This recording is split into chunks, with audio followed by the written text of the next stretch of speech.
Airplane Boys Discover the Secrets of Cuzco. By E. J. Crane. 1930. Fire. Humph. I wonder where in the name of pulverized pups that young Slick and Slippery took himself. He sure knew how to cover his trail up good and pronto. It wasn't the unseasonable weather that made Bob Caldwell shiver slightly as he glanced ahead at the deserted ranch which was rolling toward him. It was the recollection of that day only a few months ago when he had taken Sergeant Brashaw and Alan Ruvell, the Canadian Royal Mounties, to identify the outlaws. Staring at the empty ranch buildings, the boy experienced an uncanny feeling. It seemed to him that in the weeks which had elapsed since the Gordons Sr. and Jr. had been forced to vacate so hurriedly and abandon their schemes that the huge property had become amazingly desolate. Drawing swiftly nearer, he saw doors swinging disconsolately in the wind, and although he knew perfectly well that no such sound could reach his ears, he thought that even the strips of forest wailed dismally over their condition. Anyway, he remarked with relief, The old man is safely in prison, and I reckon that Arthur had a plenty of Texas, so we don't have to worry about his turning up here again. Curiosity prompted him to take the glasses and examine the vicinity more closely. The rambling old-fashioned house in which the father and son had made their home for 3 years swayed slightly. Many of its windows were broken, sections of the roof sagged, and one corner of the veranda was separated from its supporting pillar. A small shed in the back had fallen in, the bunkhouse entrance was blocked with debris, the corral fences leaned wearily, and the tall cottonwood trees that had been decorative during the summer were stripped of their biggest branches. Guess they didn't do any more repairing than they had to while they lived there, or it wouldn't be tumbling apart now, he suggested as an explanation. His eyes rested for a moment on the twisted bole of a gnarled oak, and he thought he saw something move swiftly around its base, but he decided that it was probably a wild animal that had taken shelter there because of an instinctive confidence that its haunts would not be molested. Caldwell had witnessed the ignominious capture of the older man and the unceremonious retreat of Arthur Jr., who had fled the country without stopping to lock the place or make provisions for the hundreds of head of stock which roamed the range. Humane ranchers had driven the cattle to shelter it, and Bob knew that the sheriff or some of his assistants occasionally patrolled the property on watch for signs of the return of young Gordon or any of his associates, but so far the place had been shunned by members of the gang as if it were plague-stricken. At that, some of them might make it a hangout as soon as they think people have forgotten or are too busy to keep an eye on it. He noted the rugged cliffs which rose like irregular saw-teeth and curved around sharply like a protecting elbow. From the ground the place isn't easy to reach without being observed. Well, what a nice little scarecat I'm getting to be. He upbraided himself as he resolutely put the glasses into their case and turned his attention to the business of flying.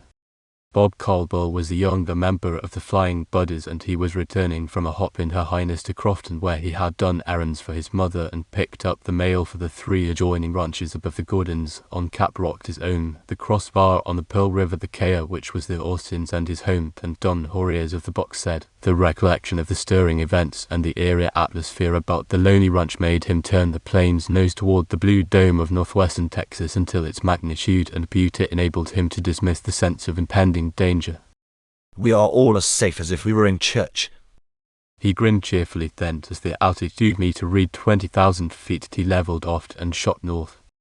At the boy's right stretched the seemingly endless miles of level plain under an almost unbroken expanse of pure white, while at his left below the great ledge lay miles and miles of sharp hills, narrow valleys, and in the distance the Pearl River bottom. Presently he saw the timber line bounding the south of the Ka. Good old ranch. He chuckled. And Jim, the blithering highbrow, is all healed up, thank goodness. He sure has deserted us for Don Horier's laboratories. The boy gave the machine an affectionate tap, but he felt no resentment over the new interests of his stepbrother, for he too was culling valuable information from that same source, only Bob was applying everything he learned to the immediate development of the Crossbar Ranch. She'll be some producer by the time I'm 21. That happy date was 5 years off, and he whistled gaily as his mind tried to visualize the achievements possible to accomplish during those years. By this time Her Highness was soaring smoothly above the plain and in the distance so far north that he looked like an animated exclamation point as he skied on the surface of the frozen snow. Caldwell recognized the familiar figure of Jim Austin, his flying buddy and stepbrother. Austin's bright red mackinaw and flapping scarf stood out a cheery patch of color against the whiteness that surrounded him, and by the swing of his body Caldwell knew that the older boy was making an effort to beat him home. With an exuberant whoop, the young pilot waggled Her Highness' wings to let the challenger know that she accepted the dare, but she was a good sport, and although the distance she had to cover was 4 times as far as the skiers, she proceeded to make her handicap greater by executing a wide circle, zooming, banking and spiraling. Bob was having a perfectly gorgeous time in the sky, and although he looked forward to joining his flying buddy, he hated to come down. But as he sped along, he saw that Jim stood a fine chance of making good, so after treating himself to a final climb, he leveled off again. Then with the throttle wide open, he started to dive. Jim was so close now that Bob could see him quite plainly, and he watched for his brother to pause and admire the spectacle of the rushing plane as it cut through space at topmost speed. Suddenly Jim did stop, stare up, then he waved his arms. At first Bob interpreted the motions as a signal of recognized defeat, but after an instant the pilot realized that his stepbrother was trying to make himself understood, and he seemed rather frantic about it. He glanced swiftly about to be sure that another plane was not in the vicinity, and discovering none, he took a swift look at Her Highness. As far as he could see, the little bus was okay, and he wondered if she had dropped her landing gear, but just then his eyes rested on the mirror which reflected the rear, and he gave a startled gasp of incredulous amazement. There was a thick trail of smoke belching along the fuselage, and to the boy's horror he saw tongues of flame bursting almost to the forward cockpit where he sat. Mechanically he kicked the rubber, jammed the stick, fought with the controls, brought the nose up, and reduced the speed. All the while his mind was busied in an effort to account for the fire, but he could find no explanation. Going more slowly, the smoke no longer shot back, but began to hover forward, swirled about the cockpit and smudged his glasses. Groping and straining at the safety strap, he shut off the motor, but it was evident that whatever caused the blaze was in the back, yet he knew there was nothing in the construction of the machine that could ignite in the rear. According to the meter, he was still 7,000 feet up, so he made a desperate effort to save the beloved plane, but nothing he tried helped matters at all, and finally, with a sigh of regret, he released the strap. His fingers moved over the parachute buckles, then stopping to pick up the bag of mail and his glasses, he climbed over the rim of the cockpit. One last glance back. When the machine was 2,000 feet up, the boy dropped like a plummet until he was clear. Then he pulled the release, and in a moment the chute blossomed above him, and he began to drift easily. As the plane dropped swiftly past him, it seemed to the boy as if all the joy of life was carried down to destruction in the crackling machine. He clenched his fists inside his fur mittens, gritted his teeth, then, because he simply couldn't bear to witness the complete annihilation of Her Highness, he closed his eyes and paid no attention to his own landing. "Spill some of it, buddy," Jim called sharply. Bob glanced about, saw that he was drifting toward the jagged tips of underbrush protruding above the snow, so spilled enough air to drop him more directly. He could hear his stepbrother's racing skis as the older boy hurried to meet him. Then Jim caught him by the coat and helped the landing. "All right?" he asked, anxiously peering into Caldwell's face. "Sure." Bob was down now, and the pair of them hastened to get him freed from the chute. "What happened to you? Who did you meet?" Jim asked quickly. "I don't know what happened, and I didn't meet anyone," Bob answered emphatically. "Is there any chance of saving her?" "No." Silently they stood together as the hungry flames, like a pack of ravenous wolves, consumed the helpless plane. "Dear," Bob said finally, then sank down and buried his head on his arm while his body shook in a brave effort to keep back the sobs. "Don't take it so hard, buddy." Jim urged, but he wasn't feeling any too good himself. "Gosh, I couldn't feel worse if it was one of the H horses, or T the dog. She was a dandy bird. Jim, nobody could ever have more fun than she gave us. It was more like having a good pal that you could always rely on than just a machine." Bob choked. "I know it, old man." I'd mighty like to find out what started her cooking. Have any engine trouble? Jim asked. Not a bit. She ran like velvet, was going great when I was diving. It wasn't until I saw you doing a windmill with your arms that I thought of grief. Then I had an idea it might be the landing gear I dropped and you wanted me to look out. I didn't find anything wrong until I saw the smoke in the reflection mirror. Come on over and we'll see if we can discover anything. They made their way in stunned silence through snow over the flames and carefully examined all that was left of the little bust, but she was too far gone or they were too inexperienced to locate treachery. When we get home, let's look over the plans. Maybe we can find a spot someplace where it might have been weak. Bob proposed. I don't believe we will, but it won't do any harm. Who did you see when you were in Crofton? Bill, he was going home to lunch. The storekeepers and the postmaster. Just the usual crowd. Bob answered. Where did you leave Her Highness while you did the errands? In the freight yard where we always park. There wasn't anyone hanging around and the gate was closed. I had to climb over. Did that because I didn't want to call Bill back to open it. Bob answered, then he added ruefully. They'll think I'm a rotten pilot to let a thing like that happen, gosh. Or go on, you're a corking good pilot. I've got a hunch that some sneak, maybe some of those fellows that were in the jam at Don Warrior's last summer fixed it up so she'd burn slow and then get going good while you were in the air. Jim explained. But how could anyone do that? Bob demanded. You may investigate me, buddy. Were any kids hanging around when you took off? No. No one paid any attention to me. They don't anymore. It isn't like it used to be. The people see one of us drop down 5 or 6 times a week, so the novelty has worn off. Why, even Bill doesn't come out anymore, and he used to run to meet us if we landed within sight of the place. Bob reminded his stepbrother. That's so. Jim nodded. What you got in a bag? Mail and stuff. We'd better get home. You get on the back of the ski and we'll slide, buddy, slide. It's lucky we learned to do these things double. Someone at the house may have seen you drop and be worried to bits. Come along, old timer. Jim urged. He went for the bag, tightened the straps of the ski, then Bob planted himself behind his stepbrother, the bag in one hand and the other on the older boy's shoulder. They got into step and presently they were making good speed toward home. Jim was right in thinking that the blazing plane had been sighted, for they had not turned into the ranch road when they heard the jingle of bells as a team came dashing around the curve, the elder Austin standing in the bobsled. What happened? He shouted. We saw Bob. I'm all right, Dad. Bob assured him. But Her Highness went up in smoke. Gosh. So long as you didn't go up with her, old man. Hop in here. Mister, Austin urged. Want to come with us, Jim? I might as well. Jim accepted.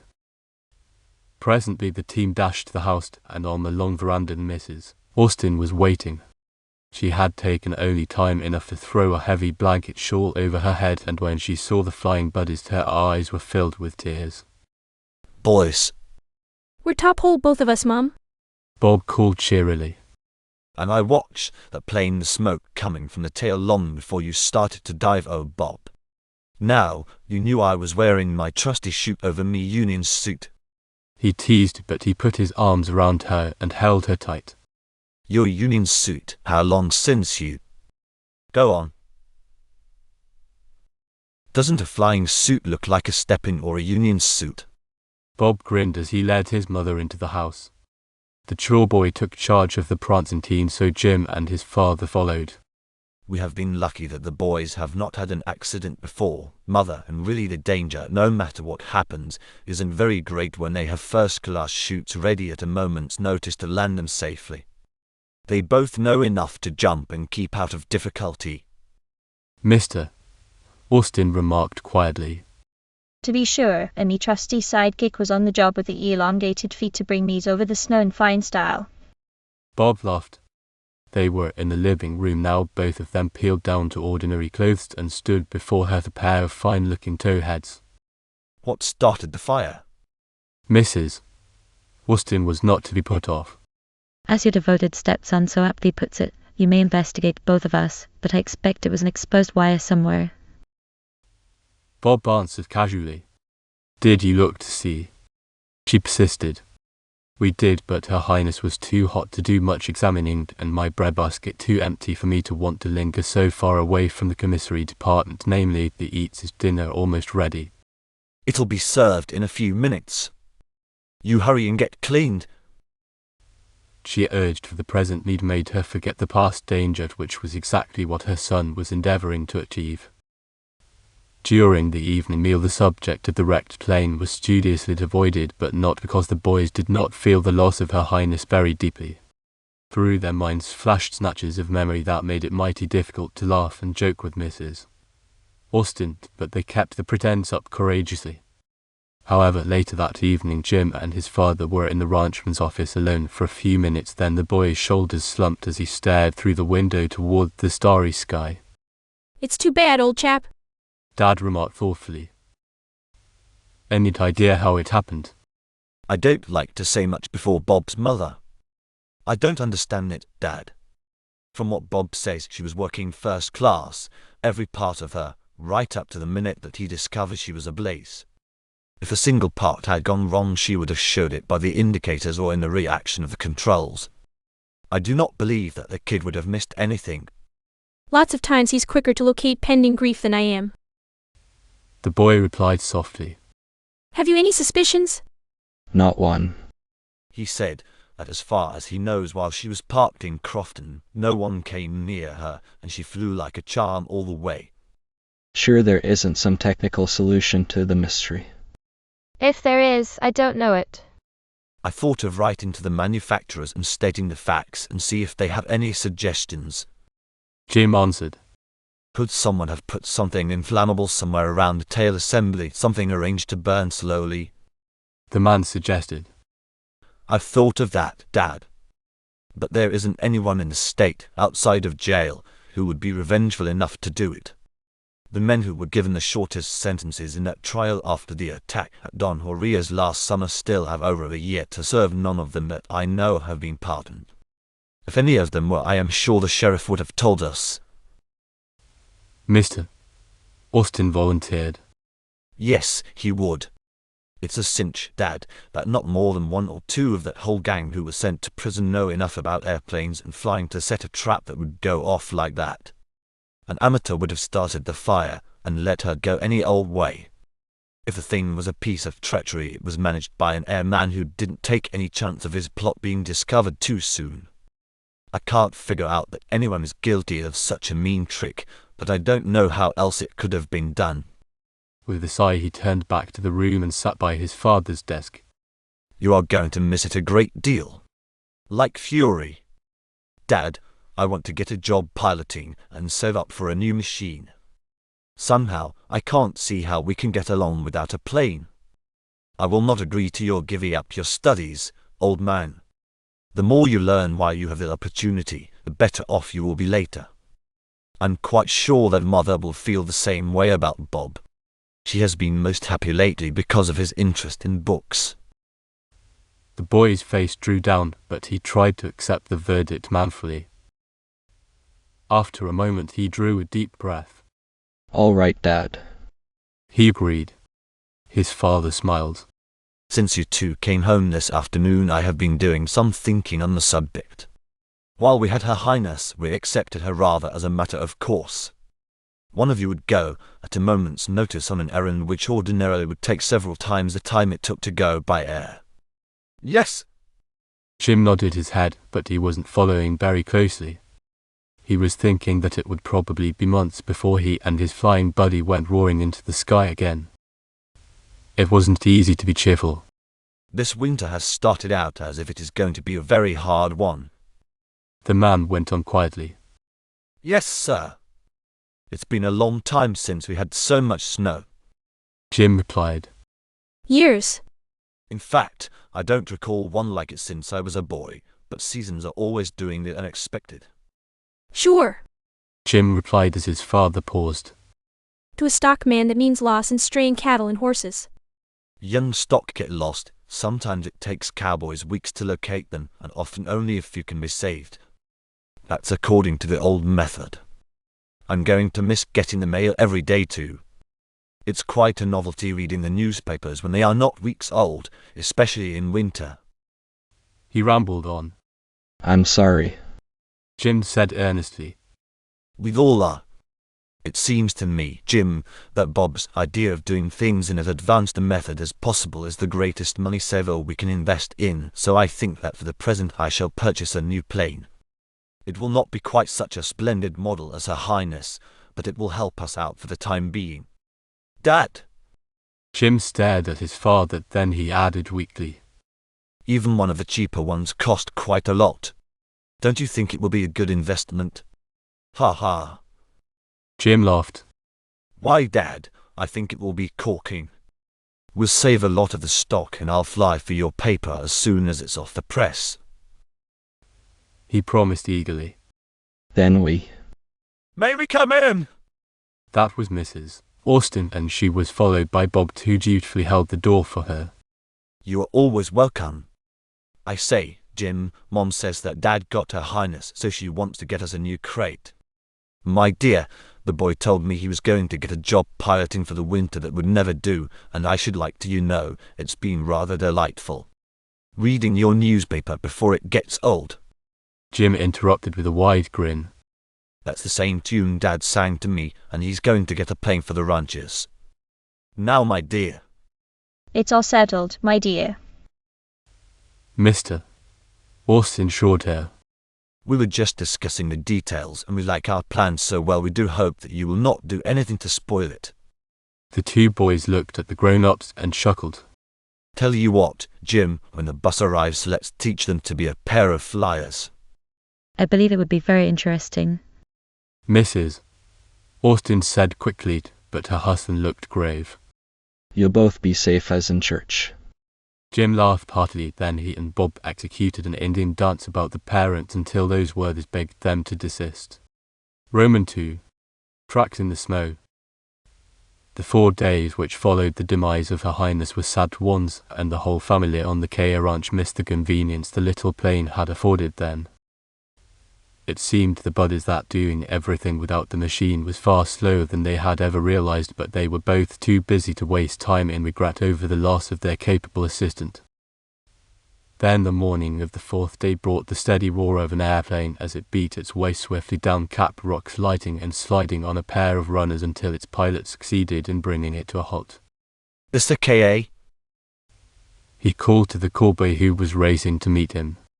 Yes, sir. Can you take the buggy around this way? Some horses are being hazed up the trail. They'll be here any minute and they may get scared of the machine. He explained, and his youthful eyes were eagerly taking in the lines of the new arrival. All right, old man. Where had I better park? Close to those trees off the road. The pilot lost no time in following directions, and it was well that he did, for he had barely left the vicinity when a bunch of young broncs came crashing through the woods, sending the snow flying in a thick screen all around them. Kai! Kai! The air was filled with a musical cry, and the pilot, as soon as he again stopped his plane, climbed on top of it to watch the performance. He saw the broncs rear kick, plunge and circle as they were being driven steadily forward, and the man could hear the creak of saddles, the jingle of bridles and crack of quirts as the cowboys dashed hither and yon to keep their charges from rushing off toward the enormous cliff which rose in a 100-foot wall a quarter of a mile ahead. One young bay succeeded in breaking away. The pilot saw it thundering toward him, its eyes flaming, nostrils wide and foam flecked about its mouth. The man was too startled and fascinated to realize his danger. Then he heard another call. Kai, Kai, Kai. A cowboy, looking for all the world as if he belonged in a wonderful tale of old-time West, came racing after the truant, his pinto apparently requiring no guiding and his hands busy with a long rope which was swinging over his head. An instant later the cow pony cut in front of the plane. The rope flashed out, its loop opened and dropped over the bay's thrashing hoofs. As if the whole affair were one complete piece of perfect cooperation, the pinto braced its forefeet, the cowboy pulled back, and the runaway bay was secured. Bravo, bravo, what a circus! The pilot yelled as lustily as a small boy in Peanut Row at a Wild West show, and then the cowboy glanced over his shoulder. Oh, hello. He shouted. His eyes lighted happily at sight of the plane, but he couldn't say anything more, for the bronc was making a frantic effort to get free of the lariat and required his undivided attention. In a minute he was being hazed along with the bunch, and finally all of them were milling around the huge corral while the riders went about their various tasks. That accomplished, the pilot saw the pinto and its riders say something to another rider on another pinto. Then the pair turned their horses' heads toward the plane. By George! The pilot exclaimed enthusiastically. I didn't suppose a man could see anything like that these days. It's simply great. Oh, that's nothing, Bob answered. The snow made the range a hard feeding ground, so we are bringing the stock in. Keep them here all the rest of the winter. Only the few that look as if they need extra care. We'll give the others a week around here, then turn them loose. Bob answered. It depends some on the weather. Jim added, and then the pilot recognized the young fellow who had turned back there at Maruli Bay. Glad you got here so quickly with the new plane. I'm glad that I didn't miss the show. My name's Kramer, and I hope I get permission to hang around here a few days. If the fellow who is to pilot this machine is a crackerjack, my vacation is spoiled, but if he doesn't know much about flying, I can send word to the firm that I must stay to teach him. Guess you're here for a run. Bob told him. You better get your message off as soon as you can. I'm the lad who has to fork the bird, and my sidekick here. We both have a lot to learn. Last time I tried to do skywriting, I brought the machine down in flames. Gee, that was tough luck. Kramer said sympathetically. I like staying around, and you can be sure I'll do all I can to instruct you so nothing of the kind will happen again. You're a pretty good sport, really, because very often when a man has an experience like that, he gets eyes off flying for the rest of his life. We'll appreciate your help. I watched the kid come down, and it was no party. The bus looked like a 4th of July rocket shooting the wrong way. Jim announced. Then followed instructions, and Kramer sized up his prospective students with real interest. You know, even if you did have an accident, you look to me like the type who could be top-notch pilots if you don't get discouraged, and after all, you are both young. In a few years, flying will be as ordinary as automobiles, then you'll be glad you took it up and stuck to it. He told them earnestly. This looks like quite an air bucker, Bob remarked as soberly as a judge. He urged the reluctant Tut close, and his eyes travelled quickly over Her Highness' successor. It's a great machine. Perhaps you know that it's a Pitcairn mail wing. They are used a lot as mail carriers. Airmen have become interested in them for sport use. It's 7-cylinder, 225 horsepower. My boss said that Mr. Austin told him over the telephone that he wants a good serviceable plane for practical purposes. You could not get anything better than this. It's got 2 cockpits that can be covered in bad weather, and as soon as you learn more about flying, if it's storming, you can shut yourselves up snug as a bug in a rug and fly. Flipping flapjacks, you mean without looking at the ground? Bob interrupted incredulously. Sure, positively. Kramer answered emphatically. Here comes Dad. Jim declared. He's the air-minded member of the family. When the other crate cracked up, he got right in touch with your firm and ordered another. Said the Kea couldn't get along without one. It's a wonder to me he didn't order a herd of them. That goes to show you how really progressive he is. Why, most men of his generation, a lot of them anyway, think flying is all nonsense. This is Mr. Kramer, Dad. We just told him we hope he can stay a while and give us instructions in flying. Mr. Austin glanced questioningly at his son. Yes! Bob added. Kramer never saw a real ranch except from the sky. He sat here and almost let the broncs jump over him. He likes horses. Then Mr. Austin understood what was in the flying buddy's mind, so he nodded approval. It will give us a great deal of pleasure to have him stay as long as he can, and I am sure that your mother and I shall feel much more comfortable if we are confident that you have had thorough instructions. It seems to me that you boys are a little slow in bringing Mr. Kramer to the house. He has had a long trip, perhaps a hard one, and sitting here is cold work. Oh, I was just telling them some things about the machine. My boss said that if this plane doesn't suit you, we'll send another model, sir, but from what you told him over the telephone, he thought this would be the best for your purpose. Kramer said respectfully. The men of your firm must know a good machine. Mr. Austin smiled. Absolutely, but the customer has to be satisfied. I don't mind telling you that we all feel kind of cocky over a telephone order. What's the telephone for? The older man asked. Oh, sure thing. It's to save time and all that, but there aren't many people who will buy a plane on short notice. Why, they want to see them all, read about them, listen to a man talk his head off, be taken up. But my dear young man, it seems to me that when one wants a plane, that is a great waste of energy, to say nothing of time. Come in and meet Mrs. Austin and get rested. I'll take you up any time you can go. Kramer offered. After lunch. Jim answered. After lunch, the Sky Buddies listened with strained attention while Kramer confidentially taught them the operation of the pick-hen. The instructor carefully went from the propeller to the tail, telling the name of every part and explaining each function in detail, while the boys listened with anxious frowns, quite as if it was so much Greek to them. Finally, Bob sighed heavily. One thing I like about a plane. He announced.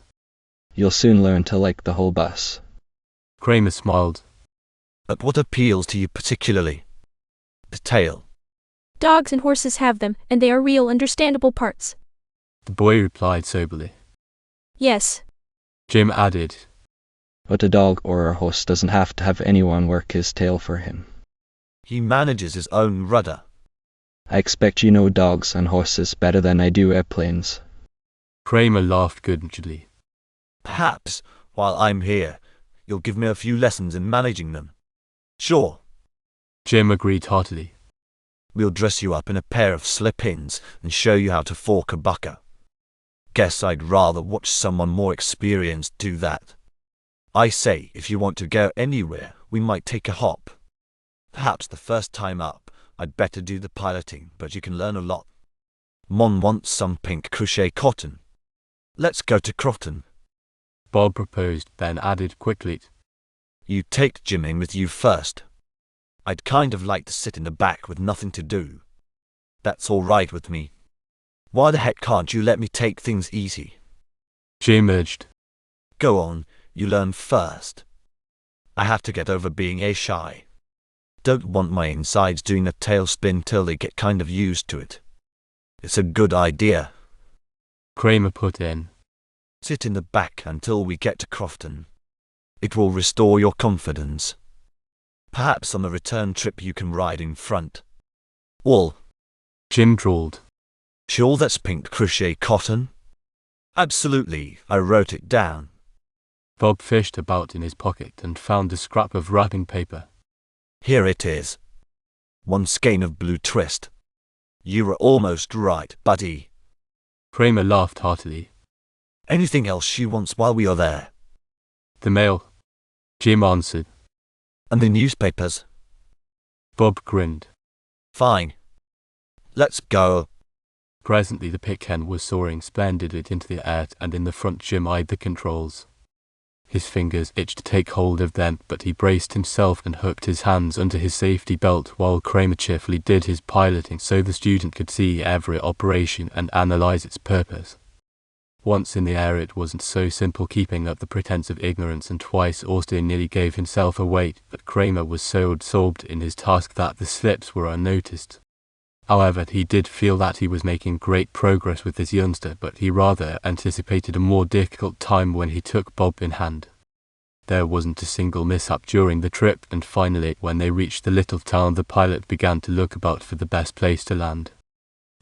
With the blanket of snow on the ground, visibility was hard, and Kramer circled over several sites before he finally turned to the boy.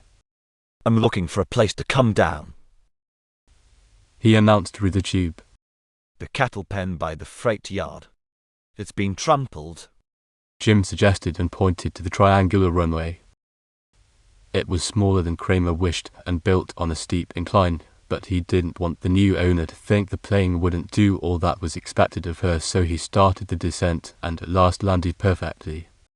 Austin hid a smile of appreciation at the accomplishment and nodded indifferently. I've got the yellow yarn. Blue twist. Kramer corrected quickly. Sure. You come along so I won't get it wrong, and you can wire your phone from here, unless you did it at the house. Bob proposed. It slipped my mind. Kramer admitted. I'll wait here. Jim decided. He slid low in the cockpit as soon as the pair were out of sight, and his mind was busy with the idea that someone, perhaps the lad who was responsible for the loss of Her Highness, might come nosing around. He wanted to give whoever it was plenty of opportunity to get close in case he was again in the vicinity. Austin kept perfectly quiet, his head well below the rim of the cockpit. He heard the jingle of bells as small sleighs slid by, the shout of neighborly greetings, an occasional automobile, and the distant whine of a buzzsaw as it bit into huge logs, cutting them into cordwood. The boy was beginning to believe that his vigilance was to go unrewarded when he heard the thud of a pair of boots dropping with someone into the cattle enclosure. Then came the cautious approach. They were coming to the plane, that was evident, and Jim got ready. Watching with every muscle keyed to spring, he waited. There was a moment's hesitation. Whoever it was stopped under the wing, then a second later a hand rested within a few inches of his face. He swung up with all his strength, caught the wrist firmly and yanked. At that there was a scraping, then the business end of a six-shooter was pointed into his face, and simultaneously he leaped up with the yell. What? He stopped short and stared in startled amazement. Oh, that you, Austin? The gun was slipped back to its holster. Sure, Sheriff. Jim was too astounded to say anything more. I calculated I'd find you here, and I'm right glad you dropped into town today, because I'm going to ask you to help me. I'll do anything I can, Jim assured him. Wall, it's this way. You know we've been keeping the Gordon place under observation. Got a deputy there most of the time. Maybe he's getting nutty. I don't know. He's alone and there's a sort of saneness to this here snow. He reported a couple of days ago that he thought someone was hanging out up there, but he hasn't been able to fetch up with whoever it is, and he ain't seen no tracks. I ain't had a minute to go and look myself, and I ain't got no one to send right now. He put in a call about noontime. Said he's seen some tracks. They look like a bear's. There are no bears out this time of year, Jim reminded him. I told him the old fellows has crawled in and pulled their holes after him, but he says it's a big pair track, plain as can be, and it's around the ranch house. What can we do for you? Wish you'd stop on your way home and see what the heck's eating the fella. It's Carl Summers, reckon you know him? Yes, sure, I know Carl. Jim replied. He's needing a job, and I said needing a watchman, sort of, so I swore him in. He rigged up a contraption, taps the wire, and that's the way he reports every day to me. The sheriff explained. Couldn't he follow the tracks and see where they lead? Jim asked. That's the goldernest part of it. They only lead round in a circle. Ain't no entrance or exit, as it were. He can't find no place where they start or stop. That is odd. What do you want us to do? See what Carl has to show you and hear what he has to say. If he seems kinda sick, take him to your house and fetch the doctor, or if he's all right, you get in touch with me. If you take him home, ask your pa if he can spare a man to kinda keep his eye on the place for a couple o' days till I can get someone else.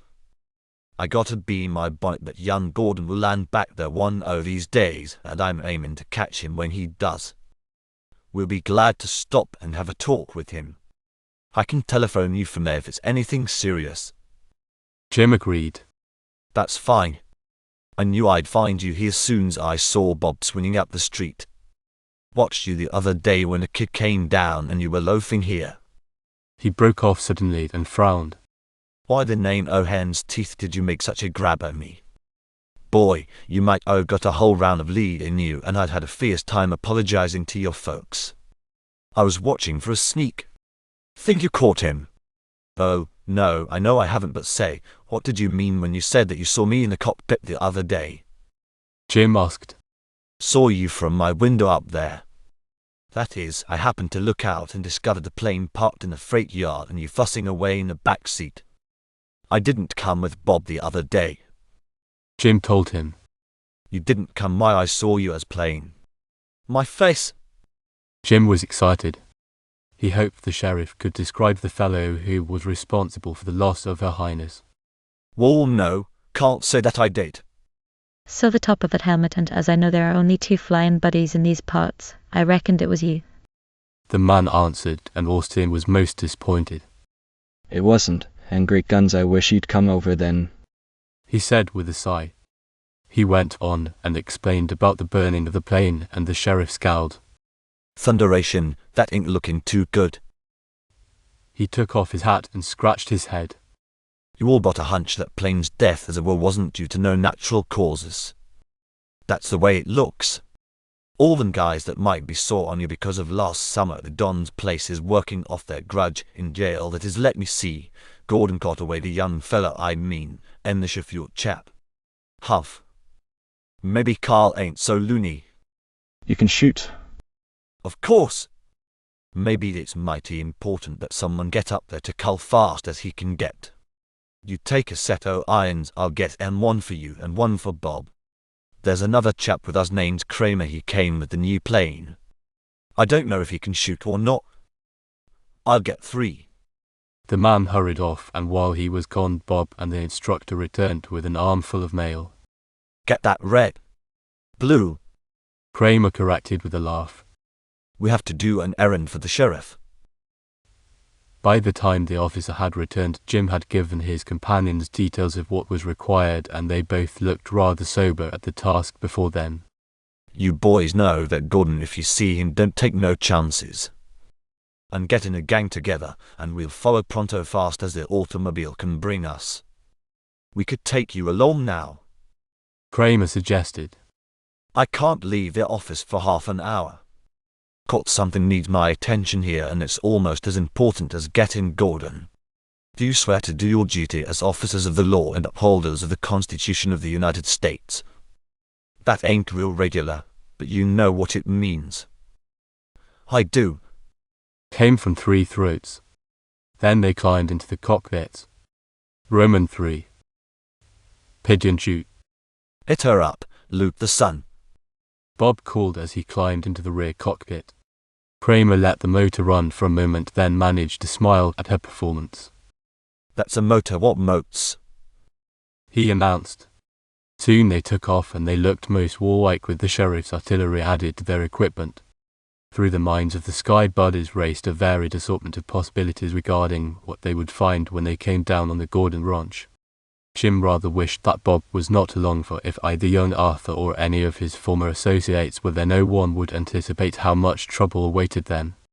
Although there was only a few months difference in their ages, Austin felt years older and was anxious that the younger boy be kept out of danger. He recalled the scheme the 2 Gordons had concocted and nearly brought to perfection at Don Jorge's ranch a few months ago. While Caldwell had not been hurt physically, the horror of what he had witnessed had almost taken the fun out of him. In the back seat, Bob too was thinking of that day. Through his brain flashed the vision of his stepbrother lying wounded and bleeding on the steps of the Bar-said ranch house. It wasn't a picture a fellow could shake off easily, and he was wishing that Jim was not going to be in this whatever was ahead of them. To be short under the splendid care of the medical men and surgeons of the Don's people, his body had healed and recovered with remarkable speed, but just the same, being a target was a hazardous business, and one couldn't expect to get off so easy very often.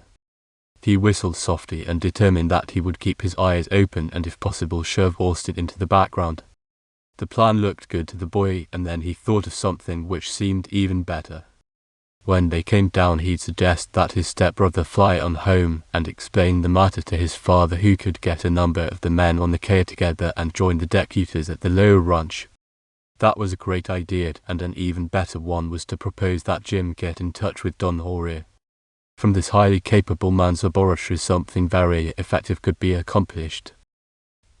Bob had no thought of what the box said owner would do, but since the difficulties of the summer he too had paid a visit to the subterranean department and had seen the workings of the super television radio. It was an awe-inspiring place, and the young fellow knew that the proposal of getting in touch with its head would appeal strongly to his stepbrother. By this time the rugged peaks of Lower Cap Rock were rolling swiftly toward them, and presently the buddies from their separate points of observation were examining the ranch through the glasses. Finally Jim located Carl Summers sitting on a projecting ledge from which he could keep a watchful eye on his territory. It struck the boy that the young deputy appeared very unconcerned. He had expected to discover Carl crouched in some out-of-the-way corner where he could not be taken by surprise and surrounded with a battery of artillery. Touching Kramer on the shoulder, Jim pointed out the ledge where he had landed with Her Highness the Daylily Boone, and Ollie had inveigled him to give them a lift from Laville. 3 minutes later the Pitkin lighted perfectly on the strip of table rocks, and Bob, eager to put his plan into operation, called, "I say, Jim, I've got an idea. Take off your hat and let your head cool." Jim advised. The younger boy got out of the cockpit with all possible speed and was standing by the forward door before it could be opened. Austin grinned at him cheerfully. "I don't need to, you nut. Listen, old-timer, you fly onto the K and tell Dad what's doing, then telephone Don Horia. I bet a thin dime against the state of Texas that he'll be able to do something worthwhile from his place. But your brother can't fly well enough yet." Kramer interrupted. "Say, you sent the wire to your firm, didn't you, that you are going to stay here?" Bob demanded. "Yes, but what's that got to do with it?" "Nothing much, old man, but the buddy and I know a lot more than you would suspect about airplanes. We'll give you a demonstration when we're not too busy. It's this way, we thought you looked like a deserving lad, and we were sorry for anyone who never got real close to a good horse, so, when you said that your firm would give you permission to stay a while, we wanted to help you repair regular little helpfuls ask our folks. I'll tell the world you are. Think I'm going to hang around here to teach you something you know? I'm not lying to my farm. Gosh!" Bob's face flushed. That's right, I didn't think of it, you couldn't do that. Then he grinned. But, look here, if you do like Texas and horses and dogs and us, I'll bet you could sell a couple of planes to some of the ranchers. "We'll introduce you around. I'll bet the sheriff would buy one," Jim added. Then the frown disappeared from Kramer's face and he too grinned. "Now you are talking. I'll get in touch with the firm and see what my boss thinks. Much obliged, buddy, for the tip, and much obliged too for the desire to give me a good time." He held out his hand and Caldwell gripped it firmly in his own. "Now that's settled," Jim put in. "The sheriff said that Summers has an instrument here and he has tapped the telephone wires." Your idea of getting in touch with Dad and the Don is great. I'll do it by phone. Oh yes, sure you can do that. Bob's face fell and he sighed as he saw how quickly his perfectly good plan to get Austin away from the danger zone vanished into thin air. Sure, you can do that and it will save time too. "Hello there." Carl Summers, who was a stocky little Texan, came swinging carelessly up the winding trail, his face wreathed in smiles. "Hello yourself." "We were at Crofton and the sheriff asked us to drop in and see how things are." Jim explained. "That's fine. For a couple of days I sure have been doing some tall figuring without getting an answer." Guess I was sort of hipped with the snow and the emptiness of this place, but I wasn't all goofy. He said. Did you find anything? Jim asked. He and Kramer were out of the cockpit ready to listen to the story, whatever it was. "Yes, a spell ago. I've been feeling that I wasn't alone on this ranch and it got me worried, not because I was afraid, but because I couldn't come up with anyone. The first time was at night. I was asleep in a bunk I fixed myself in the old root house, that dugout, and I awoke thinking I heard prowlers. I couldn't find anything, but dozens of times since then I was sure I was being trailed. Then I found those bear tracks, and I know bears are enjoying a siesta this time of year, but they were tracks and they went around in a circle. It didn't make me feel too good trying to figure what made them. It must have made you anxious," Kramer remarked. "Surely did, brother. I reported to the sheriff and he promised to get someone here as fast as he could, and he told me to keep watch. Now, you two know bear tracks, Just for fun, come and look at this set and see if you can tell what made them and where the animal came from or went. He proposed. Lead on, Macduff. Kramer invited. You got my name wrong, buddy, it's Summers. I know, but that's just a quotation. Kramer hastened to explain. He wants you to show us. Bob added. Oh, I see, he's from Missouri. Well, come along. Do we need the battery? Kramer asked. He didn't like toting a gun, and seeing the two in the boys' belts made him feel uncomfortable. We've got them on, and we might as well keep them. Jim answered cautiously. Bring it with you. It will make you feel more as if you were in the woolly West. Bob put in quickly. Both he and Jim were sure that leaving them behind would be foolish, and although all thought of danger had been effectively dispelled by Summers, they were not taking needless chances, at least until the ranch guardian had absolutely convinced them.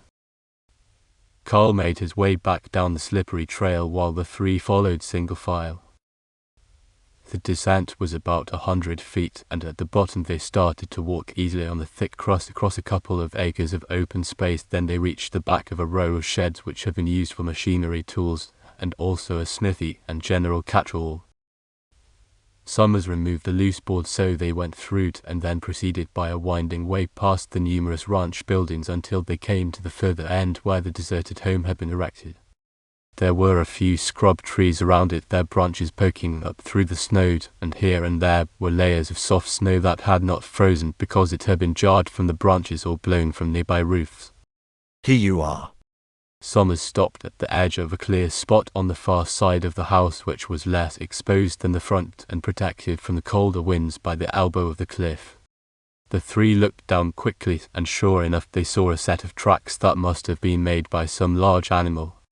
It looked as if the beast hadn't made the circuit twice, for most of the imprints were irregular, but many of them were distinct enough to show their form.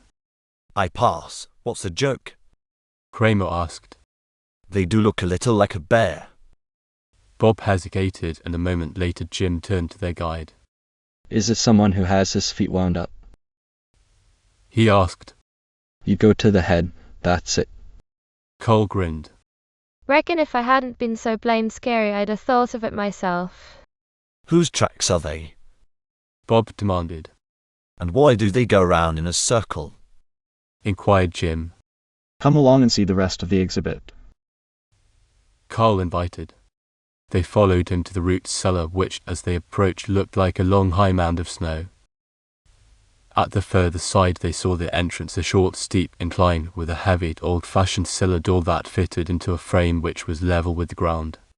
This opening was thrown back, so the three stepped down. Carl pulled another heavy door, and instantly the odour of a miscellaneous collection of vegetables which had been stored there for years came to their nostrils. Coming as they did from the glaring white of the world outside, everything looked pitch black, but in a moment their eyes were adjusted to the change, and they saw a long room with a sloping roof. 2 lighted lanterns were suspended from the huge beams overhead. A rough attempt had been made at furnishing. There was an army cot in one corner, some bright blankets draped the walls, and the earth floor was almost concealed under a collection of dressed hides. A couple of homemade chairs and a table completed the items. Some palatial house. Where did you get this stuff? Bob asked. Mostly from the bunkhouse. Carl answered.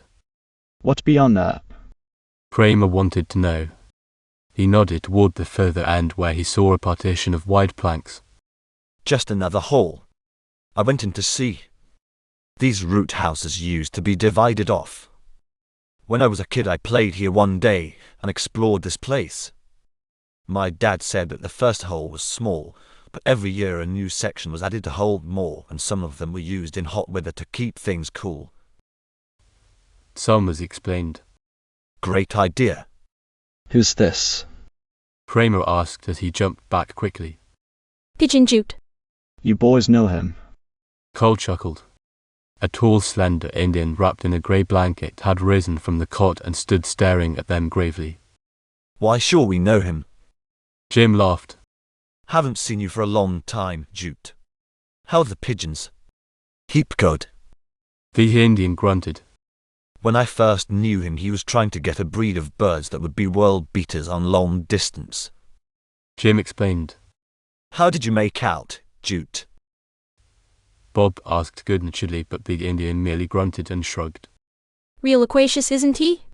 Kramer remarked softly, but he did feel as if he were getting a taste of the ancient West he had read of when he was a youngster.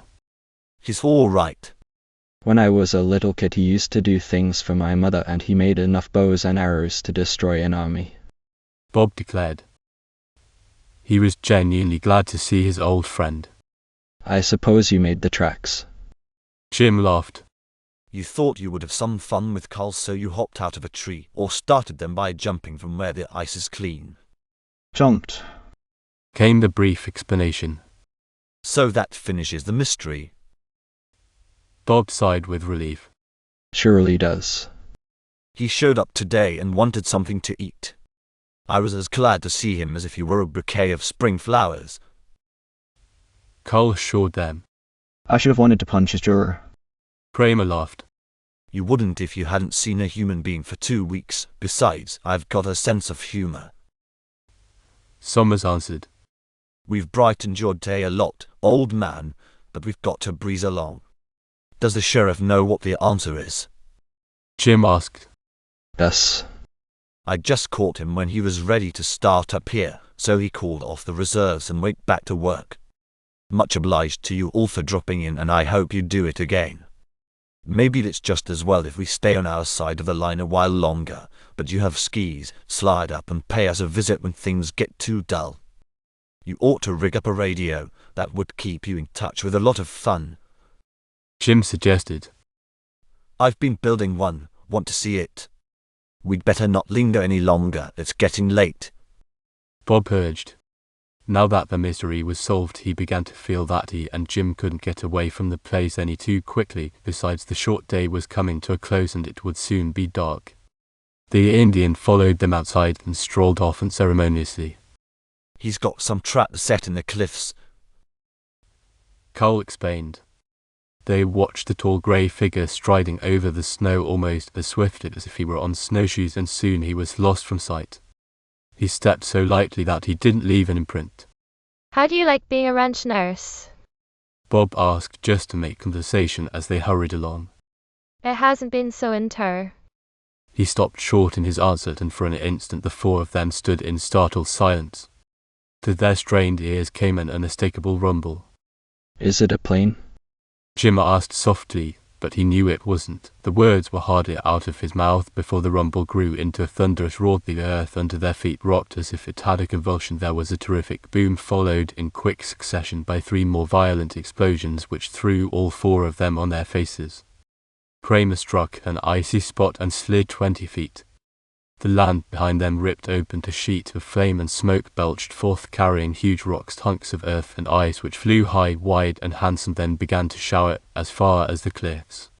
Come on, Bob gasped. He caught Jim's collar and the two struggled to their feet. Carl was lying motionless some distance away, and Kramer was rolling as hard as he could roll toward the row of sheds. We'll get Summers. Jim snapped. Bending low, the buddies raced to the prostrate guardian of the ranch. Each grabbed him and then hauled him along with them toward safety. One lump of debris struck Bob's hand, a hard crack, forcing him to let go, but Jim dragged harder, and after a breathless stampede, the 3 at last reached the open door of the shed where Kramer was picking himself up gingerly. Don't go in there, Jim shouted. It may come down. He thought it was safer to trust themselves to the rain of missiles than to a building which might also be destroyed and crush them under its weight.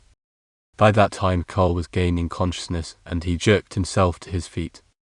What's the matter? Can you walk, old man? We've got to get out of here. Jim urged. Sure. Carl took a hasty glance over his shoulder, and the sight of the yawning root house, to say nothing of the hail of frozen earth that filled the air, fairly put wings to his feet, and he ran as fast as they could carry him. The others followed, but keeping their footing was a difficult matter, for most of the time they were sliding, and several times Carl sprawled in a frantic effort to stay upright. Then Bob noticed that the direction they were taking would fetch them up quite a distance beyond the trail they must climb in order to reach the plain on the cliff. Buddy, He punted. we're out of the course. Jim had dug his heels to act as a brake and skidded around. Glancing ahead, he realized they could never scale the wall. He made a megaphone of his hand and bellowed. Summers! But the deputy was going too strong to stop at once, so they panted after him until finally they managed to get him to listen. We have to get to the trail. Oh yes, sure. He seemed too dazed to understand what they really meant, so they each caught him by the arms and struggled to get in the right direction. For a moment they completely lost sight of Kramer, then suddenly they heard him shout. Hey, stop. They heard his gun snap and the crack of a bullet as it struck the rocks. Then sputtered a half-dozen shots in quick succession, and the three paused uncertainly. He's attacked. Jim shouted. Come along. They ran faster, and presently they could see across to the trail. The airman was holding his right arm to one side, but he pointed with the other. The boys' eyes followed where he'd indicated, and in a moment they caught a glimpse of a fleeting figure leaping up the rocks of the cliff. Once when the fellow came to an open spot, he stopped and leveled his gun, but by that time Summers' brain began to work. He fired 3 shots as fast as he could pull the trigger, and they struck dangerously close to the man on the trail. With a curse, he leaped back into the shelter of a huge rock. Drop. Bob shouted, but they kept on running and were surprised that the fellow did not fire again. He might have used all his ammunition or his gun jammed. Then suddenly, above the commotion and confusion, they heard another sound. Suffering cats. Bob gasped. Sigrid called the plane. Jim started to race in pursuit, and although he ran as he had never run before, he barely reached the trail before the plane moved. Bob, who could see it best, stopped to stare, and there in the cockpit sat Arthur Gordon. He waved impudently as the machine lifted, and in less than a second he was soaring with a thundering roar of the engine into the sky. Roman 4. Thanks for the buggy ride. As the 3 boys stood staring in the gathering gloom at the plane that was taking young Arthur Gordon to safety, something dropped at Jim's feet, and mechanically he picked it up. It was a note weighted with a hunk of ice. Thanks for the buggy ride. A.G.J.R. He read it aloud, then gave a little grunt of disgust. Great boy, that. He's as lovable as a meat axe. Bob remarked. A prolonged silence followed as the group glanced anxiously about them. The explosion had spent itself, the air was cleared, but the ground was covered as far as they could see with the debris that had been thrown up. Kramer, who had fallen, struggled to his feet, staggered forward, but by that time the sound of the stolen plane died away in the distance. We'd better see how badly you are hurt, Jim announced practically. Oh, I'll be all right. We'll make sure. Bob's a whiz at first aid, his mother taught him. Have you got any bandaging or stuff like that, Carl? Had a kit. Summers replied ruefully as his eyes rested on his destroyed quarters. But I calculate there isn't much of anything left. Who do you suppose started that thing? Kramer asked weakly. He wavered a bit, and Colwell sprang to support him. Was it the Indian? I don't know, but I imagine it was the lad who stole the plane. Bob answered. Come along to the bunkhouse. Wish one of you fellows would make a fire. There's an old stove in there. Rustle around and find a kettle or something so I can heat some water. They prepared to obey the commanding officer, and presently they had Kramer on one of the bunks, but there wasn't any sort of cover to put over him. Jim ran out and gathered an armful of wood. There was plenty of that scattered around, and it didn't take him long to get things ready. Carl found an old pail, but it leaked, so he filled it with clean snow and rummaged further. Who's got a match?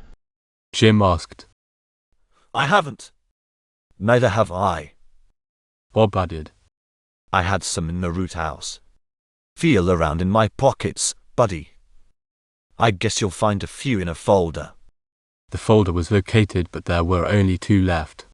Here's the whole stock. Bob handed it to his stepbrother, who promptly whittled a good collection of shavings to make doubly sure he got his fire. When he struck the first one, it crackled like a firecracker and was useless. The 4 watched as the boy cautiously scratched the last one. After several futile attempts, it lighted successfully as a piece of shaving cord flickered an instant, then blazed up and lighted other bits. They sighed with relief at the performance. What next, Doctor? Jim grinned. See if you can find some kind of pail or pot to heat some water in. How many snivel dusters have you got? My patient is bleeding.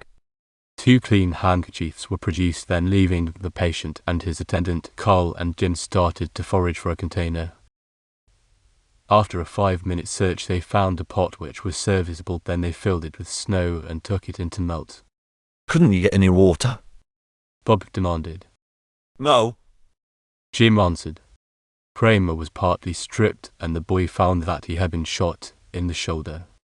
Don't know how bad it is, but I can tie it up for a little while, then we have to find a way to get out. See what you can do. He went back to his task and the 2 assistants watched his capable fingers making a temporary dressing for the wound. It's getting pretty dark. Let's take some dry wood for torches, then investigate. Jim proposed. He selected one of the longest pieces from the pile on the floor, lighted the end, and again the 2 sallied forth. Great guns, Jim. Suppose we all had been in that place when that thing went off. We'd have been scattered over the landscape. In small chunks. Jim supplemented. The sheriff told us that you tapped the wires and reported to him. Suppose we do that now. We can call K.A. his office and get a doctor here or something like that. I didn't do any extra gabbing about Kramer, but I know Bob, and I have a hunch that the chap has been hurt pretty seriously and needs help quick. A part of the instrument is in the shed. We can get it and try, but I did the tapping in my dugout and that's blown to blazes. Carl answered. They were making their way to the shed and Jim frowned at the information. There's a telephone, or several of them in the house. Sure, but the root house was between that and Crofton, so if the wires are broken we are out of luck unless we can find an end. A few minutes later Carl found the instrument and the pair went onto the scene of the disaster. They picked up several sections of dry wood to use when they needed more torches. Holding the light high, the boys stopped at what had once been the entrance to Summer's quarters, but now it looked more like a hole that had been shelled with a big gun. From one end to the other they couldn't see a thing that wasn't badly broken or wedged so tightly it was immovable. The iron cot was a twisted mass of metal, some of the larger sections of planking stuck up out of the accumulation of earth which had dropped back, and nearby they discovered a piece of ski too short to be of any use. You hold the light and I'll feel around, Jim suggested. Whereabouts was the place you tapped? On the right side of the door. A long time ago someone who owned a ranch had all the wires put in cables underground. It's a great way to have them, but if you don't know how they are placed, it's some job to locate them. Carl explained. Yes, I know. The only telegraph poles go along the back of the KA, so they won't help us. Can you get into the house? Sure, I've got the keys. No, I haven't. I left them here on the shelf in a jar this morning. Thought I wouldn't take a chance on losing them, and they are kind of awkward to carry around. Carl answered. Whoever set this off surely got us where they want us. We'd better break in somehow. You are an officer of the law, so you have a right to do that in an emergency. Come along and we'll see how things are inside. My family will be throwing fits about now, especially if the bang of that blow-up carried so far. Jim urged. They hurried toward the old ranch house and presently were standing on the long, low veranda. Their first try was to find out if there were any of the windows which had been left unfastened, but they were all nailed tightly. Here goes. Carl smashed one of the larger panes with a piece of the torchwood they carried, then he ripped out the cross sections, and in a few minutes they were standing in what had been the family living room. Considering the haste the owners had been forced to make when they took their departure, the place was almost there. How do you account for this? Jim asked in surprise. Can't really. I've never been in here, not since I came up to keep watch. The sheriff told me not to unless it was necessary. He said the house had been locked just as they found it and not to disturb anything. Answered Carl. Expect Arthur Gordon has been hanging around and got away with the stuff. Great Scott, I'm some watchman. The same depleted state existed everywhere they investigated, and as they walked from room to room their footsteps echoed hollowly. Carefully they both watched for telephone instruments, and at last they found one in the long hall which went from one end of the building to the other, but after examining it they learned that it was merely a house phone that was not used for outside purposes at all. That's that. I know there was a phone in this room, Jim declared, suddenly making his way back to the living room. He remembered the day he had been in Don Jorge's laboratory and had sat before the television radio watching and listening to the two Gordons. That time the phone had rung and the young man talked over it. Without the furnishings it was not easy to locate where the instrument had stood, so they lighted a second torch and painstakingly examined the floor. Isn't that a hole? Carl pointed to the floor, and sure enough they found an opening large enough to permit wires or a cable to go through, but there wasn't even an inch of one left. It must go into the cellar, Jim announced.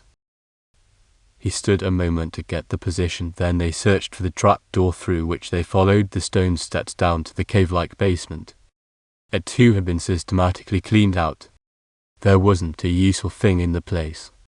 It took a few minutes to find the hole that went into the living room above, but there was nothing left of the telephone. Wonder why in heck he ripped them up. Carl exploded. What did he expect to do with them? Search me, Answered Jim. I say, this place surely is spooky. Let's get out. Urged Carl. Think it's all right to leave Bob and Kramer alone? He added. We're here, so we better have another look for some wires. Jim insisted. We've simply got to get into connection with somebody soon. Later they found the place where the cable went through the masonry, but everything had been ripped away and there was no possible means of getting at the connections that had once been there. We dished at this end. If I had been above the house I'd have discovered that these things were out of commission. Perhaps that's why Gordon blew up the Rook house. Volunteered the deputy. Think he did it? Asked Jim softly. The mystery of the place was beginning to get on his nerves. An almost overwhelming sense of helplessness was taking possession of him, but he struggled to combat it. Who else would? I don't believe it was Jute. I've known him since I was a kid. He gave me my first pair of pigeons, they were beauties. Carl answered. How did he happen to come around here? I don't know that, but I think he was following his traps and discovered I was guarding the place. He thought he'd have a little fun with me, so he made the tracks, but he just walked in on me this morning. I sure was glad to see him, and he laughed when I told him how he got my nanny with his trick. If he had done any mischief around the place, he would have sneaked off and no one would have been the wiser. Let's go and see if the Doc and Kramer are all right. Yes, then we'll get to work on the dugout. We ought to be able to get connected with some wires there unless they are buried too tightly under that mound. I saw some tools in the shed we can dig and chop. They were glad to get out of the house, and later when they reached the hospital, Bob greeted them cheerfully. My patient is comfortable, he announced with a grin. Able to do anything? Not yet, but we'll try something else. Got plenty of wood? We may be gone an hour or so, explained Jim. Lots. I discovered a box full, so we'll be comfortable. Kramer was lying on the bed, but his eyes were closed and he did not move. Asleep? Summers wanted to know. Yes, just dozed off. If you find anything to eat, bring it along. Sure, Pop. I say, Bob, are those guns you have loaded? Jim asked. To the gills. The young fellow replied. Well, you keep them handy. Shoot first and apologize afterwards, Carl advised. The door is a good solid one and it has a bar across. Bob told them, so they realized that his labors had not made him forget to be cautious. So long. Meet you in the olive grove. The two went out again, and in the shed they found a couple of hatchets, spades, and a short-handled pick, which they took with them to the hole, and immediately set to work to locate a weak spot in the mass. Necessity made them search thoroughly, and at last they were rewarded by discovering a place where some of the beams had only a few inches of covering, which Jim industriously shoveled out of the way while Carl held the torch. Here she comes. Austin exclaimed with satisfaction. Summers stuck the light in the ground the two hauled on the boards and presently had a good-sized opening. It lets us into ward where the door was, Carl announced, and he let himself down. I say, old-timer, you light another torch. We'd better each have one so we can see our way and not stumble over each other. Whip-snorting idea. Gosh, all fishhooks, I'm hungry.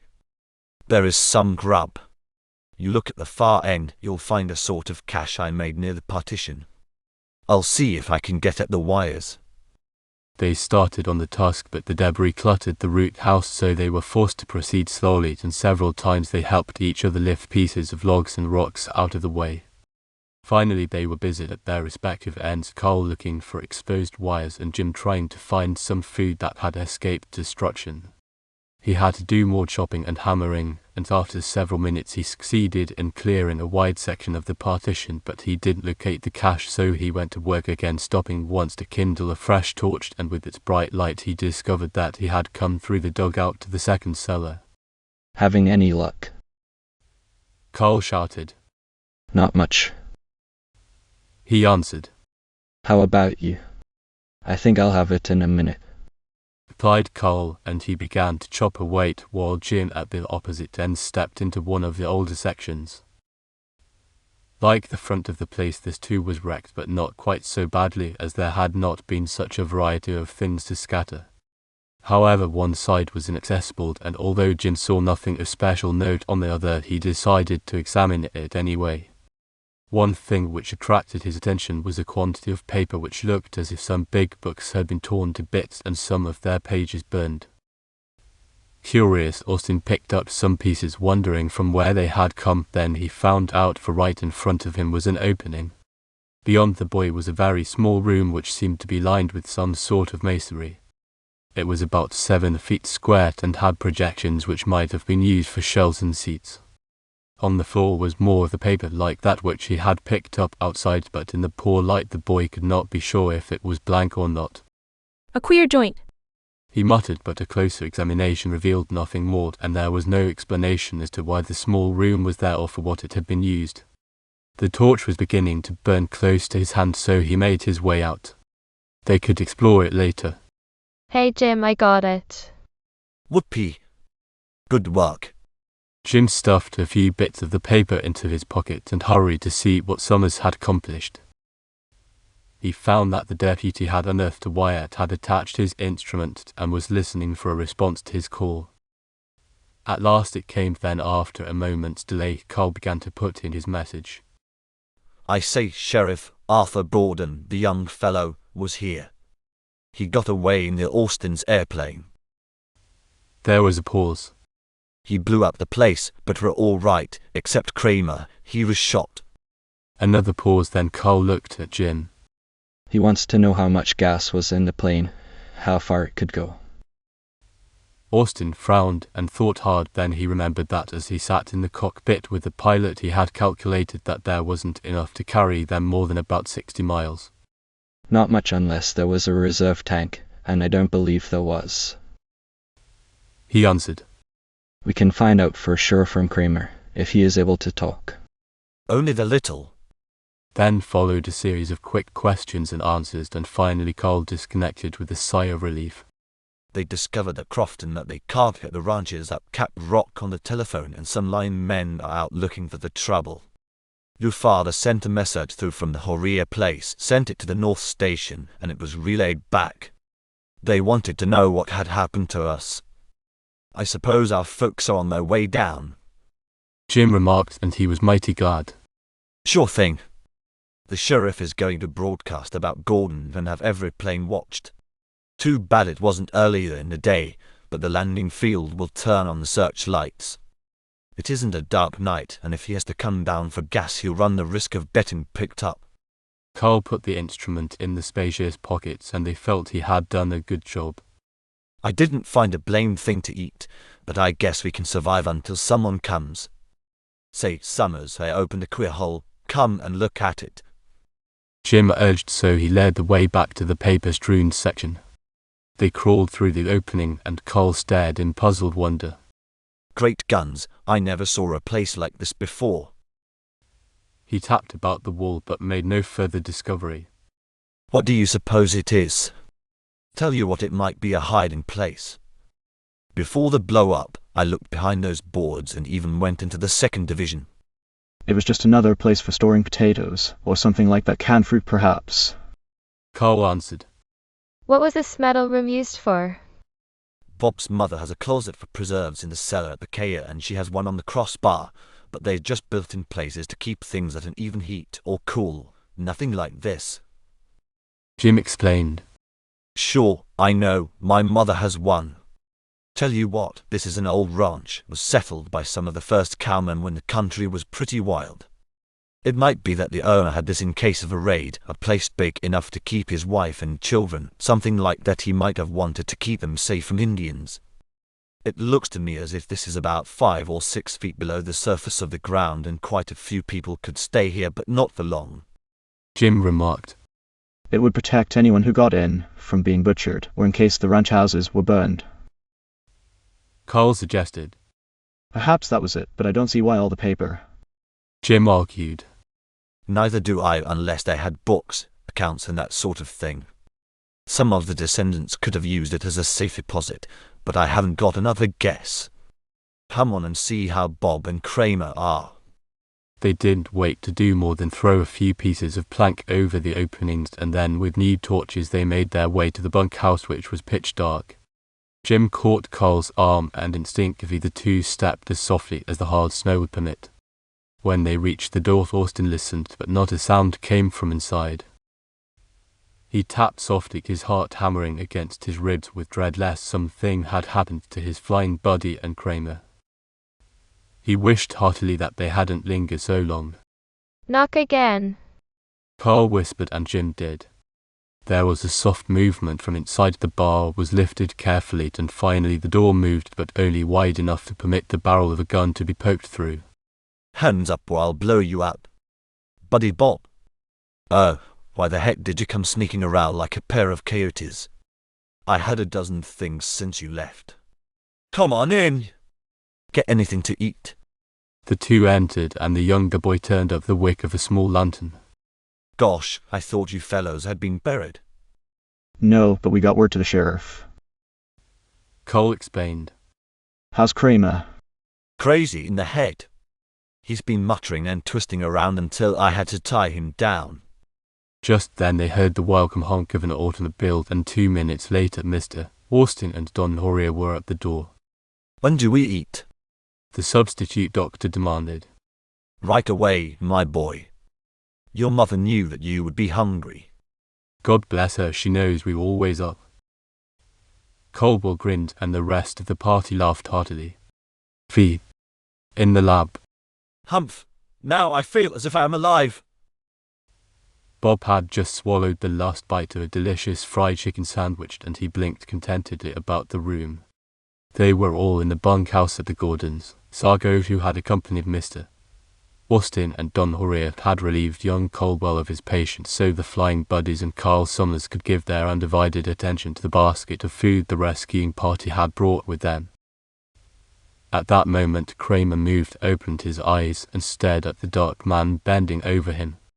You are doing well, sir, Sargo said quietly. There was something very reassuring in the manner of the box-head's overseer, and although the man from the north had never set eyes on him before, the dozen questions that popped into his brain on returning to consciousness began to arrange themselves in an orderly array instead of a confused mass.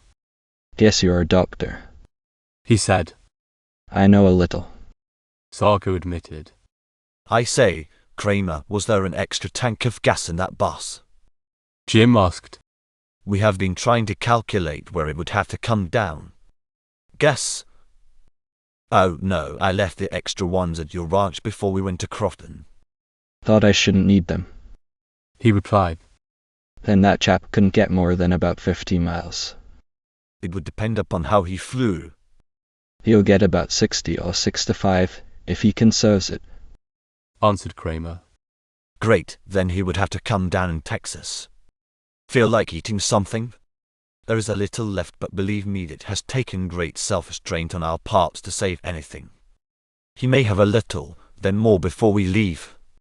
Sargo decided, so they arranged a roll of blankets to raise Kramer's head, and he was ready to eat. I can feed him, old man, Bob offered. Don Horia wants to go up the cliff to where the plane took off. When you come back, we'll go home. It's been a nice large night and a good time was had by all. That is an excellent suggestion. Don Horia smiled at the irrepressible young fellow. We shall leave the officer with you, he added, and turned to Cole Summers. You are both armed. I do not anticipate further attacks, but it is always well to, as the Boy Scouts say, to be prepared. Yes, sir.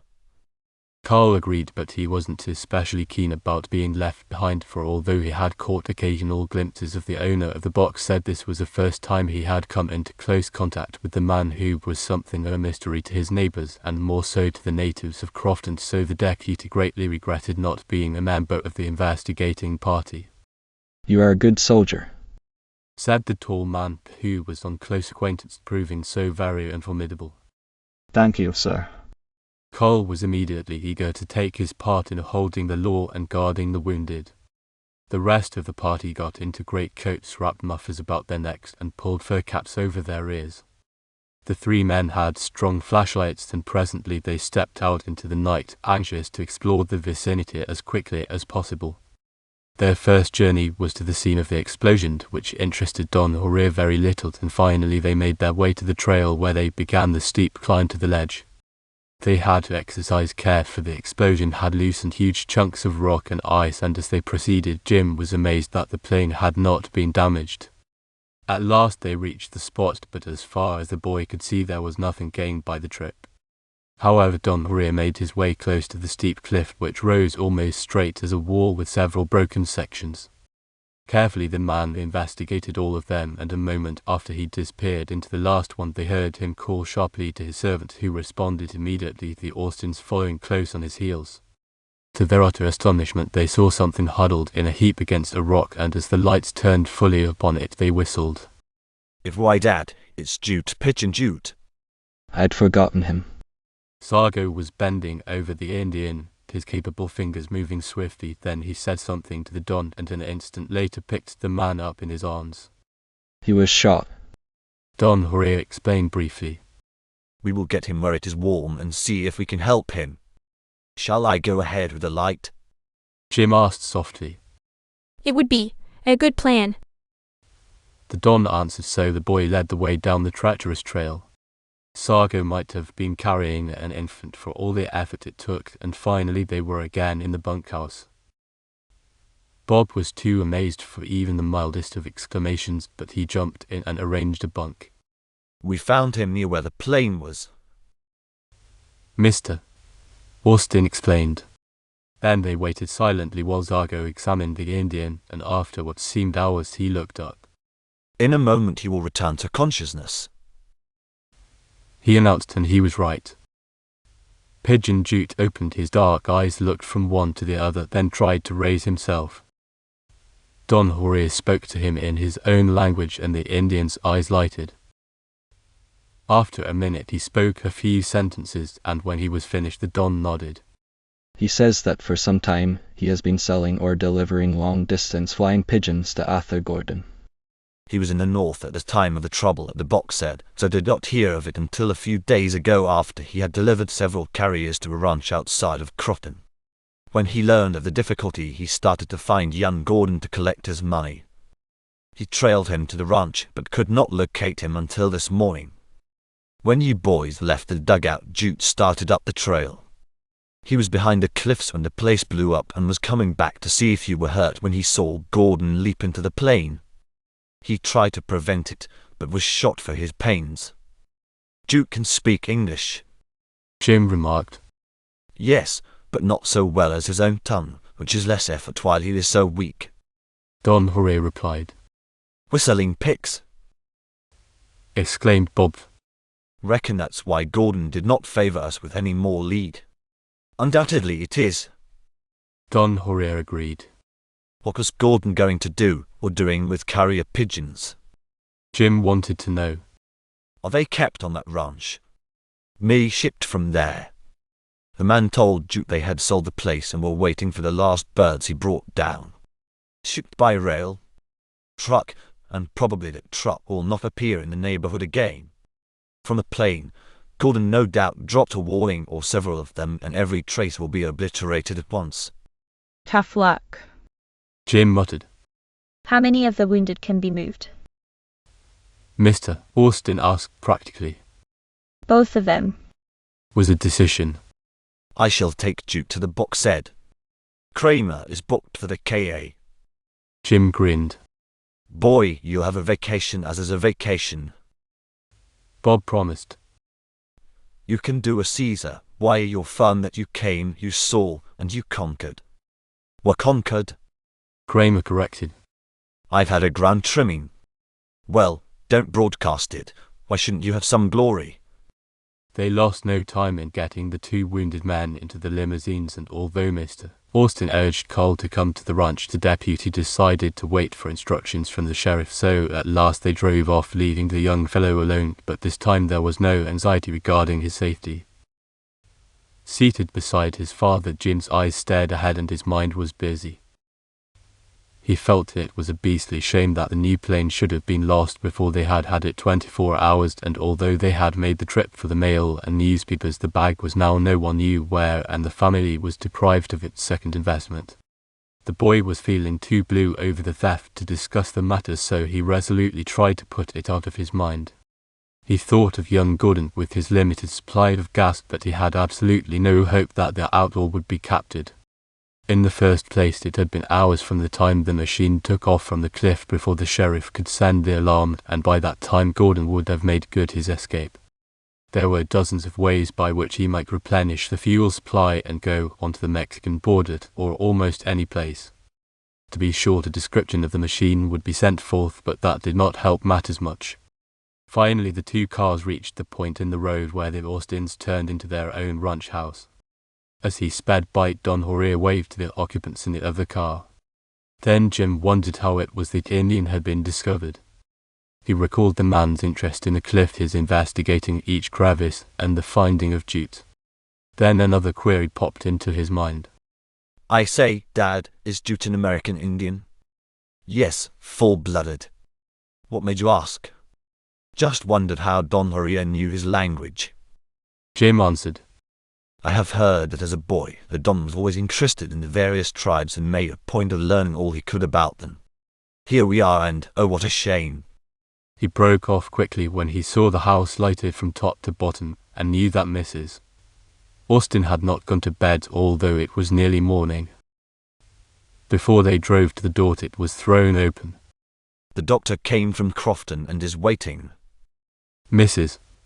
Austin called, and a moment later the medical man came to help his patient into the house. Over the eastern rim of the mountains, the first faint streaks of dawn were breaking before the bodies were ready for bed.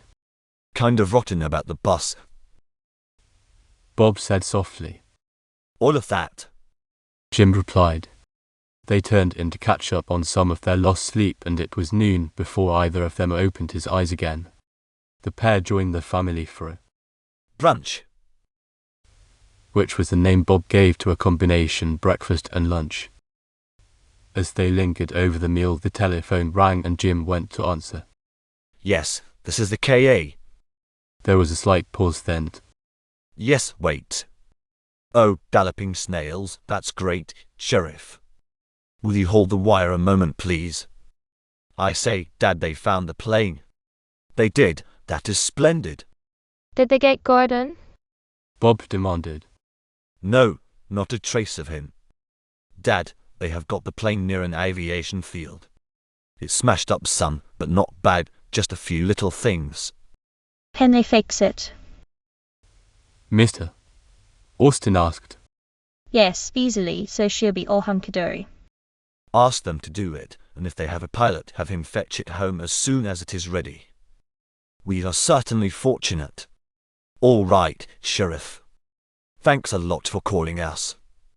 Jim hung up the receiver, and everyone was eager to hear the details. I suppose Gordon came down in the night and sneaked off. Bob suggested. They haven't any idea of what happened to him. One of the airmen saw the plane roaring along and he rode beside her just for companionship. When he looked for the pilot, Gordon, the cockpit was empty. The fellow thought he was seeing things. Then in a couple of minutes our engine conked, stopped, and began to go down, but she spun around in grand style, going forward, and finally she dropped in a nice smooth section of the plane. The mailman followed, but she was absolutely empty when he investigated.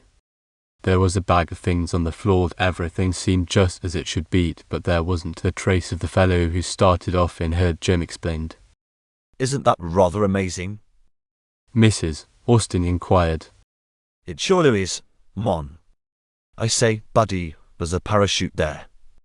2, one on the front seat and one on the back. The third one was gone. Gosh, Gordon must have hopped overboard when he saw he couldn't get very far. Did his exit before anyone could start a search for him. She's one grand little bus intelligent animal to make her own landing all by her lonesome. That ought to make Kramer feel pretty cocky, some talking point for his advertising department. Better run up and tell him. He was feeling badly last night over the loss, and now that the machine will be coming home to roost. Bob grinned. I'll break the good news to him gently. He raced upstairs to tell the salesman, who was delighted and no end set up over the achievement of the machine. While they were discussing the matter, the box-said limousine drove up and Jim went to admit the caller. He discovered that it was Sargo. I had to be in this direction, and Don Hurrier asked me to stop and see if you wished to return with me. Thanks a lot. I'll be ready in a jiffy. How is Jute? Doing very well, thank you. And Mr. Kramer? Top of the world. Jim replied. That is good news. The boy hurried into the house. Oh, Bob, going to the Dons this afternoon. Zargo is outside. Guess not, old-timer. I'll linger around and keep Kramer from getting rusty, but you ooze along. 10 minutes later, Jim was in the big car, which was a particularly powerful, smooth-running machine, and now it ate up the miles as it rushed over the road that wound along the edge of Cap Rock. Dad told me that when he was a boy this was the stagecoach road. The drivers used to go lickety-split, mostly spit, and when the passengers got out most of them would be black and blue from the bumps. Jim remarked. Those days are not so far distant. Sarko replied. Your father's generation has seen many changes. Yes, sir, from covered wagons to airplanes. Besides that, there have been the cables, radio, submarines, automobiles and television. When you come to think of it, they have had to do some mental jumping to grasp it all. The inventors and discoverers in these days are everlastingly lucky they were not born earlier, during the time when the mob pitchforked everything that was different and called any kind of progress heresy. Great guns, I never can understand why those old ducks were so opposed to people using their own brains. What a lot of good men and women they cooked when half the world had to believe what a couple of fellows dictated. Zargo, do you believe there is a hell? What is your definition of hell? The man asked. That's a hot one. A bad place where bad people go when they are dead. Where they have to atone for their sins. Jim answered. And what would you classify as sin? You sure are not going to commit yourself? The boy chuckled. Well, I don't believe God punishes people for their ignorance, but if he does, there's an army, an everlasting big one of people who have been powerful enough. I mean held high positions, inflicted torture and suffering on their fellow men, who tried to show the world how everybody could know more, like Galileo, and a lot of fellows. I'd call destroying men like that a sin. You would turn a great many say standard saints into sinners. Sure, why not? If they were incapable of rightly classifying their fellows, they'd just naturally overestimated their own importance. I should say you have given the matter a good deal of thought. Well, I have some. The boy flushed. You know, when you are flying way up in the sky through the heavens, no matter what they were doing, it does set a chap's thinking machine to working. Gosh, I'll be glad when we get our new plane fixed. When they fetch it home, Bob and I are going to take it to bed with us so nothing can happen to it while here we are. The car went purring along the drive under the snow-laden willows whose long branches rustled and murmured as the breeze stirred them. It stopped before the door, which was promptly opened by the manservant, and a minute later Don Horia was welcoming his pupil, who lost no time in divesting himself of outer garments. Your step-brother, I take it, is engaged in entertaining Mr. Kramer. Yes, sir. He's still got some things he wants to read, and I guess he thought if he stayed at home, it would be a little easier on Mom, and Bob sort of likes to take care of sick things. It tickles him pink if he can doctor a chicken, especially if it gets well. Jim laughed, then added earnestly, Bob's a great buddy. He certainly is. The man agreed promptly. I say, Don Horia, did you know that Pigeon Jute was up there in those rocks? I've been wondering all night. Suppose we go to the laboratory and see. It is nearing the hour when I have a few minutes with my son. That's so. I'd like to say hello to Unsicia, haven't done it for a week. Does he celebrate Christmas? I mean the way we do. With the rest of the world he enjoys a holiday. The man nodded. I'm glad, because a year without a Christmas would be sort of well lonesome. The two went leisurely into the long, cheery living room, to the panel in the wall, which was now a familiar object to Jim, but he recalled that first day the Don had opened the way to the little elevator which had been installed during the days of the present owner's grandfather. Without waiting, the boy pressed the tiny knot, and as he did so his mind leaped back to the summer day when the Gordons and Burnham had led a crazy mob to the ranch, and an airplane machine gunner viciously fired his deadly rounds into the house in an attempt to destroy its occupants. The whole scheme had failed because Jim had managed, despite wounds, to press his bleeding hands against a small button on one of the pillars on the veranda, releasing an invisible wall of electricity which caught the invaders. Today the door slid smoothly, the pair stepped inside and immediately began to descend to the beautifully built underground work and experimental laboratories. Presently they were in the long tiled hall. The boy went up once to his own closet, where he changed to the close-fitting white suit and soft sandals.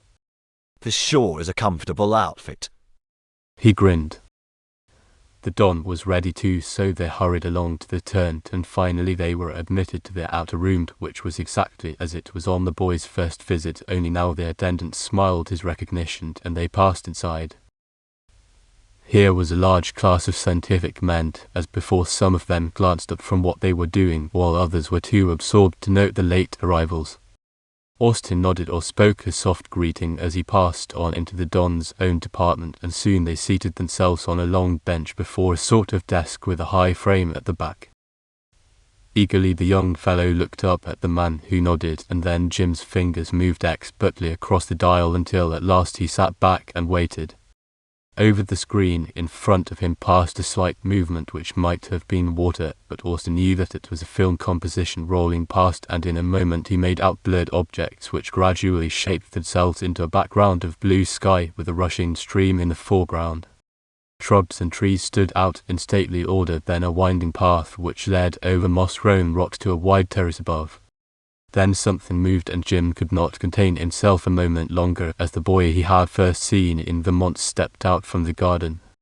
Unsicia, he called. Jim, old scout, came the laughing response. In Texas you are to have a white Christmas. We surely are. Jim laughed. Bob's mother is crazy about it, says it's exactly like when she was a girl in Vermont, you know. When she lived on the farm by the waters of Lake Champlain. Right you are. Well, it's great to see you, and your father wants to speak to you. So long, old man. So long, Jim, old scout. Here's to the membrane on your proboscis. Or, go on, that's no way to say skin on your nose. Jim laughed. My son has not proved to be a very good student of slang. The Don chuckled. Then for several minutes the two spoke in that strange language which Jim had not been able to attribute to any race. Finally the father and son were finished. Then the man moved to the further end of the room. Again the two sat down before a dial board, but this time the screen was more like a moving picture. Will this be yesterday, last night, I mean? The boy asked. Yes, and perhaps it will answer your question. The eye. Out of the sky. Young Austin waited eagerly for the photo record of certain observations made every day in the laboratory. In a moment the film had rolled to the beginning of the picture, and after a few preliminary scenes passed, Jim saw the buildings of the Gordon Ranch appear one after the other. There were the barns, corrals, bunkhouse, the ancient home, and the root house a short distance away. Beyond, the cliff rose in ragged ridges to the strip of tableland which the boy knew so well. He saw Carl Summers, the deputy, gun on his arm and snowshoes on his feet, moving cautiously as he made his rounds of the place in search of a sign of the return of Arthur.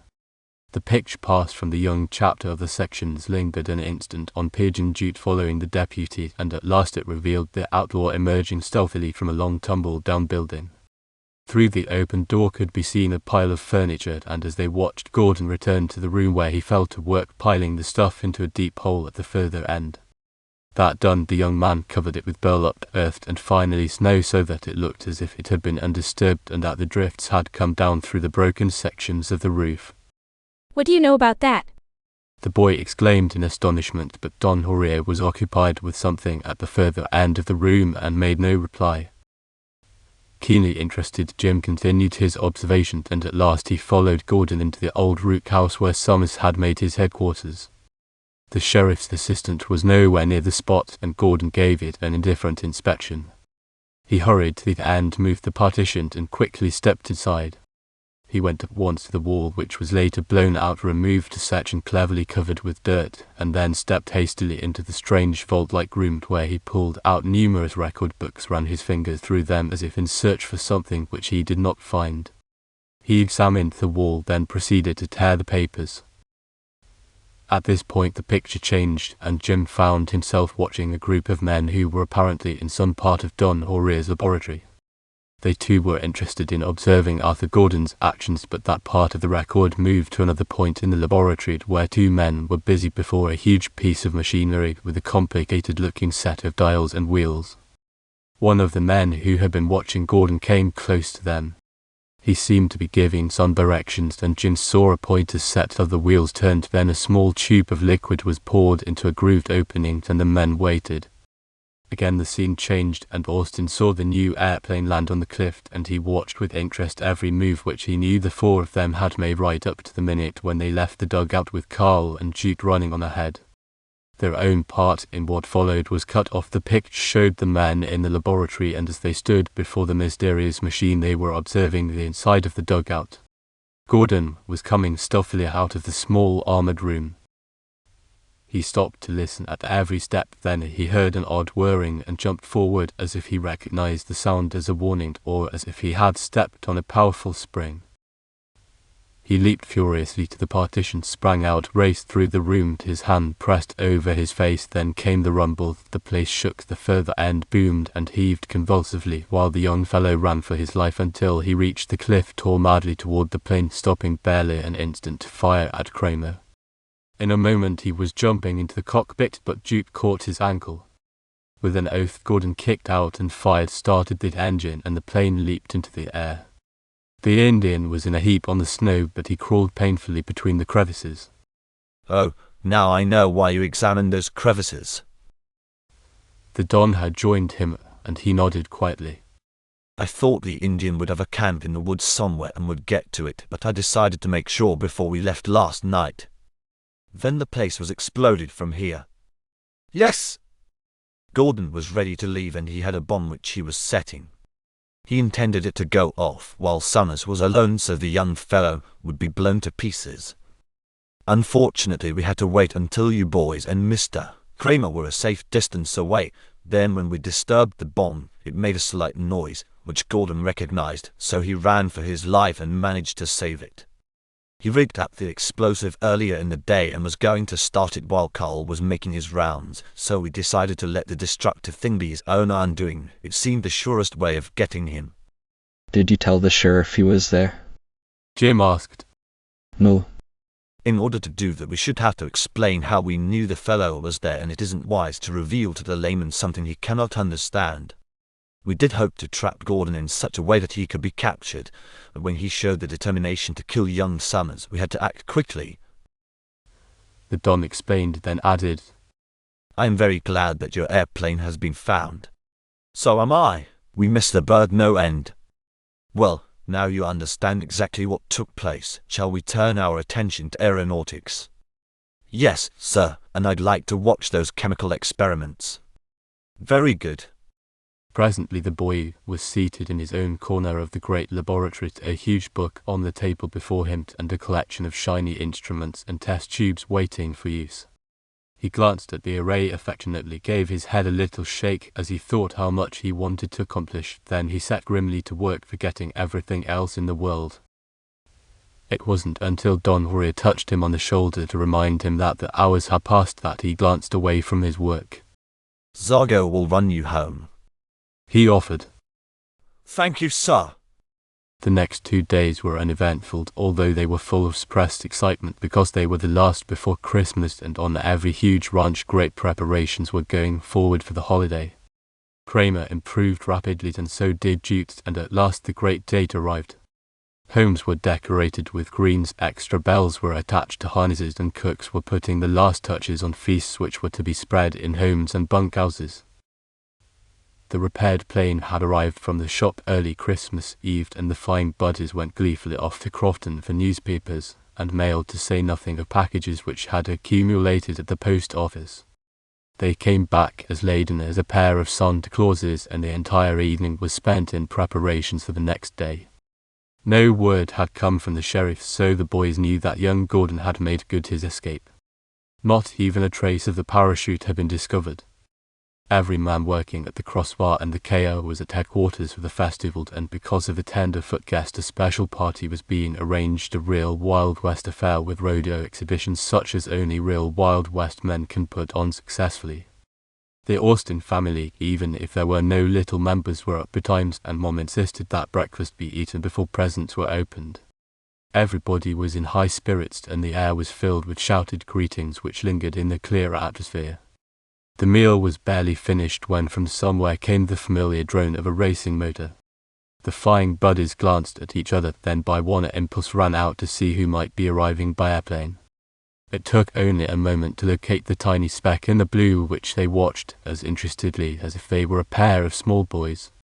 Cap Rock was too far west for them ever to see the air mail meant, and pilots flew their planes over that section very rarely. Gosh, she's a bird, Bob exclaimed. Looks as if she's pure silver, Jim added, and in the bright sunshine the plane did look exactly like that, highly polished. She was rapidly getting nearer, but as yet they could not make out her pilot. However, they did not think much about that, for the machine was 2,000 feet up, and the man was probably protecting himself from the cold.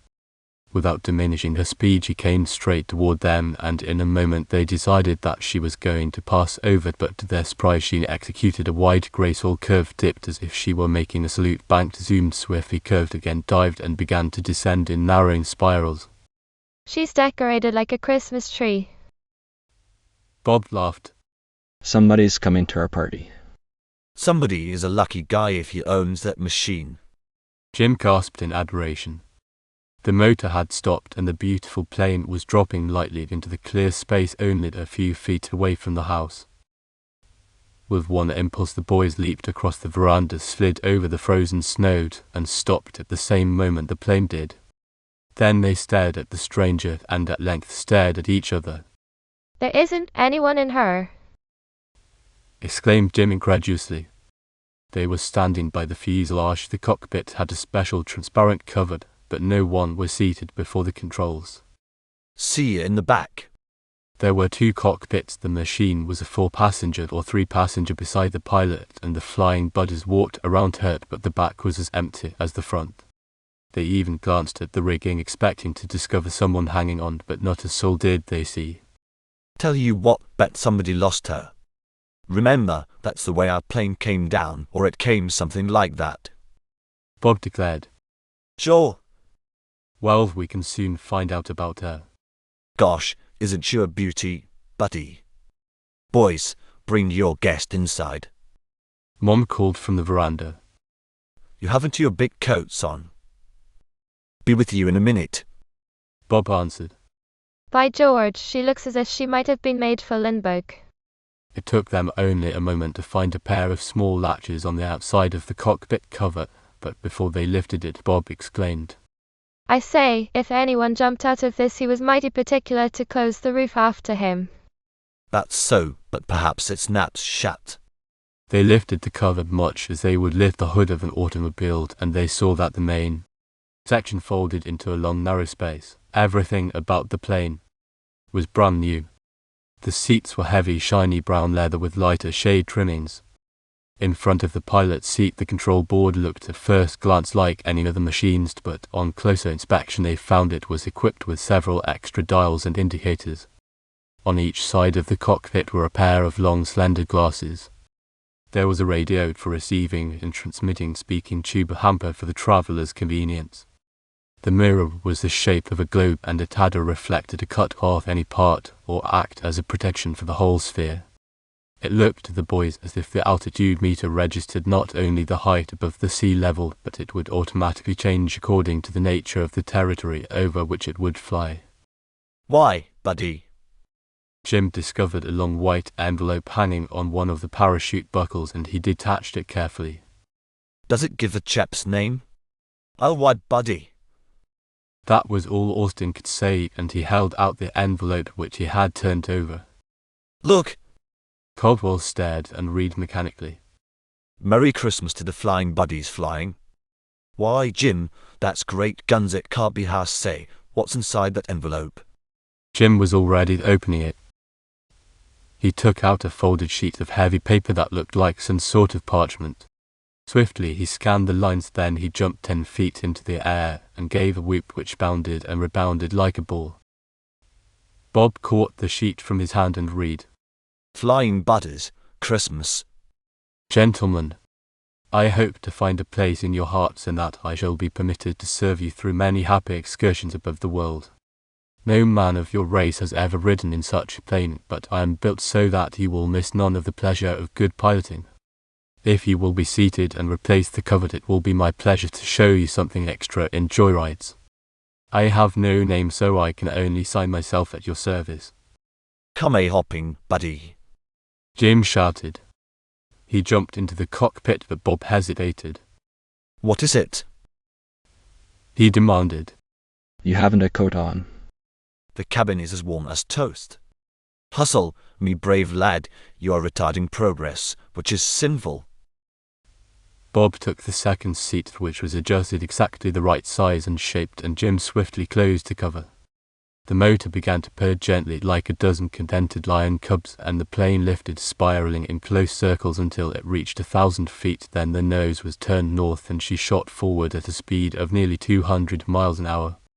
Austin was busily examining the paraphernalia on the board before his eyes, while Bob was simply too puzzled to do anything more than sit back and wonder if he was experiencing some sort of fantastic dream. In 10 minutes the machine was dropping lightly in the Horia front yard, where the flying buddies saw Zaga and the Don waiting for them. You did not fear to accept the invitation. Don Horia smiled as Jim shoved the cover from over the cockpit. Not so that you could notice it. Jim declared. Wow, what a bird. Glad you like it. Who wouldn't? Golly, Don Horia, it's a wonderful present, but it's pretty steep. Did you like it? Crazy about it. My son and I both feel that the several services you flying buddies have rendered us certainly warrant some token. Token, great heavens, Don Horia, oh, but she's a beauty. How did you send her over and bring her back? Bob demanded. A very simple little instrument. You will notice one of the dials is a little different color from the other controls. It is now set in time, as it were, with a section of our plant here, and was controlled from a laboratory. You have demonstrated that part. We will show you the ordinary method of plane piloting in a very few minutes. One thing I shall ask is that you do not mention the fact that she is equipped to operate from a central power control. There are 5 stations in the world from which she can be directed, and in an emergency, even though she ran out of gas, she could be kept up. I'd suggest that you keep the dial turned to the lowest notch, that will tune in whenever you are flying, and in case of accident it may save you some trouble. Jinx! Bob whistled. May I ask where the power control comes from? But I suppose it comes from here. Jim said. It did for today's demonstration. There are 5 stations in the world, 4 beside this one of mine. One is in South America, one in India, one in China, and the other in England. I suppose there are more planes like this one. remarked Jim. A few. Well, Jinx, I don't know how to thank you. Just the same, we do think it's mighty good of you. That's all that is necessary. Now, I must go inside.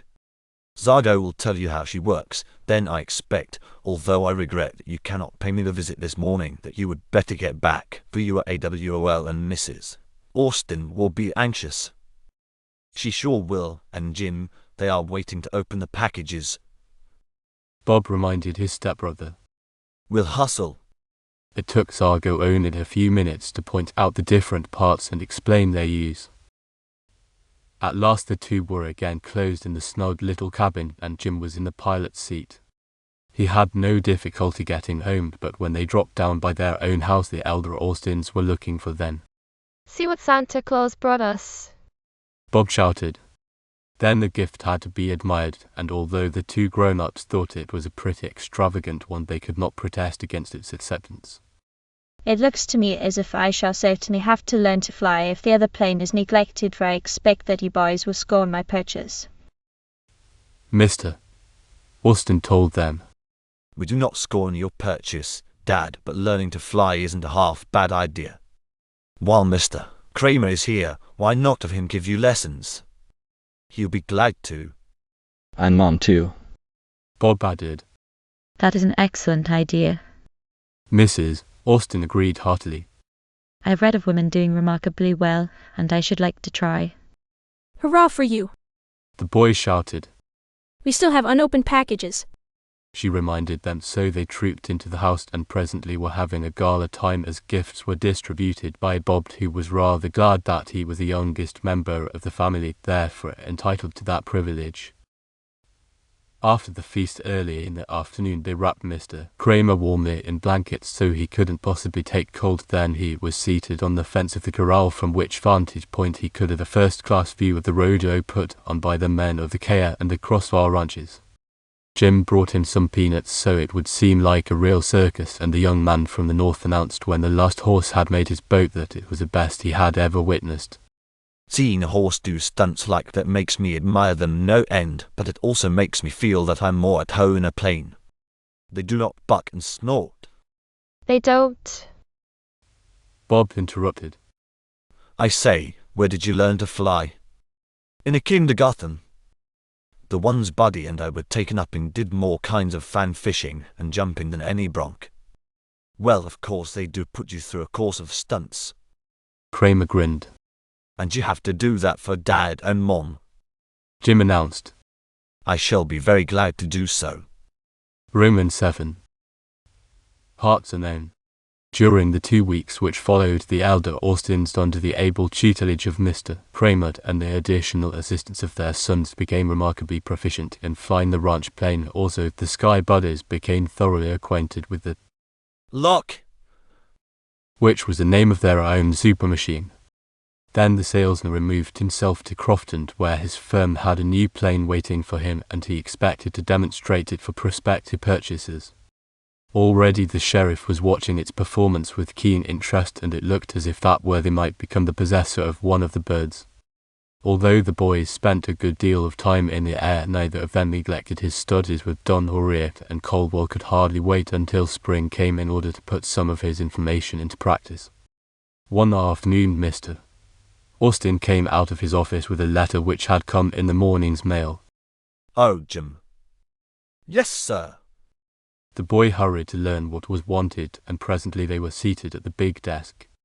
I may go to South America. The man announced thoughtfully. Golly, what a trip that will be, Dad. The boy exclaimed. Be gone long, sir? I do not know. It's a matter of business, and I was rather hoping that my part of it could be transacted from here. But I have received a confidential letter in which one of my associates urges me to come personally and look after my interests. He answered thoughtfully. Taking Mom. I do not believe I had better.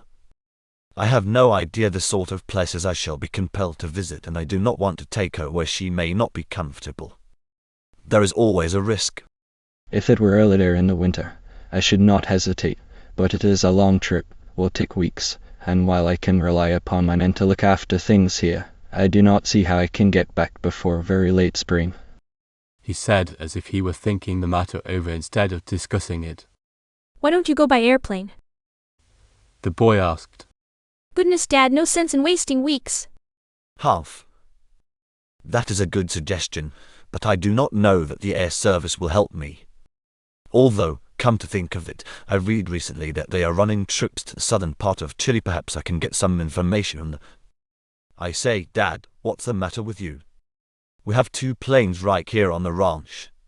Furthermore, you can fly yours. After a fashion. I should not think of attempting anything so. No, of course not. I was just thinking that you could help out some of the time. You aren't like a tenderfoot in the air. We'll take you in the La. And it will be the Grand La. Well, I don't know about that. His father hesitated. Didn't we go traipsing all over the United States and Canada? You did, and got into all sort of things. Mr. Austin chuckled. This would have to be a very serious trip, few stopovers, and return home just as soon as I conclude my business. I don't know about taking you away from your studies. We can take a couple of books along with the luggage. Now, Dad, don't be a killjoy. This business deal is important, isn't it? Very important to all of us. The man admitted. All right, then, let's all of us get at it as fast as we can. Nothing can beat the La. And with 2 pilots, why Dad Henry Ford hasn't the thing on you, the boy urged. I guess I'd better talk the matter over with Mother. Such a project could not be undertaken without very serious consideration and preparation. When the idea was presented to Mrs. Austin, she too hesitated about letting the flying buddies pilot such a trip, but she did understand the importance of her husband's arriving at Cuzco in Peru just as quickly as possible, and that the shortest time by boat was 18 days. Usually it took longer depending upon the weather conditions. Added to that must be the time necessary to get to the nearest port, securing reservations at a season of the year when ships sailing to southern points were booked up full before leaving the north. By airplane it would take at least 2 weeks less, which was a big item. Bob added his voice to the plea that he and Jim be permitted to go. Goodness, Mother, didn't we go all over the country, find our way and come back without so much as a broken wire? Yes, you did, but you got into so many adventures. Of course you didn't have anything serious happen to you, but you were in your own country, or Canada, which is almost the same, and you did not have to travel over long stretches of water. She persisted. It's just as safe over water as land, Mom. We'd stop at some port to be sure that everything was ship-shape before we started to cross, and it can be made in several hops, not all at a clip as Lindbergh did. His mother didn't object, so you be a good sport, please. His mother must have had some awful hours. I'm sure that every minute of them seemed like a lifetime. She sighed in sympathy. Perhaps they did, but we'll be just as cautious as Lindy was. We'll have everything in proper order, and take good care to keep it that way, Bob assured her. Besides, if Dad can get there ahead of time and those fellows are planning to put something over on him, we'll get him there early and he can give them the laugh. Then, we'll be home in time to start things this spring. It won't be like when we went alone, Jim added. Dad will be along and he will see that we do not go butting into any mischief. Well, She looked at her husband. what do you think about it? The more I think about it, the more it appeals to me, my dear, but I do not want to influence you unduly. As Jim says, I shall be along. It's a business trip, no skylarking adventure, and I rather feel that our flying buddies will be thoroughly reliable. They must both realize that it is a serious undertaking. Sure, Dad, we do. We aren't kids anymore, we're grown up. The 2 real grown-ups smiled at this, and although they did not dispute the argument, neither of them could agree that 17 and 16 were exactly mature. Well, probably since we have planes and pilots, it is wisdom to make use of them and not delay needlessly. Mrs. Austin finally announced. At a gull. Bob shouted. He picked her up in his arms and swung her off the floor just to prove how big he really was. Robert! His mother protested, so he sat her down again. Gosh, Mom, you haven't called me that since I put the cat in the frying pan. He grinned. Did it jump into the fire? Jim drawled. It did, and after Mum got through with me I felt as if I had been sitting in it. Wow, she did wave a wicked palm. It makes me want to think of it. He laughed. Dismiss such unpleasant memories. Come on, I'm going to the bar, Zed. Probably Don Horia can give me some valuable information about air currents and other jams. Flap along by yourself, old-timer. I'm going to the crossbar to look at my new hot dogs. I want to be sure I have them in order to leave, and I'll get one of the boys to look after them. Shall I take you along in the lark? No, thanks. Dad isn't using a freighter, so I'll take that and carry some pots back. Bob answered. The freighter was the name the Flying Buddies had named the ranch plane. I think it isn't very respectful to call a plane Dad and I use a freighter or we'd a freight. His mother demanded with assumed indignation. Nope. He answered quickly. But she's a slow boat compared to the Lar. Mom, and before we leave I'll clean her up spick and span for you. A bit later the two boys took off from the open corral, and the difference in the two machines was immediately evident. The Lark rose like the bird from which her name was borrowed, while the other plane went into the air at a more gradual ascent, and by the time Bob had reached sufficient altitude to set his course, Jim was becoming a speck in the distance. It did not take him long to reach Don Horia's, and leaving the bus with one of the men, he proceeded to the laboratory where he knew he would find the Don busy at work. Good afternoon, my boy. Something I can do for you? I expect you can, sir. Fact is, Dad has to go to Peru, place in the southern part called Cuzco. Cuzco? Yes, sir. Do you know it? Rather. Well, we persuaded him, Buddy and I did, to let us take him in the lark. And I thought I'd ask you about, well, the best route and the sort of airways are likely to hit or get hit by. How do you expect to go? Haven't had time to consider it much, but I thought of going to Southern California and down that way, or shooting across Mexico. Jim told him. The Don pressed a button and one of the men appeared. Bring me the atlas, if you please. Presently an enormous book, its pages of fine quality paper and the cover of light wood which held the sheets together with clamps, was opened before them. The maps were the best the boy had ever seen, and as he examined them he saw that land, water, and air were all carefully charted so one could tell the depths of the sea, the properties of its surface, whether it was rugged or comparatively smooth, the direction of tides and underwater streams, also the force of the various winds and their usual course. Each section of the world was recorded in the most complete detail, and air currents marked clearly. Golly, what a set of maps. He exclaimed in wonder. They are exceptionally fine and were compiled after years of the most careful study.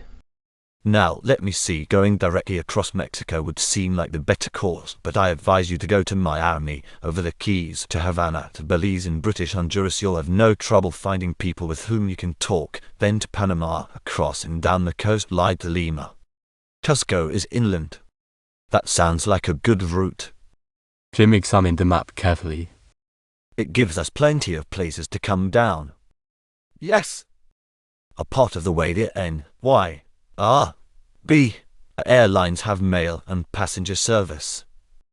That's the New York, Rio and Buenos Aires line. Yes. I'll have one of the boys make you an itinerary so that you can be over the water during the daytime unless you get in too big a hurry. May I ask why you're going? Dad and some friends of his are interested in a project down there with some other business associates. One of his friends wrote confidentially that my father better be on the ground. He's making quite an investment. Jim explained. I see. I take it you expect to go and return as soon as possible. Yes, sir. Well, this route will really be the better one, and with 2 pilots you can stay in the air as long as you like. I have been in Peru, and don't forget to take light clothing. It is very hot, unless you get back into the mountains. Cuzco is 200 miles from Lima, and is more temperate than places west of the Andes. Thank you. Now, you better leave the lark. Here until you are ready to start. Our men will put her in order for you, and I'll see that she has 1 or 2 extra conveniences. She is built to withstand acids. Hope we don't expect to get into any trouble. Jim laughed. Of course not, but if your father is planning to give his associates, some of them, a surprise, you want to be prepared. Men of this age are frequently particularly vicious if their financial plans are threatened. This is something you want to remember, and so do not take any chances. The Don spoke so earnestly that Jim was sobered. It's kind of a wild country down there, isn't it? Parts of it, certainly. Not very thickly settled. It isn't always the isolated spots where the greatest evil is committed. Be on your guard all the time. I do not mean for you to be stupidly fearful, but be precautious. I understand. Thank you, Don Horia, and you bet I'll be glad to have all the trimmings that the lark. We'll curry. All right. You might study these maps while you are here, and later I'll send Zabo home with you, unless you will dine with me. I have not had young company for some weeks. I'll be glad to stay, but jinx, I'm in working clothes. Never mind that. Is the plane here? Yes, sir. I'll have the boys set to work on her at once. When do you expect to leave? Not for a couple of days anyway. I know that Dad can't start before that. Fine. Now, I'll get back to my observations. I thought I could take some lessons with me. Jim remarked. We'll have some prepared. Jim bent over the maps, made a memorandum of the route the Don had suggested, a rough sketch on which he marked various items of importance, and when the man came to tell him it was time to go to dinner, the boy could hardly believe it. Half an hour later they were seated in the cheery living room, and the meal was being served. Through the first course they discussed this and that, then suddenly Jim remembered that Don Horia had said he had been in Peru. It must be an interesting country down there, sir. Did you like it when you were in Peru? Very much indeed. We studied its history in school, and I read some extra books about the conquistadors. Most of the writers soft-pedaled the old duffers, but I got a hunch they were a pretty hot lot. Pizarro and his brothers, they were half-brothers. Only one of them got back to Spain, and he spent 20 years in prison. The Marquis Francisco was assassinated, one brother was killed by the Indians, and the other was hanged. Rather a come down from being chief moguls, but I wasn't a bit sorry for them. They were Jim saw Don Horia's face flush and was filled with dismay lest he had said something personal. South America, particularly Peru, has stood for hundreds of years as a monument to those men whose ignorance, cruelty, and avarice caused them to commit crimes which constitute one of the greatest blots in the history of the world. The Don said. His eyes rested on his plate, then he looked up with his usual pleasant smile. No doubt you have guessed that my regard for the Marquis, as they called him, his brothers and also partner, Almagro, is not very high. They were all low-born men, except Hernando Pizarro, who was the legitimate son of his father, and as you say, the only one to return to Spain alive. It must have been galling to him to return to his native land and be treated as a criminal. He had sailed away as a great hero, had known the riches of kings, but he died in comparative poverty. He had it coming to him, Jim declared. He was no end relieved that he had not embarrassed his host, and he did wonder a bit why Don Horia, who was usually so perfectly calm and self-possessed, should feel so deeply about the fate of Peru and her neighbours. I thought it was too bad Spain didn't take a tumble to herself sooner. She might have saved something from the wreck. She might have. Buddy and I were talking about those countries, those old ones. Spain had all South America, Central America, Mexico, part of the United States, Portugal, and goodness knows what else, and now she's one of the least significant countries in the world, almost. Alfonso, he's not half bad, and of course he can't help what his predecessors did, but I should think it would make him want to bite nails when he thinks, if he dares to, what his country might have done in all these years. Probably the history of his heritage does not constitute his happiest reading. The Don answered. Some of those chaps had brains enough to see that the system was a blamed poor one, but they couldn't do much until the worst was over. A few of the men who went or were sent out were the finest of their time, or any time. They were keen enough to see that their country must lose instead of gain by the ruthless oppression of a race which was intellectually superior to their own. The destruction of public works as great as any in Spain, and a wrecking of a government under which men lived more happily than any country before or since, could only react like a boomerang against them.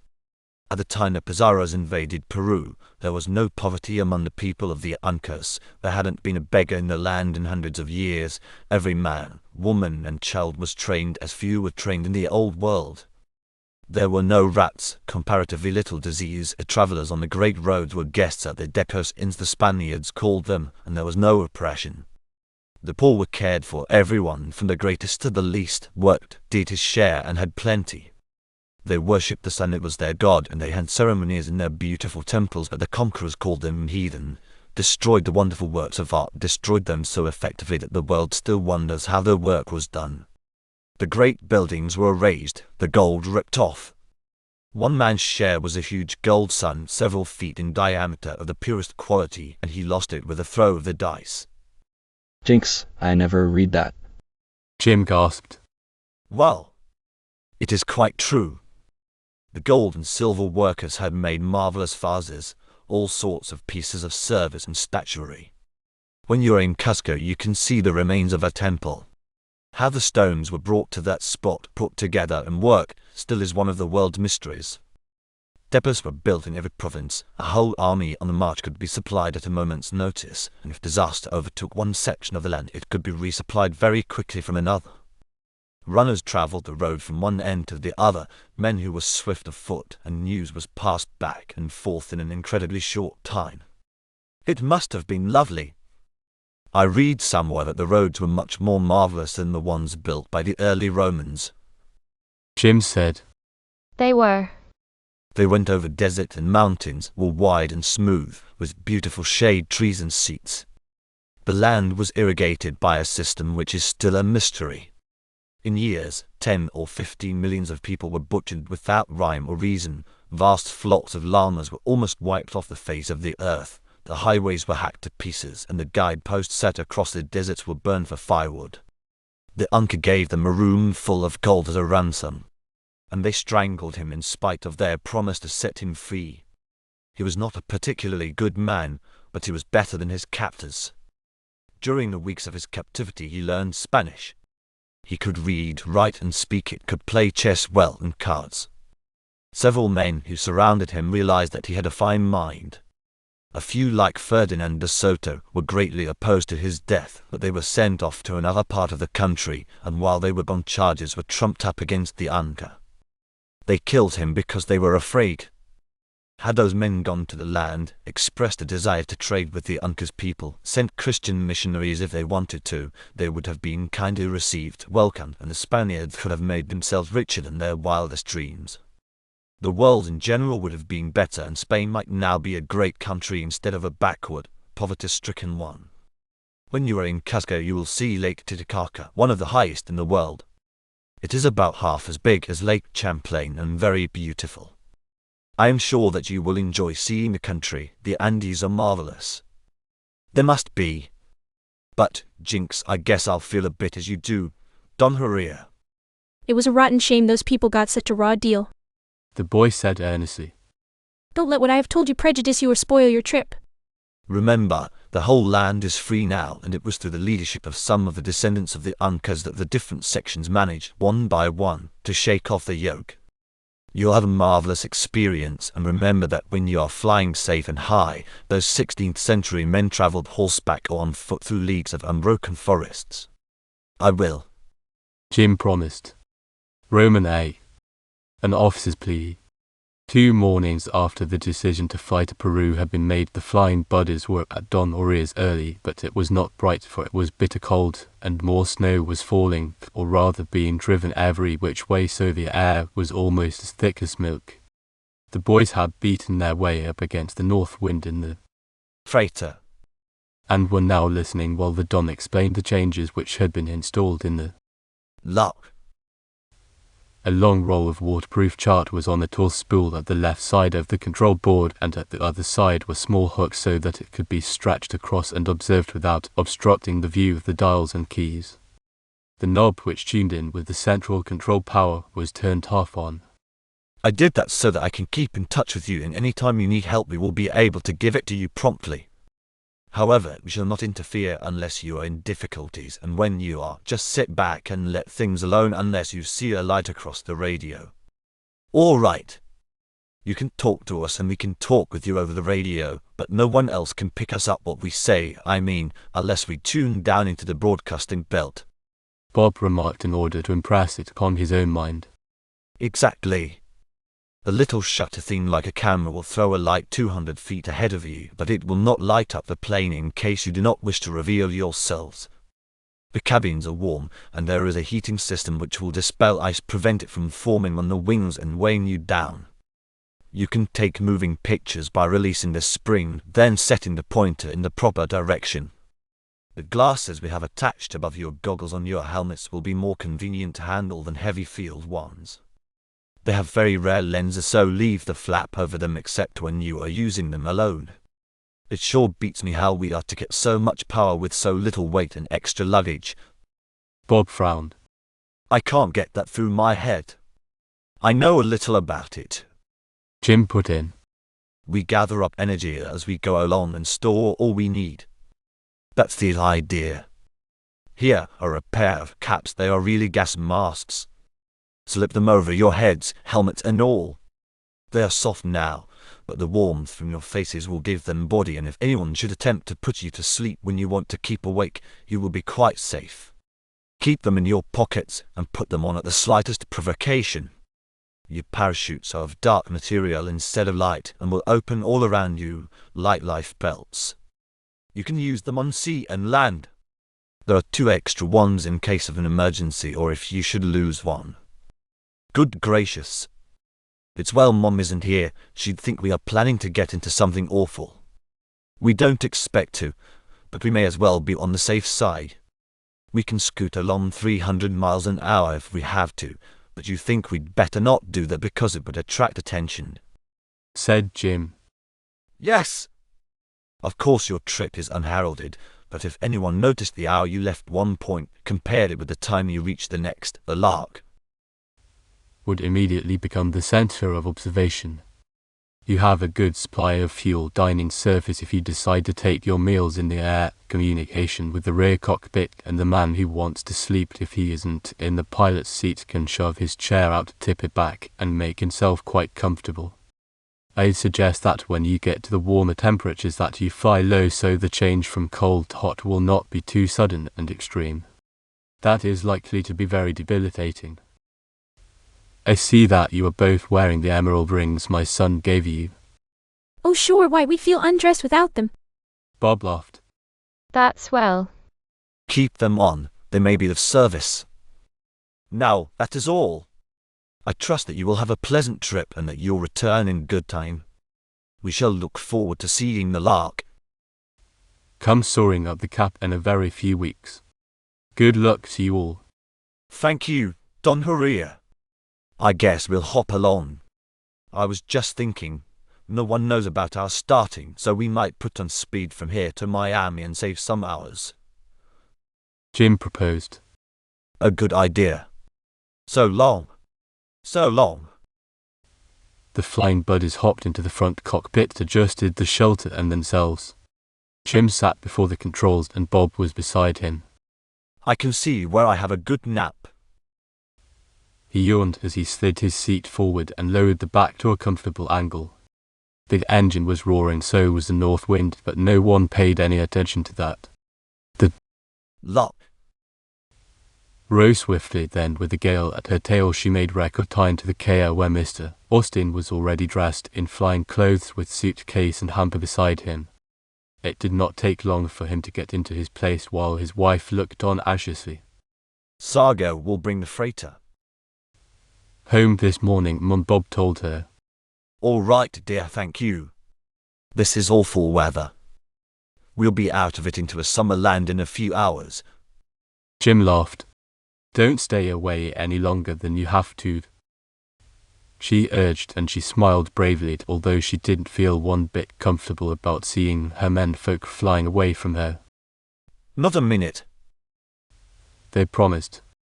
We'll send you wireless messages every day and postcards of the place where we stop marked by a cross. Be good, Mom. Presently they were again climbing into the storm, and as soon as they had altitude enough, Jim levelled off, set the course south by southeast, and opened her wide. The Lark split through the air like a shot, and an hour later had left behind her all sign of winter weather. The two boys were intensely interested in the performance of the plane, and as the speed was recorded they glanced at each other with exclamations of enthusiasm. Before noon the peninsula of Florida was stretched out beneath them, the waters rolling on either side. At 1 o'clock they glided down to a landing at a private aerodrome the Don had recommended.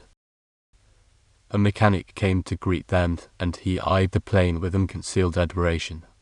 Some bird. We think so. Don Horia suggested that we stop here. We want to go and have lunch, replace the gas we have used, and start off in a couple of hours. Jim explained. At the mention of the Don's name the man looked at them more closely. My boss isn't here, but I know that friends of Don Horia are to be given the works. I'll be glad to do anything I can for you. He answered. Thank you. Roll her up and I'll lock her in that small hangar for you. I'll give you a key, and in case I'm not here when you return, just help yourself. There is a filling tank in the house. That is very courteous. They exchanged introductions, a few words of general interest, and when the Lark was housed, Mr. Austin joined them. His face wore a frown. Didn't we make rather good time, Jim? He wanted to know. Rather. Jim grinned, but he made no further explanation then. When do we eat? Bob demanded. To quote on Cicia, my esophagus feels as if my pharynx was severed. We'd better take you right to the nearest hospital. Mr. Austin laughed. I'd say you must be suffering.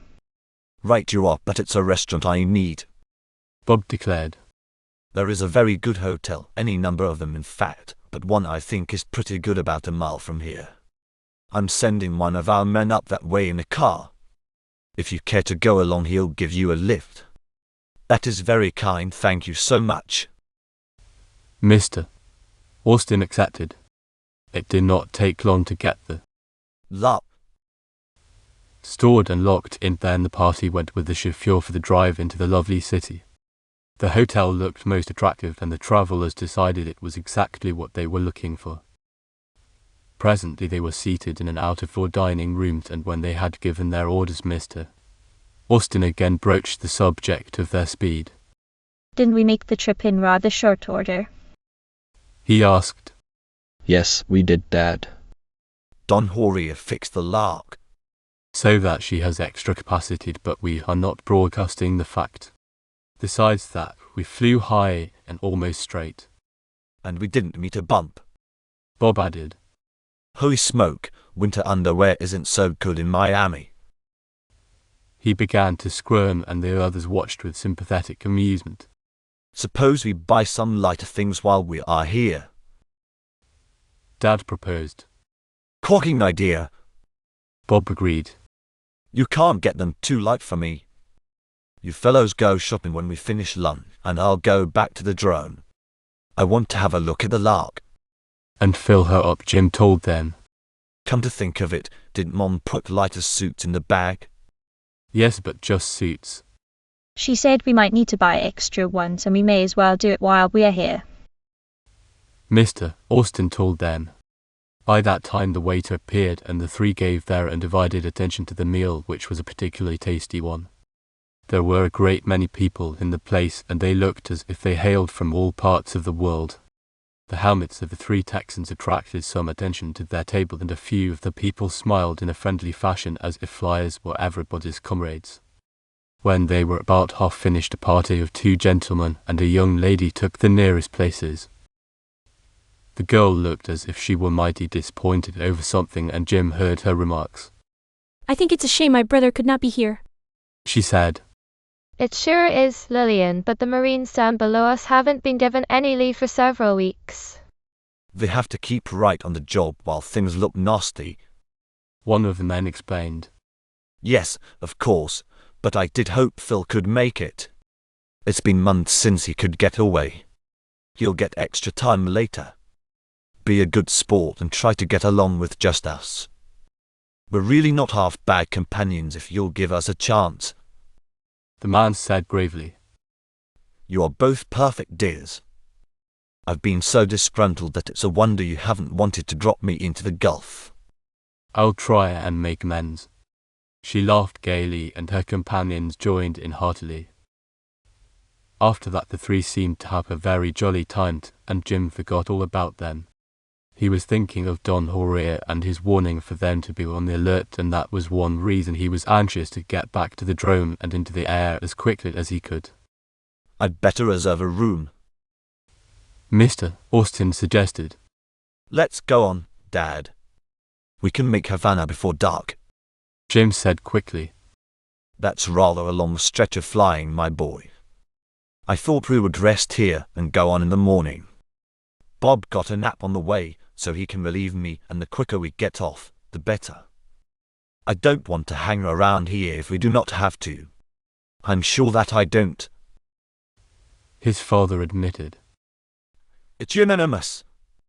Let's hurry and get something that feels like no shirt and be on our way. Bob urged. There was no objection to this, so they paid their bill. Jim got a taxi to take him back to the drome, while his father and Colby took another to expedite their shopping tour. In due time young Austin was unlocking the hangar, and he gave the Lock. A careful examination, then replenished the fuel supply, tried out the engines, and finally rolled the plane down the runway. One of the mechanics offered his assistance, which the boy declined, for he didn't really need help and he didn't want an outsider to play nursemaid to his bus. Everything was in apple pie order when a taxi drove up with Mr. Austin and Bob, and Jim noticed a 3rd man who was in the uniform of an officer of the Marines. We got a dozen sets of cobwebs, old-timer. Bob called. I'll change into mine right away. The 2 were coming toward him, and Mr. Austin handed a small package to his son. I have the extra suits in another bundle to put with the luggage. Jim, we met Lieutenant Morrow of the Marines. He's in a very unfortunate predicament, my son, and wants us to give him a lift across to Havana so he can join his company. He has been on leave, but he missed the NYRB airline, and he cannot get a boat. It is very important that he join his company tonight. Mr. Austin explained as he introduced them. Didn't know there were any Marines in Havana. Jim remarked as he greeted the officer. There aren't, but I can get a lift from there without any trouble. Lieutenant Morrow explained. You see, I got 5 days leave because my wife was sick. She's been in a bad way and I stayed with her until the last minute. I wanted to be with her every minute that I could. Then the train I took to get here was delayed. Morrow said. His face wore an anxious expression and his eyes looked as if he had lost a week's sleep, but Jim hesitated. He asked us if we were flying to Cuba and told us the trouble he's in. It is serious, you know, Jim, if he doesn't join his company when he's supposed to. I told him that you have been doing the piloting and I do not know how much weight we are carrying. Bob explained.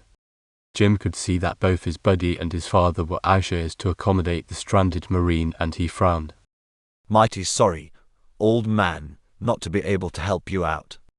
I'd do it in a minute, but our plane is not very big and I've just tanked up to the last ounce we'll carry, he said with emphasis. Bob looked at him, but Jim busied himself about the machine. Can't you dump out the extra stuff? Morrow urged. He had fully expected to be taken, and he showed his resentment. I'm an officer of our federal government and you are in duty bound to assist me. I can order you to do so. How do you get that way, old man? Jim demanded, whirling on him quickly. Am I responsible because you overstay your leave? Florida has any number of airplanes and you'll have no trouble getting one to take you across as you need to go. Get in, Bob and Dad. He snapped out the last word so sharply that his two companions complied without question, and it wasn't until they were in their seats that it occurred to them that they had treated a United States officer rather sharply, but the La was already thundering into the sky. She climbed to 10,000 feet, then leveled off, and her nose was turned south. Come on, old man, change seats with me. Bob insisted. All right. Jim agreed, then he spoke into the tube. Okay, back there, Dad? Yes, I am, my son, but I do not understand why you chose to be so uncivil to that officer. I wasn't until he began to shave-tail me, and besides, if we dropped down on one of the islands tonight and found you nicely strangled back there, your wife would never let us take you out again. We're not taking any chances. He answered. Have you any reason to believe the man was misrepresenting himself? A frail one. While we were at lunch, I heard a pretty girl almost cry because her brother, who is a Marine, hadn't been able to get leave in weeks. And another thing, I bet a gold tooth that the boat service from Miami to Cuba is better than the train service from New York to Chicago. He answered. I'm going to change my togs. You surely have a mind in the making, oh my stepbrother. I was so busy feeling sorry for the poor goop that I didn't use my thinking machine at all. Bob remarked ruefully. Well, use it now, old fellow. In a few minutes Neptune will be under us and he's a jealous god. Fly high, wide and handsome. Jim chuckled. Bob turned his entire attention to flying while Jim managed to maneuver out of his heavy clothes and get into the lighter garments. It was pretty close quarters, but it was accomplished at last, and Austin settled himself in his seat, took a look at the parachute, adjusted that and the safety strap. Then he had time to observe the vast expanse of ocean rolling in endless white-tipped billows beneath them. The plane was singing along smoothly. There were only a few clouds in the blue dome above, but the wind was strong. Austin scrutinized the chart, did some calculating, and finally made a decision. I say, buddy. He spoke into the tube, and Bob took the other end. What say? If the esteemed Lieutenant Morrow was on mischief bent, he will manage somehow to get word ahead of our coming. By the way, how did you happen to run into him? We were just coming out of the store and he spoke to us. Said he could tell that we were traveling by plane because we had on the helmets, and he wanted to know if we could carry an extra passenger. He told us his tale of woe and finished up by saying that he was desperate to get back to his company because the Marines are busy lads right now. Besides, it would go hard with him if he didn't put in an appearance on schedule. Bob explained. I see. Well, you know Dad hopes to forestall any crookedness that may be afoot when he lands in Cuzco.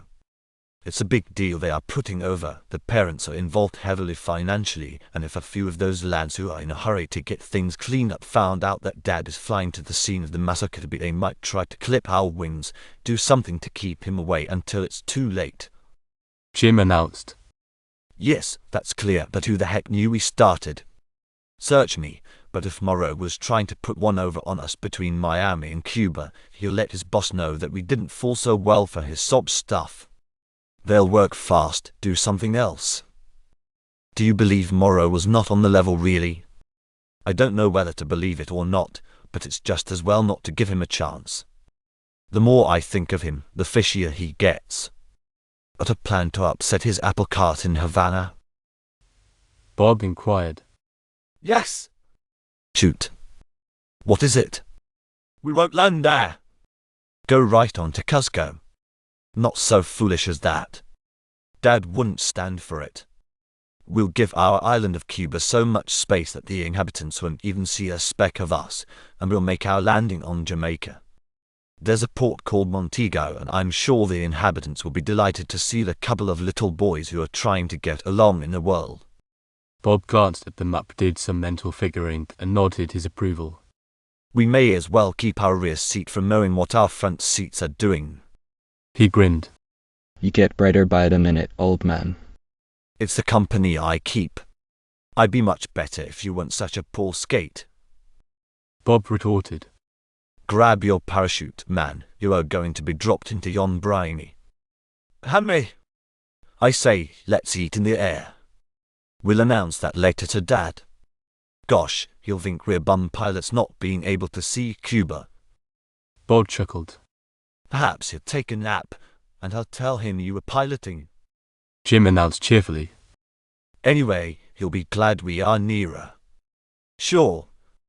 It's over 500 miles by a straight line, and we may hit a fog or a bad wind. Those islands down there are the keys. See how high you have to get to be out of sight of them. Bob zoomed 1,000 feet higher, and the tiny dots were lost from their sight. That means that an inhabitant, if he has no glasses, can't see us. Jim remarked. Yes, but Cuba is 300 or 400 miles long and 100 wide. If we fly straight across it, that will take at least 20 minutes at top speed. Lucky there are no indicators in the passenger seat. You have to remember that Dad's a pilot too. Bob reminded his buddy. I don't believe he'd object if he knew. I'll tell him. Jim took up the tube and spoke to his father. I say, Dad, we can make Montego in Jamaica easily before dark. Suppose we do that, then tomorrow we won't have such a long hump. I should be glad to cover the additional miles if you are sure that it isn't going to be too much for you boys and the lot. We do not want to be foolhardy, he answered. It'll be easy, and the weather is great. We may as well take advantage of it as long as we can. Jim explained. If you are all right when we fly over Cuba, why, go on by all means. Good. We'll make a raid on Mom's baskets for supper. I'm glad he knows, said Bob, and Jim nodded his agreement. After that, Austin spent some time observing the ocean rolling by under them. Then he got one of his books from under the seat and prepared to do some studying, but he kept the tube in his hand so that his stepbrother might call on him without delay. In a few minutes he was so absorbed in what he was learning that he completely forgot he was not at his desk at home or at the laboratory at Don Jorge's. Some time later Bob nudged him and Jim glanced up. Cuba? Must be. I've seen a couple of planes floating around. There's a big fellow over there, Bob remarked, and Jim looked in the direction indicated. The long island racing toward them looked remarkably beautiful, and the boy could see numerous boats of all sizes on the water, besides quite a few planes that seemed to be soaring about lazily in the sky as if their owners were merely having a good time. Better go higher, Jim suggested. Bob turned the Lux nose into the air, zoomed up swiftly, and raced forward. She was not traveling at the extra speed, so that would not call special attention to her, but while they were still some distance from the island, they saw one plane detach itself from the rest and start out as if it intended to meet them. It soared swiftly toward them, and Jim watched it thoughtfully while Bob tried to figure out whether it was merely a friendly advance or someone who was interested in looking them over. He decided not to give the fellow a chance, so he zoomed swiftly up, swerved his course slightly, and sped forward well out of the observer's range of vision. By that time they were nearing Havana, could see the activity of the lovely city, and again Bob climbed, then racing into a cloud bank he put on full speed. Jim watched the other plane, which circled wide before it followed toward the land. That guy was looking for us, buddy, but he doesn't know if it's us or isn't us, Jim remarked grimly. Did I give him the slip? I think so. Can we keep in these clouds? They looked deep when I was watching them, Bob replied grimly. Roman line. The stowaway. The Lock soared so high and swiftly over Cuba that it would have taken a racer to have caught even a second glimpse of her, and although it made the trip less simple, both boys were glad that the thick atmosphere was not dispelled south of the island. Caldwell grimly made his calculations for their course, and Austin checked up on them. Methinks this flight is not going to be all baby talk, buddy. Jim announced. Bet my new shirt against a set of red flannels that we hit some hot spots that won't be all Peruvian weather. Bob added. Wish we didn't have to stop this side of Belize, but I reckon we better. We're not doing a Lindbergh. Just then the light flashed and Jim took up the speaking tube. Are you there? Certainly. I observe we are leaving Havana in our rear. That's good. We reared right over it and lost the reception committee, if one was out looking for us. It's pretty foggy, my boy. We don't need to worry about that because we don't have to come down. We'll probably hit some breaks in it before sunset. How do you like the trip? I forgot to suggest that you bring anything to read. Jim laughed and his father chuckled. Mother was more thoughtful. She put in a couple of books, mystery stories, and I have read half of one of them. Mr. Austin answered. Great stuff. Maybe we can get some ideas. Got everything you need so that you can eat when the spirit moves? Plenty. Because if you haven't, there's a trolley line from the 2 cockpits. Just slide up the round disc and you'll find an opening big enough to send a club sandwich through.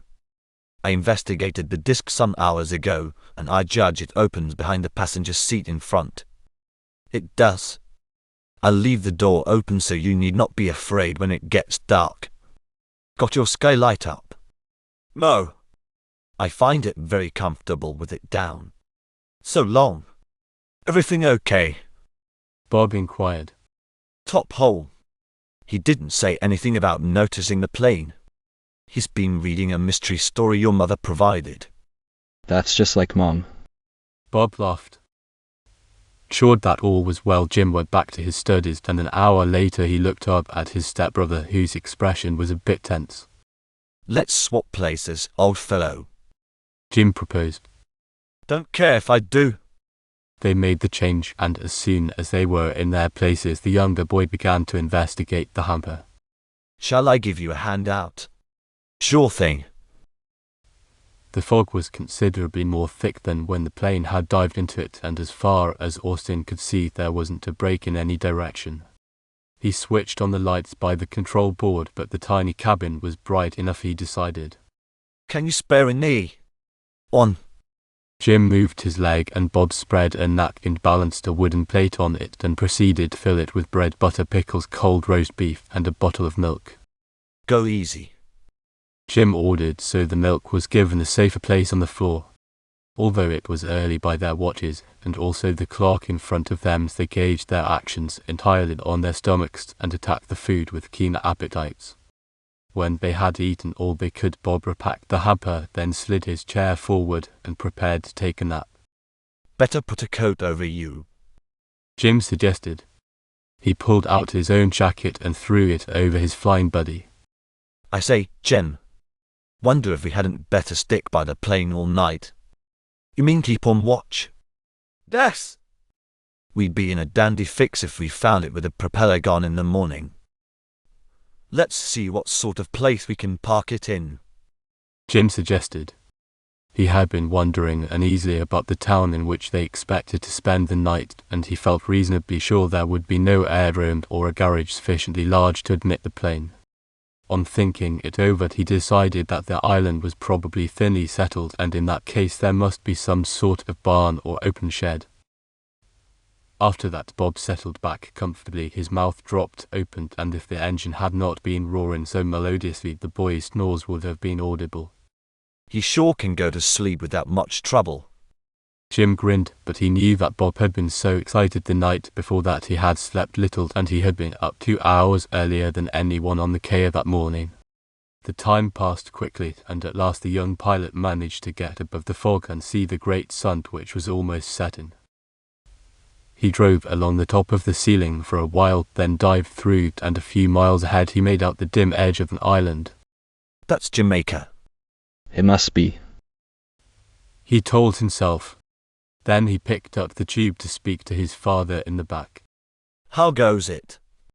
Fine. We land down here. All right. I shall certainly be glad to stretch my legs.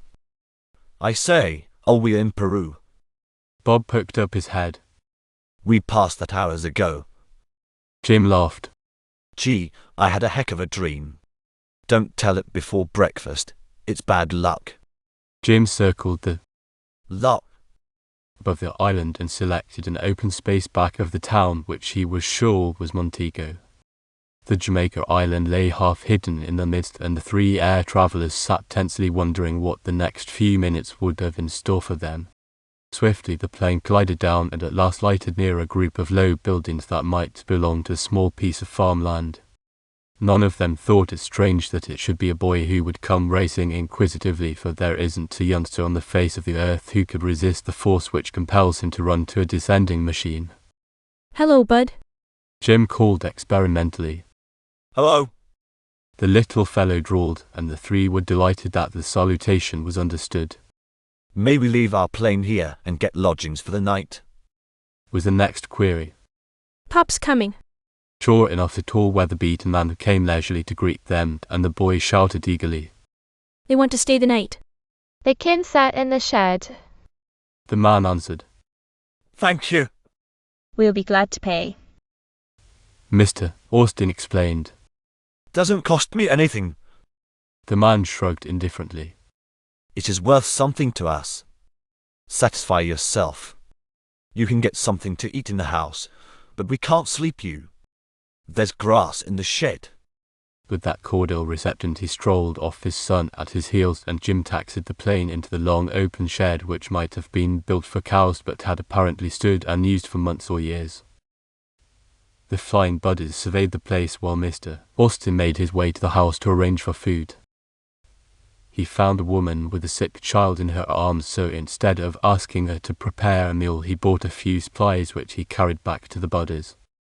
I didn't get much, he announced. We can fix a bunk with the grass. Jim told him. There's plenty of it and it's clean. We thought we'd sleep down here by the plane, but there's a more comfortable. Let's stay together. The man proposed. How about gas? We don't have to have it, but I may as well see if we can get some in the town. I'll take a walk down and find out. It isn't more than a mile and it's still light enough so that I can find my way. Jim told him. Very well. I take it that you think the lark should not be left without a guard. Yes, we do, Dad. I'll stay with Bob. We can walk around a bit. If we feel like eating, there is plenty in the hamper if I didn't get enough from the woman. Have a snack with us before you go. Guess not. I'll trot along. Jim started across the sandy open space and soon came to a rough winding road that led toward the town. Walking briskly, he wished they might stay over a day and get acquainted with that section of the famous island, but perhaps they could do that on the return trip when the business and its dangers were concluded. The boy had gone about half the distance when he overtook a lumbering cart hauled by two young steers, and this struck him as odd. In Canada he had seen ox teams plodding along and had thought them mighty interesting, but the idea of making beasts of burden out of cattle such as ran wild over the vast plains of Texas was a strange sight. As he neared Montego with its narrow streets and low buildings, he noticed a few people glance after him curiously. Here and there he passed groups of children ranging in colour from fairest little towheads to the blackest and kinkiest. Further along he met an hilarious band dancing mischievously around a hunchback who seemed even more dwarfed than his crippledness warranted. It's good luck to rub his back, cried one of the tormentors. It will make our cow well, put in another, as he skipped about the victim in an effort to touch the deformity. He keeps witches in his house.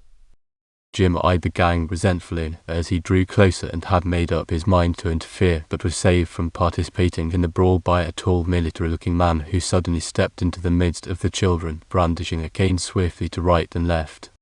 Begone, you vagabonds! He shouted, and the youngsters scattered every which way, leaving the crippled dwarf and his rescue standing alone.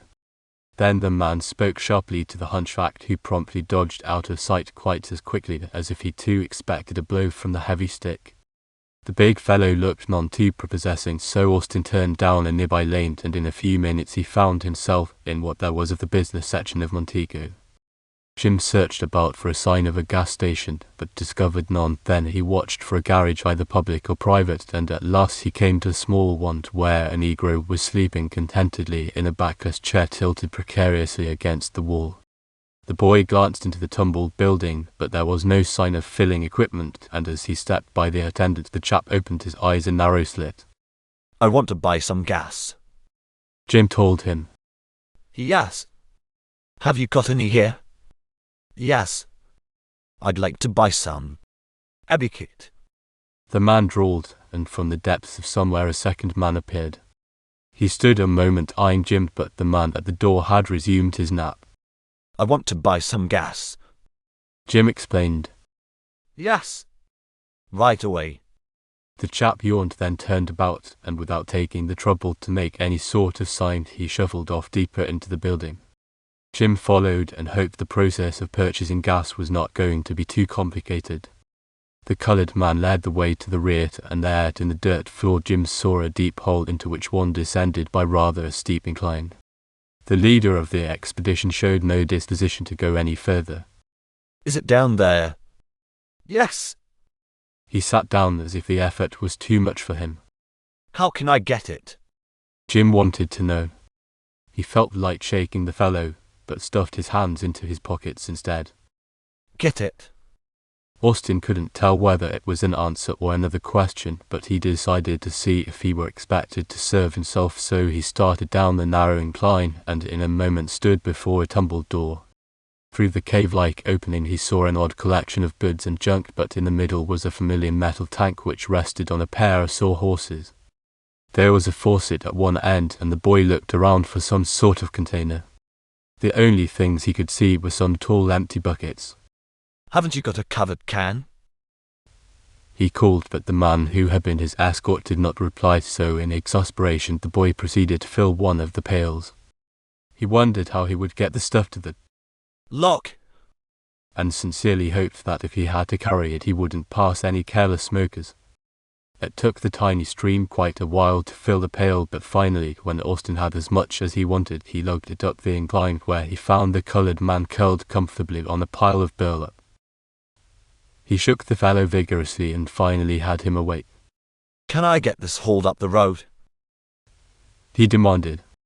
The chap shrugged, so the boy went to look for some sort of vehicle and was rewarded by the sight of a team of steers sauntering past the building. Hey, will you haul some gas up the road for me? The queer team stopped at the sound of the voice, and the driver turned himself almost all the way around. Jim repeated his question, and the man shifted a cud from one side of his mouth to the other. I'm through, he remarked indifferently, and the team proceeded on its way while Jim looked for some of the conveyance.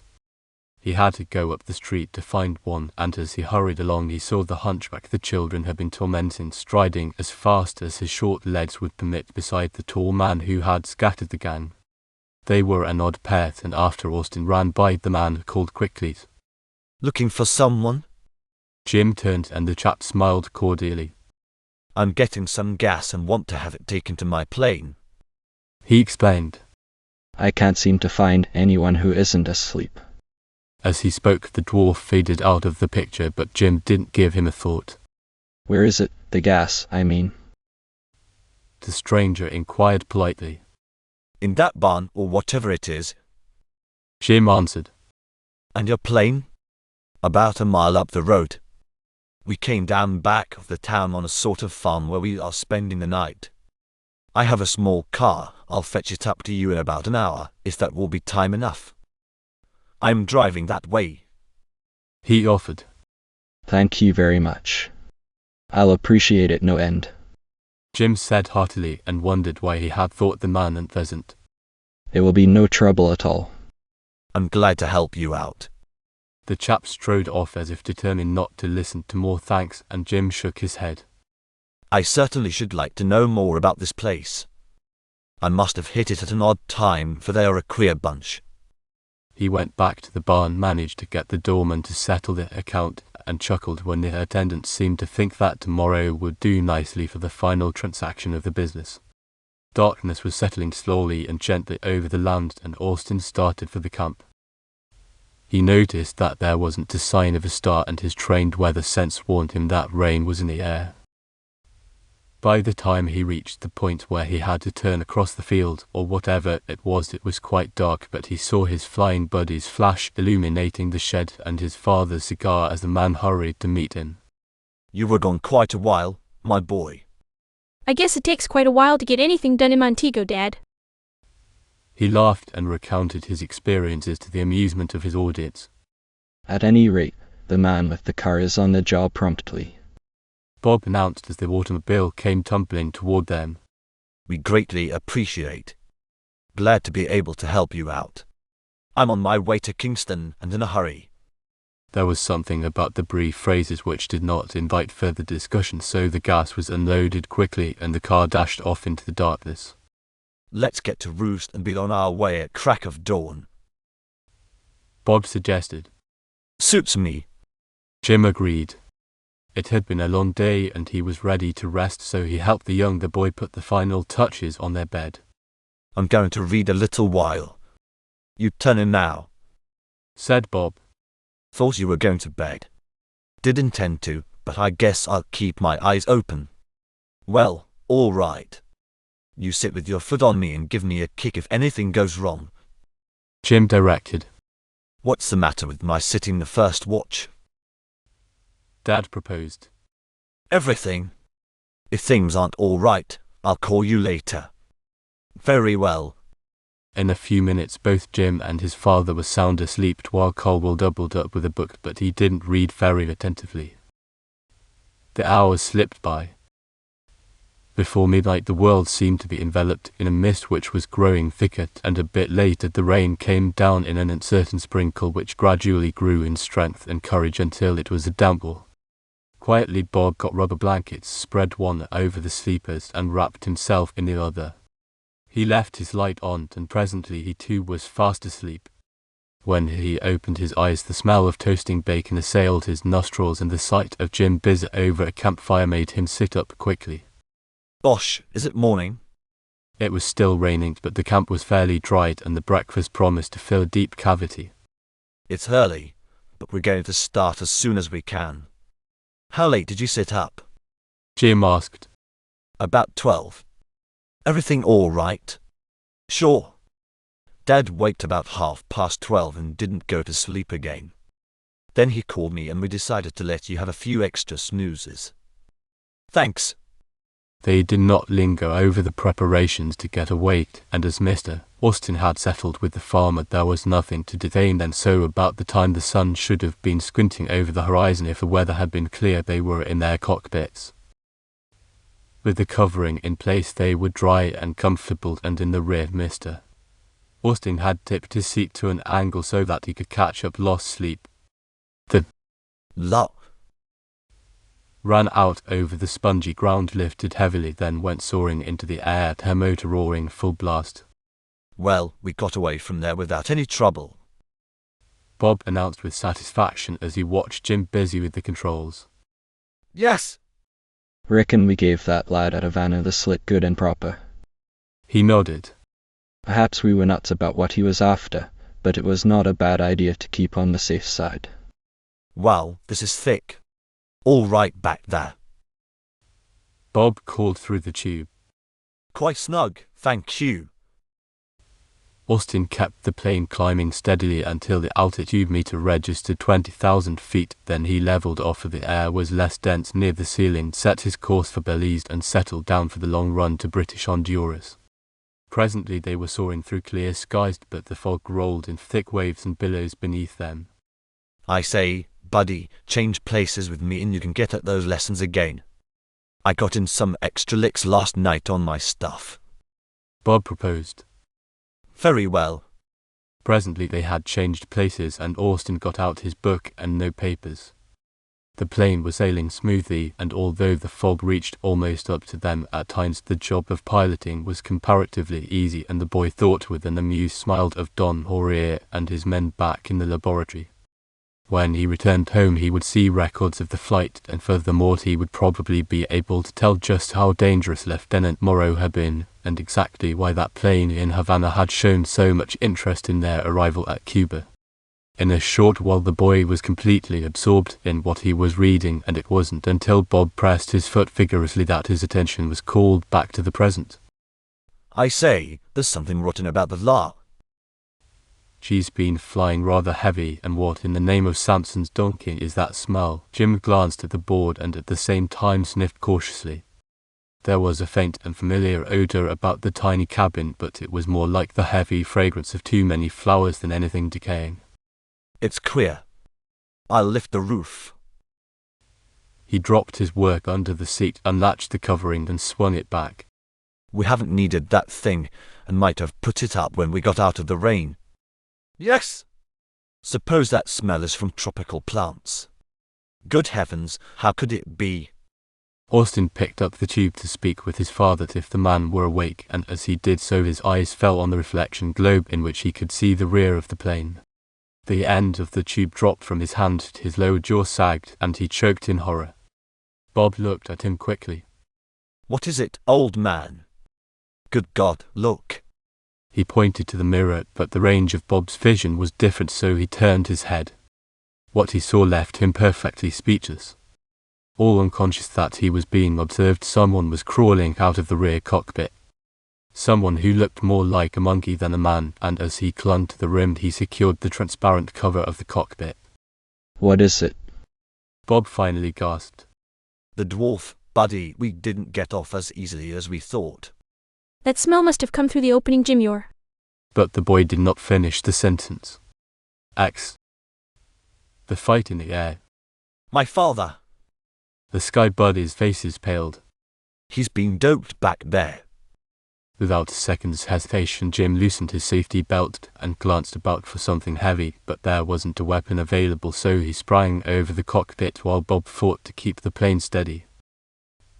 Cold chills of horror were racing up and down his spine, but he kept to his task, grimly twisting around so that he could keep Jim in sight. He did not know who the dwarf was, for in his account of the evening before his stepbrother had said nothing of the pitiful little cripple, but as Caldwell got a look at the sinister figure crouched more like a beast than a human, he felt nothing but loathing for the fellow. Vaguely he wondered how the stowaway had gotten there and what deadly drug had been released in the rear cockpit. The force of the wind nearly drove Austin backwards, but he braced himself to keep his balance and, clutching the strut, hauled himself along the fuselage. By that time the dwarf had seen the boy coming and with an evil leer crouched to wait. With a quick lunge Jim reached the rim of the rear cockpit and glanced through the transparent roofing. He saw his father, not asleep but slouched low in his seat, his head dropped forward, his hands hanging limp in utter helplessness. With a choking sob the boy dropped his fingers, grabbed the outside latch, and he tugged frantically to lift the cover. For the time being he thought only of getting air to his father. Perhaps it was not too late, but every second was precious. With strong fingers Jim managed to shove the latch loose, but before he could do more than that the dwarf sprang on his back, his long arms entwining around the boy's neck, his legs gripping Jim's thighs. Vainly he tried to shake off the burden or twist him around, but if the body of the dwarf was crippled, his limbs were amazingly powerful, and their arms as long as a very tall man's. Desperately Jim clawed at the hands, and after seconds of futile effort he managed to get a grip on the dwarf's thumb and bent it down until he thought the fellow would let it be broken, but at last the assailant was forced to release his hold. With a quick shake Austin got free, but only for a moment. He had backed onto the roof of the cabin and tried to smash it in with his heel, but the material, although frail-looking, was a composition made in the Horier's laboratories, and it resisted all his efforts as if it were heavy steel. The dwarf sprang again, but Jim ducked under his legs, whirled as he came up, only to meet another furious onslaught which toppled him backwards. He barely managed to save himself by catching hold of the strut, and the pair swung out over the rolling fog. The lock banked quickly, enabling Jim to get a foothold, and it rode on its side until he was once more standing upright. Above the roar of the engine Jim could hear the dwarf bellow in his face, and his hands clawed at the boy's throat.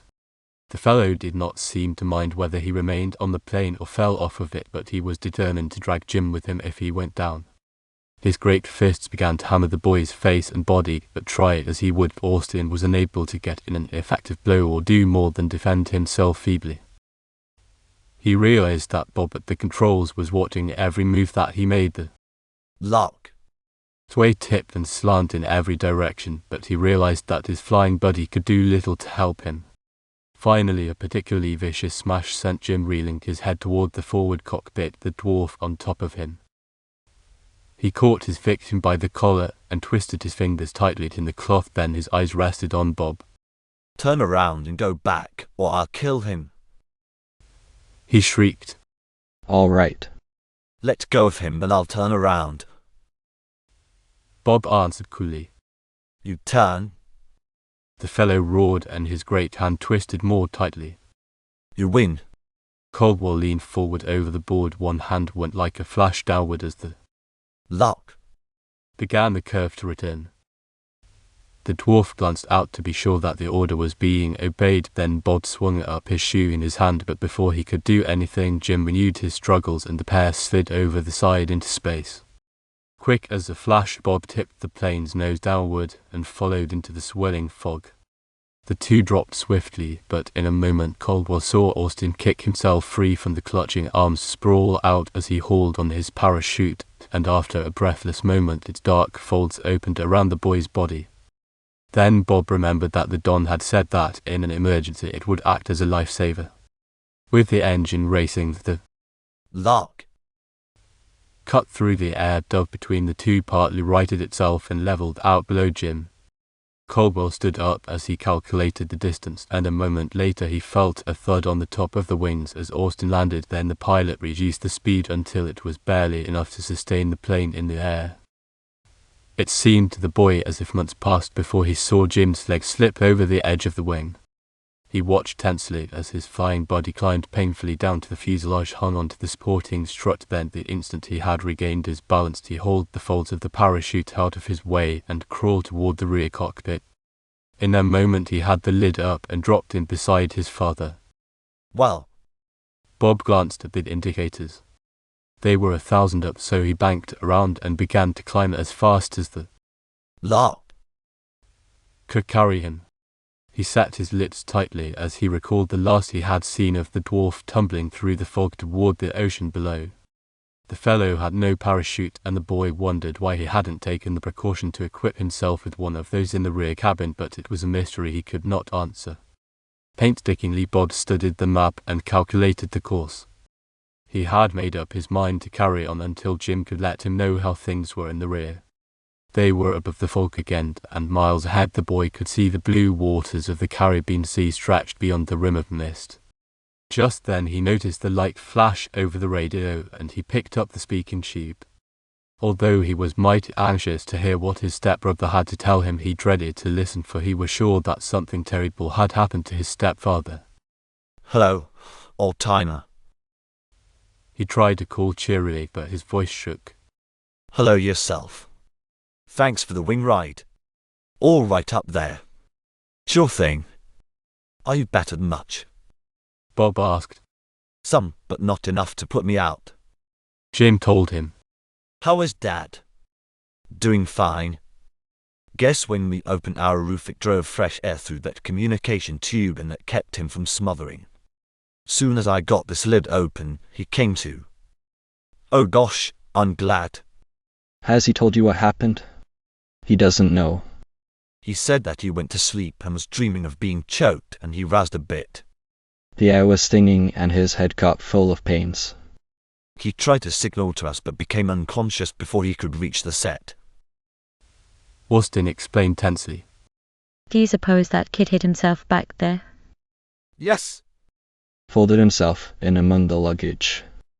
None of us thought to look about either cabin, and when we were up and Dad asleep, the dwarf let out enough of the stuff he carried to make Dad dopey. Then he crawled out, smashed the tube and closed the place tight. We had that hole in front open so it drove some air in, churned it around, and we got the stench. That wasn't a kid, it was a man, and whoop, boy, he did fling a wicked arm. Could you see what happened to him? He didn't have a chute on, and while I was trying to get under you, he fell on through the fog. Bob answered. Perhaps some fishing boat or vessel will pick him up. Dad says that we must report what happened when we get to Belize. Wonder who in blazes he was. So do I. I saw him in Montego last night. Funny thing about it, buddy. Some kids were tormenting him, and that lead who brought us the gas chased them off. Later I saw the two of them together, but I didn't think anything about it. Looks serious, old-timer. Sure does. Gosh, I suppose that Pigfoot brought him out and told him to stow away in the plane. Expect that's the answer. The dwarf wouldn't have any reason to pick on us. I've got some of the tube, and perhaps we can have the stuff analyzed and find out what it is. Jim volunteered.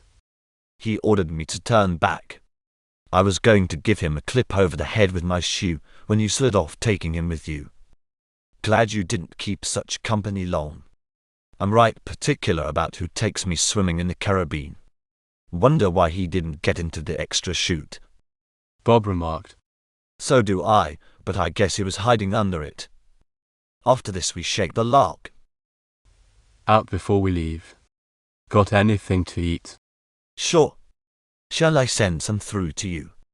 No. There's enough. After a while I'll crawl forward and relieve you, old-timer. Much obliged for the cooperation. Always glad to oblige. I say, it seems queer to me that a man should take such a chance. If you saw them together, the fellow should have known you'd connect him with the slaughter. Maybe, Bob, but I expect he planned we'd all go merrily down to Davy's locker, and it wouldn't make a particle of difference what we had seen or suspected. I didn't get the details of the plot from my late opponent, but if I ever meet him again, you bet I will. So long. The tube was hung up, and Bob, with a mighty thankful heart, attended to his job. He managed to get something to eat out of the hamper, and occasionally he'd wave an arm to his fellow travellers. Presently Mr. Austin was sitting up straight, apparently none the worse for his experience, and he smiled cheerily to his stepson. Half an hour later the plane was sailing swiftly through clear skies, and before noon the rugged outline of the long coast of the Central American countries rose mistily out of the depths. It was a welcome sight to the flyers, and when the sun was almost straight above their heads, beating furiously, Bob started to glide to land, and in a little while he had dropped onto a British field. Several English soldiers started toward them, and an officer came forward to speak to them. What's this, a non-stop flight? The man smiled. No, sir. We've made a couple of stops since we left Texas. My name's Simon. Anything I can do for you? Mine's Austin. He introduced himself, and the flying buddies explained briefly why they had dropped out of the sky. Won't you join us for lunch? Seaman invited cordially. We're always delighted to have visitors. Thank you. We shall be happy to join you.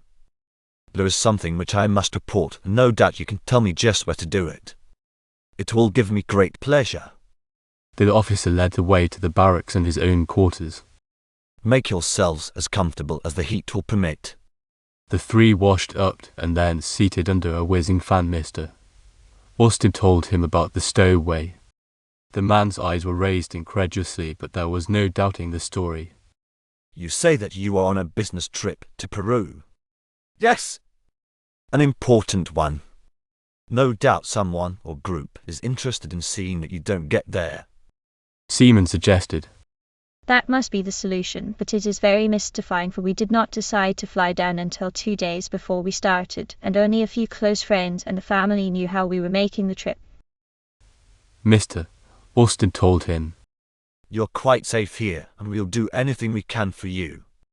I'll make a report of your story, have it written this afternoon, and if you'll sign it before you leave, it will be on record in case anything should come up later. If that dwarf is picked up by a boat, he may claim that he was thrown out of the plane and make things unpleasant in that way. I'll give you a copy of the papers with our signatures, and you can keep it on you to use if need be. I have a part of the tube. Jim explained. Leave a few drops of the stuff here and we'll analyze it. See if our chemists can recognize the drug. There are hundreds of varieties picked up in the jungles every once in a while, but I never happened to hear of one acting as this did. You're lucky to be here. We certainly do appreciate your assistance. Mr. Austin said warmly. I'll have a guard posted by your plane while it is here, so there will be no possible chance for recurrence of what happened this morning, and when you are ready to refuel you can supervise the business yourselves. We have some good mechanics if you need any work done. He offered further. We'll give the bird an examination, and be mighty glad to have your man's help if anything has to be done. Jim told him. Seaman touched a button, and in a moment an orderly appeared. He stopped just inside the door, saluted briskly. Send in a clerk and give orders that the American plane is to be carefully watched strictly. No one, other than the guard, to go near it except the flyers, of course. Very well, sir. The man touched his cap again, wheeled, and went out briskly. The officer turned again to his guests. Did you mention a ranch, the K.A.? That's ours. Bob said quickly. The K.A. and the Crossbar, they are great ranches. I do not doubt it. I have a friend, an old-school pal who is one of the Royal Mounted Police chiefs stationed in Quebec. A few weeks ago I received a letter from him, and he told me that he had been in Texas on some official business. As I recall it, he said he stayed at the K.A. and he mentioned some rather wild experiences at another place. The box said. Jim laughed. That's it. Chap's name is Alan Rule. He stopped with us. We met him first in the province of Quebec, and another chap named Bradshaw.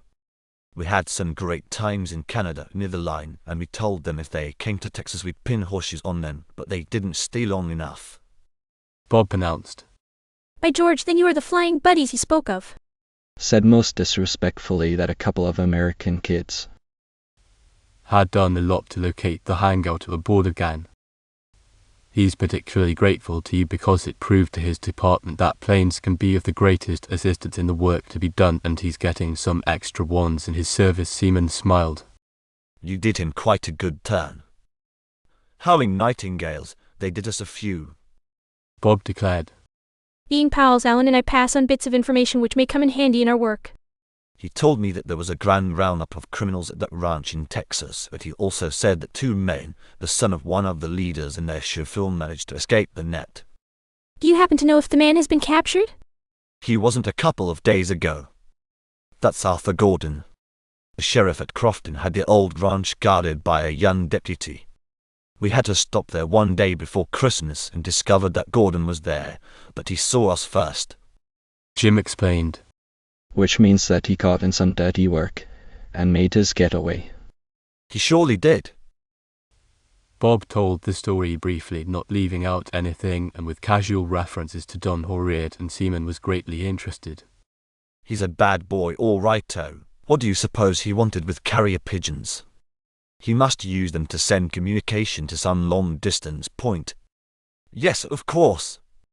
It will be well to remember that he has a supply and notify the authorities to be on the watch for them.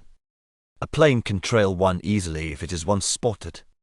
It seems strange that Gordon abandoned your airplane. That occurred to us, but we're glad he did. Bob grinned. Who wouldn't be? Probably the young fellow had another means of leaving the state or the country.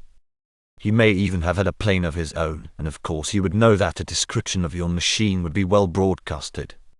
He didn't have gas enough to get very far, so he dropped out where he knew he would find friends and either hid until the matter blew over somewhat, or left immediately. Mr. Austin volunteered. Very true. Just then the clerk appeared with pad and pencil, and Seaman dictated briefly the story of the dwarf's attempt to suffocate the air travellers and his probable fate. The clerk took it on the typewriter, and when it was finished the Texans and the 2 British signed it in triplicate. You keep this copy in your possession. Seaman handed one sheet to Mr. Austin, who put it with his papers in his pocket.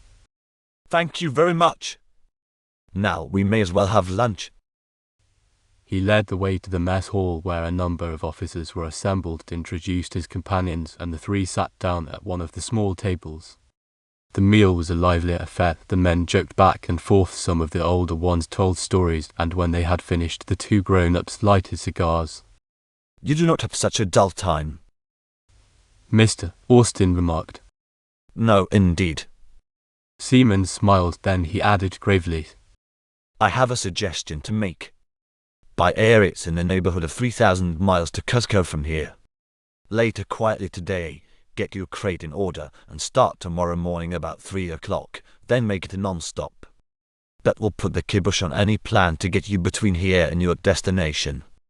It is possible that I'll get some word by wireless if the dwarf is picked up, but from what you say of your position at the time, the fellow was a bit out of the track of usual travel. However, boats do go roaming about all over the sea, and one might have been on the spot. I thought he might have planned to drop off where someone was waiting for him. Jim suggested. That's possible. Also, he may have been sure that he could force you to turn back to Jamaica. That would explain the fact that he was not prepared for a fall into the sea. Too bad his backer didn't take the drop with him. You say you have some reliable friends who are associated with you in this business. I might get a message through to expect you tomorrow afternoon sometime if you care to have me. I think it is an excellent plan. Mr. Austin answered. How about it, boys? Suits me. Jim answered. I haven't a single amendment to offer. Bob added. Very well. Then make yourselves at home. Get all the rest you can before you start. I'm mighty glad you dropped in on me, and when I write Alan, I shall take pleasure in telling him that I have met the fine buddies. Roman 11. At Cuzco. As far as Seaman could learn, no wireless message was picked up regarding the fate of the dwarf, but the officer promised the Texans that he would notify them if he got any information. I doubt very much if the fellow is alive, but some people are born lucky. You never can tell what they will come through. A decent man hitting the water from that distance would have the life knocked right out of him and sink likely to the bottom. We have your description of the pair, so I'll send out some quiet inquiries. I'd like to pick up that man who hauled your gas for you at Montego. Hope you do. Jim said earnestly. We may. It's amazing how that sort of riffraff drifts about. Well, now, you fellows turn in. The guard will call you in time to start, and if you are ever in the neighborhood again, pay us another call. Sure, we will. Perhaps when we're coming back we'll have time to spend a day and see this part of the world. It sure looks interesting, something like the level parts of Texas, said Bob. You are a confirmed Texan. Seaman smiled as he withdrew, and presently the weary travellers had drifted off into the land of dreams, and not even the heat disturbed them. When the guard finally knocked softly at the door to let them know it was time to get up, the air was chilly, and they yawned vigorously. Captain Seaman said to tell you that our chemist couldn't find out what was in that broken tube. He applied all the tests we have, but it's something he doesn't know anything about. The man explained. Thank you very much. He sealed the rest in a container because he thought you might like to keep it, or send it to another analyst. The soldier produced a tube, and Jim took it thoughtfully. Could you send it by airmail for us from here? Yes, sir, certainly. I'm going to send it to the Don, Dad. Perhaps he can have it analyzed by someone. That's a good plan. Anyway, it will be well to preserve it. Jim took a few minutes to get the tube ready to mail, then dressed quickly and joined his father and Buddy, who were already being served a good breakfast in the great empty mess hall. Before they had finished, Captain Seaman appeared in his pyjamas and bathrobe. Rest well? He asked. Never better. Sorry to get you out at such an ungodly hour. That's all right. I thought I'd like to see you off safely, so I told the guard to call me. He sat down and chatted with them until they had finished, then went to the lock, a part which a sentry marched in perfect military fashion and very businesslike. He saluted the captain, seemed relieved at the sight of the travellers, and stood respectfully while the party prepared to leave. We owe you a great deal, Captain Seaman. Mr. Austin declared, holding out his hand. Glad we could do anything for you. The three climbed into their places, Jim at the controls, and in a moment the engine was roaring. Except for the camp lights, the night was pitch black, but they all knew that the dawn would be breaking before very long. The travellers and the soldiers waved farewells, then the lot gave a gay little hop and raced into the air. She seemed to realize that she had a great deal to do before she came down again, so she set to work with a good will. Jim climbed her 30,000 feet before he levelled out, set his course, and shot forward like a star through the blackness. Twice Bob called through the speaking tube to the passenger in the rear, and Mr. Austin assured them he was quite safe and comfortable. I find that by sitting low my hands come close to the bulb, my boy, so that I can signal you the instant I scent danger, and as long as I can catch an occasional glimpse of your heads I am assured that all is well up front. He told them. Hawking idea. Do you see that morning star? Isn't she a beauty? She certainly is magnificent, but she will not shine very much longer, for I believe that I see a sign of light in the distance. After that chat they flew in silence. Then Bob set himself to studying while Jim continued to keep to his task of piloting. It seemed to him that Captain Seaman's suggestion to continue the trip without a break was a very sensible one, and as he considered the matter he thought that Panama, where they had intended to make a stop, might have proved another unlucky spot for them. There was no doubt now that someone was making a strenuous effort to prevent them from reaching Cuzco, and whoever was organizing the movement against them would have given Belize small consideration. An hour later daylight was well on its way, and the morning was glorious. The sun rose like a brilliant ball of color which reflected in numberless dancing shades on the vast expanse of water that was so much greater in proportion than the bits of land it surrounded. The Lup was going at top speed, and never did the boy see the world roll under them so swiftly. It hardly seemed possible that an airplane could fly so fast, but the miles were clicking off on the indicator and the wind screamed sharply as they cut through it. Austin wondered if anything would happen that would necessitate carrying them along by the force of the central power, and then he recalled that Don Horia had said that one of the stations was in South America. The Lup must even now be in touch with it, and the boy wished he had remembered to ask exactly where it was located. Staring ahead toward the distant land to which he was going, he thought again of those ancient Spaniards, and he tried to visualize the years that had passed if the intellect of those adventurers would have been as highly developed as their brute courage. Into his mind came the recollection of the bitterness in the voice of the dignified Don when he spoke of the Pizarros. Then through it flashed a vague idea. He wondered if the Horias were descendants of those Uncas. It made him gasp.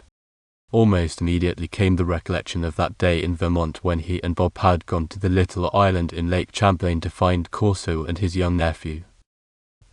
How they had found the boy garbed in the exquisite robes of royalty, and how they had listened as Aunt Cisa had told them of the ancient race which had preserved itself through the centuries. The youngster looked every inch a prince as he made his explanation, simply the chest of precious jewels at his feet. As a token of appreciation, the Flying Buddies had each received 2 very valuable emeralds beside the rings they wore on their fingers. What a blue ribbon turnip I've been. Uncicia is Don Horia's son. Unca, that's part of the title of the Children of the Sun. Great Scott, of course they are descendants of the Uncas, the real ones. Well, gosh, I'm glad of it. It'll take more than a bunch of ignoramuses to ride roughshod over them again. Gee, I wonder how many there are now. Some tried, I'll bet. Talking in your sleep? Bob demanded. He had happened to look up and saw Jim's lips moving. I just had a great idea. Cherish it, old-timer, you may never get another. Bob taunted. I shall. Jim chuckled. Colville returned to his notes while Jim's mind was filled with the wildest fancies. He was mighty glad that Her Highness had come down on the box said that day when they were out of gas. It seemed as if it must have occurred years instead of months ago. So much had happened, so much that was thrilling, and so much that was perfectly fascinating. The possibilities for the future had opened out swiftly. There seemed to be no limit to what could be accomplished. Toward the middle of the morning, Bob looked up again. Remember when we ate? Haven't the faintest recollection. Jim admitted. The younger boy put away his work and attacked the harbour. He called to Mr. Austin, who declared that all was well with him. I have a book, a sandwich, a piece of cake and a bottle of coffee right this minute, he announced. You're getting ahead of us. Bob laughed. Presently he had eaten all he wanted. Then he turned to Jim. Now, bring that idea of yours over here and don't eat so much, you'll crowd it out. Don't you worry, I hold-tied it. Jim retorted. They changed seats and Austin looked into the basket. You ate it all. He bellowed. Did not, there's half a chicken and all the trimmings. Bob grinned. Maybe so much brain work has affected your eyesight. Austin produced the chicken and trimmings and set to work on them. Then, after a chat with his father, he got at his books. The Luck. soared along steadily, smooth as silk. They were over the Andes now, and as Caldwell glanced at them, his mouth opened in awe and wonder. He hoped hard that the business which was bringing them would not be concluded too quickly, for he longed to fly over those long jagged ridges, to explore their dark forests and follow some of those rushing streams that glistened in the valleys. Far away the boy could see the edge of the Pacific Ocean. Occasionally he caught a glimpse of a great ship, then he saw numberless small boats bobbing on the waves. Although he scanned the air for a plane, no one seemed to be flying, and he wondered at that, for he was sure that pilots would be crazy about the land. Along the coast were numerous towns. Inland they were more scattered, and they seemed to be perched on the mountain sides. Further south began the deserts, arid and barren, the hot shifting sands looking exactly like set waves. We ought to be almost there, buddy, Jim remarked as he looked up from his work and glanced at the chart. That must be Lima beyond us. Suppose you shoot over east a bit. All right. Bob changed the course and turned the plane's nose in toward the mountains. Want to change? Don't care if I do. The sun has been kind of glaring. They shifted places again, and Caldwell heaved a sigh of relief. Why didn't you tell me that you were getting fagged? Didn't think of it. This surely is some country. They drove on swiftly, and finally Mr. Austin flashed the signal. My friend's home is east of the city. He wrote me that one of his neighbors has a plane, so there must be a landing space nearby. We looked for it, Dad. By that time the mountain city and the great Lake Titicaca came into view. Bob pulled down his cap glasses and did some close observing, and finally he pointed out a place which should be convenient for landing. It was after 2 o'clock when they brought the down on a broad field which looked as if it were a part of a plantation. They waited a few minutes to glance around, and presently a young man came striding toward them. May I serve you, gentlemen? He asked politely. Are we near the Pedro de Castro place? Mr. Austin inquired. You are on it, sir. The house is on the terrace. You can taxi your plane quite close. The avenues are wide enough so that you can drive over them easily. Thank you very much. Jim started the last lap of the trip, and he wondered if anything could possibly happen now to prevent a proper promotion of the business to be settled. They had barely swung around toward the house when he saw a tall man come quickly from the veranda and hurried to meet them. Gentlemen, this is a pleasure. I received word that you were on your way, but I calculated that you could not possibly reach here before evening. You must have a very good plane and pilot. He was a dark-eyed and pleasant-faced chap, and he went at once to the rear cockpit where he and Mr. Austin shook hands cordially. Alight at once. It is an inactive time of day. Do come and make yourselves comfortable. You must meet the boys. My son Jim and Bob Caldwell. Did I not meet this one years ago, and do I not remember his towhead? But he has forgotten me, I am sure. Run your boss in the shade, boys, and come into the house. You can care for it later. He shook hands all round, and the boys grinned uneasily, but soon they were inside, where they were introduced to Carlos, dark-eyed like his father, but his hair was brown, and he was nearly 16 years old. I wish you would tell me at once about this business, Peter. I am anxious to know what has been happening. Mr. Austin urged. Come into the gardens. May I bring my son? He is getting to be a man, and he must begin to learn things. By all means. I've been shifting responsibilities on the shoulders of my boys, and while they do not know much about this project, I should be glad to have them sit in. We old fellows never know when we may have to leave the reins in younger hands, and I think it wrong not to let them have as much experience as possible. They made their way to a beautiful portico which reminded the sky buddies of Dom Jorge's home, only this was much more pretentious. Comfortable seats were placed, and when they were settled a servant came with cool drinks in ice glasses. You were wise to come, Austin. I felt sure that I could depend upon your cooperation, and now that you are here we can conclude the matter without delay. De Castro told them. That is good. What has been going wrong? More than we thought.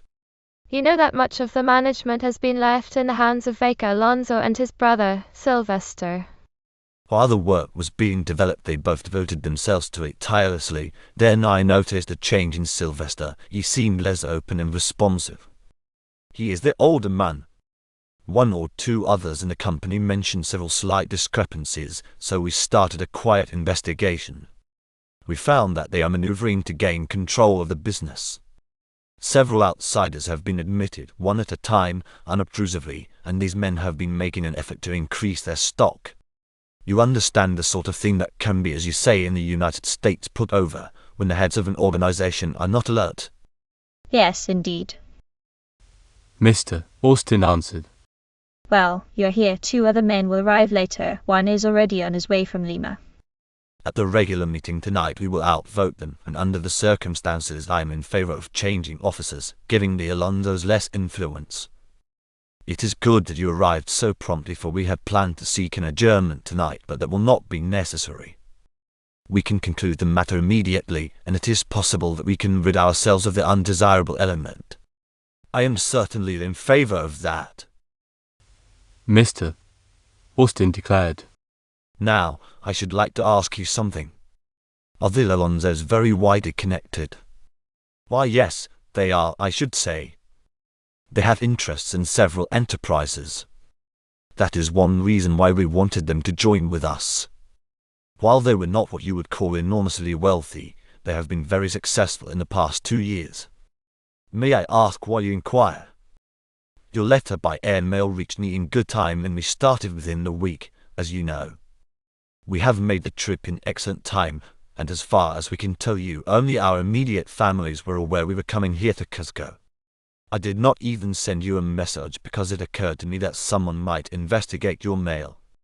When I did not hear from you, I felt positive that you were coming. De Castro smiled. That's what I expected you to do.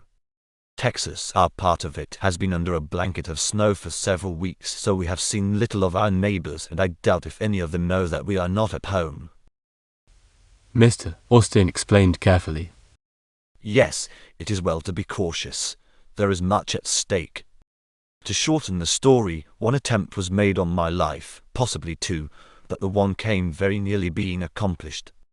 I wondered if the Alonsos are sufficiently powerful to have an organization which could be responsible for those attempts. Humph. Well, I believe they are.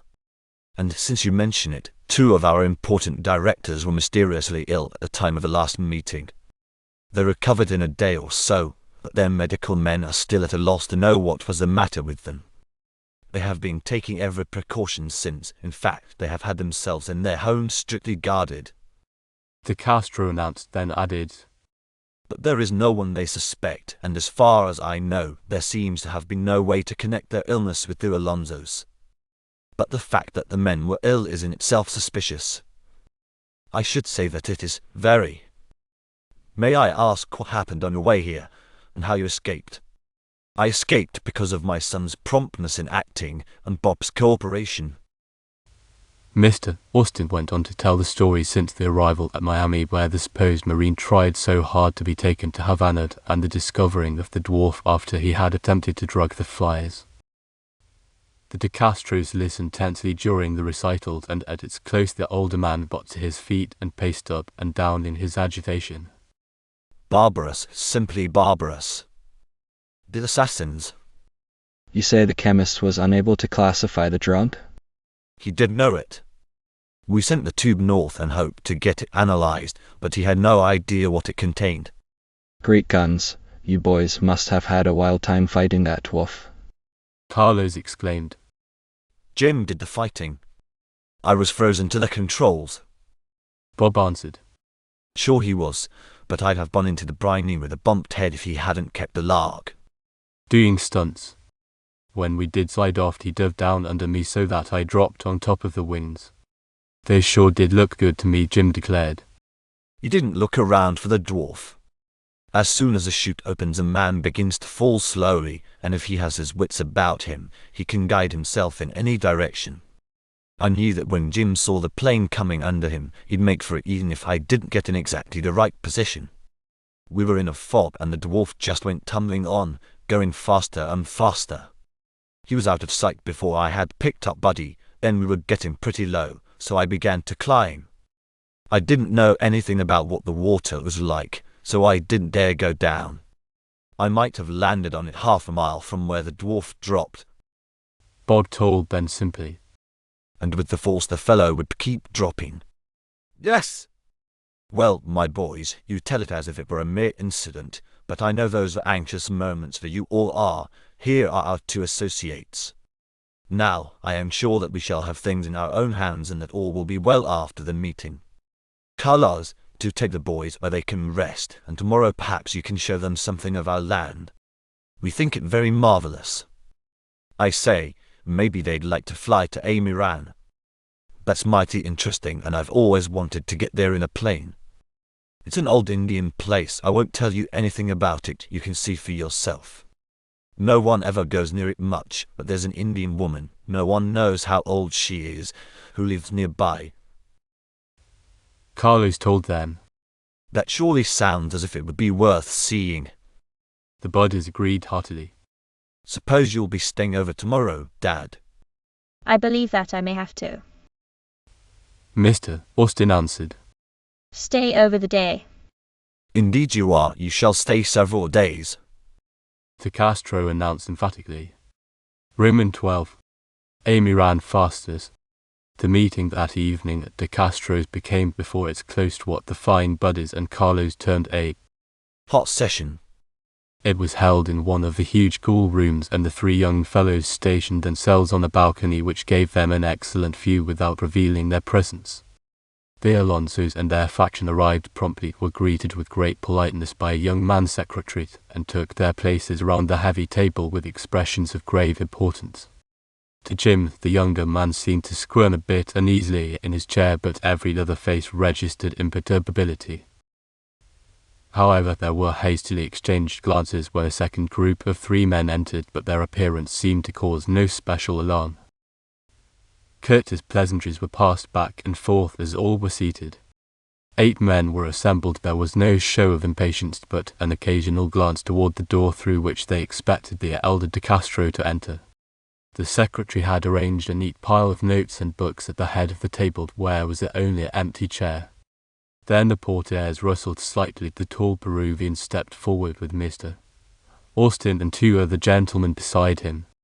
As if they had suddenly discovered something extremely hot on their seats, the Alonsos sprang to their feet, but they promptly recovered their poise and concealed their chagrin with effusive welcomes. Soon the meeting was called to order, more chairs brought in, and preliminaries started. Looks like a disarmament conference. Bob whispered and his buddy nodded assent. The Texans were watching with cool interest, but Carlos was quivering with excitement. They may try to do harm to my father, he said softly. We'll keep an eye on them, Jim promised firmly. He realized that Carlos was more familiar with the details of the business and that his sincerity was probably warranted. They watched the meeting proceed, could see the strained tension as more and more important matters were brought up, and finally heard the younger Alonso burst out angrily. He is declaring that there is an attempt to what you call deposit 2 crosses on him. Jim frowned, then smothered a chuckle as he understood the boy meant. Double cross. Perhaps he'll find, before the evening is over, that he's been branded with a flock of crosses. Austin answered. Let us hope so. After that there was a heated discussion. De Castro and his side remained calm, and finally, when a vote was taken, it was discovered that 2 of the opposition had changed their tactics and were uniting themselves with the stronger, safer side. That infuriated both Alonsos and 3 of their men, but when they saw that 4 servants who entered unostentatiously with trays and glasses were powerfully built fellows, they lowered their voices and sat back in their seats. They understand now they are in for a revelation of their hands. And Bob guessed that meant a showdown. Carlos was correct. Because of the presence of Mr. Austin and the other two, detailed questions were taken up, books examined with great care, and matters gone into very thoroughly. There was an attempt to hedge a postponement proposed, but Jim's father quietly announced that he wished the business concluded at once. He was ably backed, so they went on, and finally the election of officers began. At the count it was found that the Alonsos were out of power. That started a violent harangue, accusations true and false, and so many pairs of fists hammered the great table that it jumped as if spooks were under it. Politeness was thrown to the winds, and it was hard for the three boys on the balcony to keep quiet. They longed to leap in and take a part in the fray, but restrained themselves manfully, for Mr. Austin had told Jim that they must not interfere unless there was actual danger. At last it was over, the meeting was closed, and 5 of the assembly left the place with faces which were black with anger and feet that stamped heavily all the way down the terrace to their waiting cars. Then Carlos threw open the door, and the fathers smiled at their son's eagerness. You got away with it, didn't you, Dad? We did, my boy. I almost forgot that you were out there. What do you think of business meetings? This one looked to me like a warm party. Do you believe that those fellows are responsible for the attacks on you? Yes, I do. Before they knew that I was here, they telephoned Mr. De Castro urging that everything be taken up tonight. That pleased us greatly, and when we came into the room, the pair of them looked at me as if they thought I were a ghost. They thought they had everything their own way, and it maddened them to be taken so by surprise. He answered. We turned on them the surprise elements of the meeting. Mr. De Castro smiled, then added, You boys are not aware that it is nearly morning and time young heads were on pillows. I'm happy that it is over, my father, but I am sure that you will need to be cautious. The Alonsos are not going to take kindly to their defeat. Carlos declared solemnly. He kissed his father quite naturally, to the surprise of the Texas boys. Then Jim remembered that these people were more demonstrative than in northern countries. Not to be outdone, he kissed his own father, and Mr.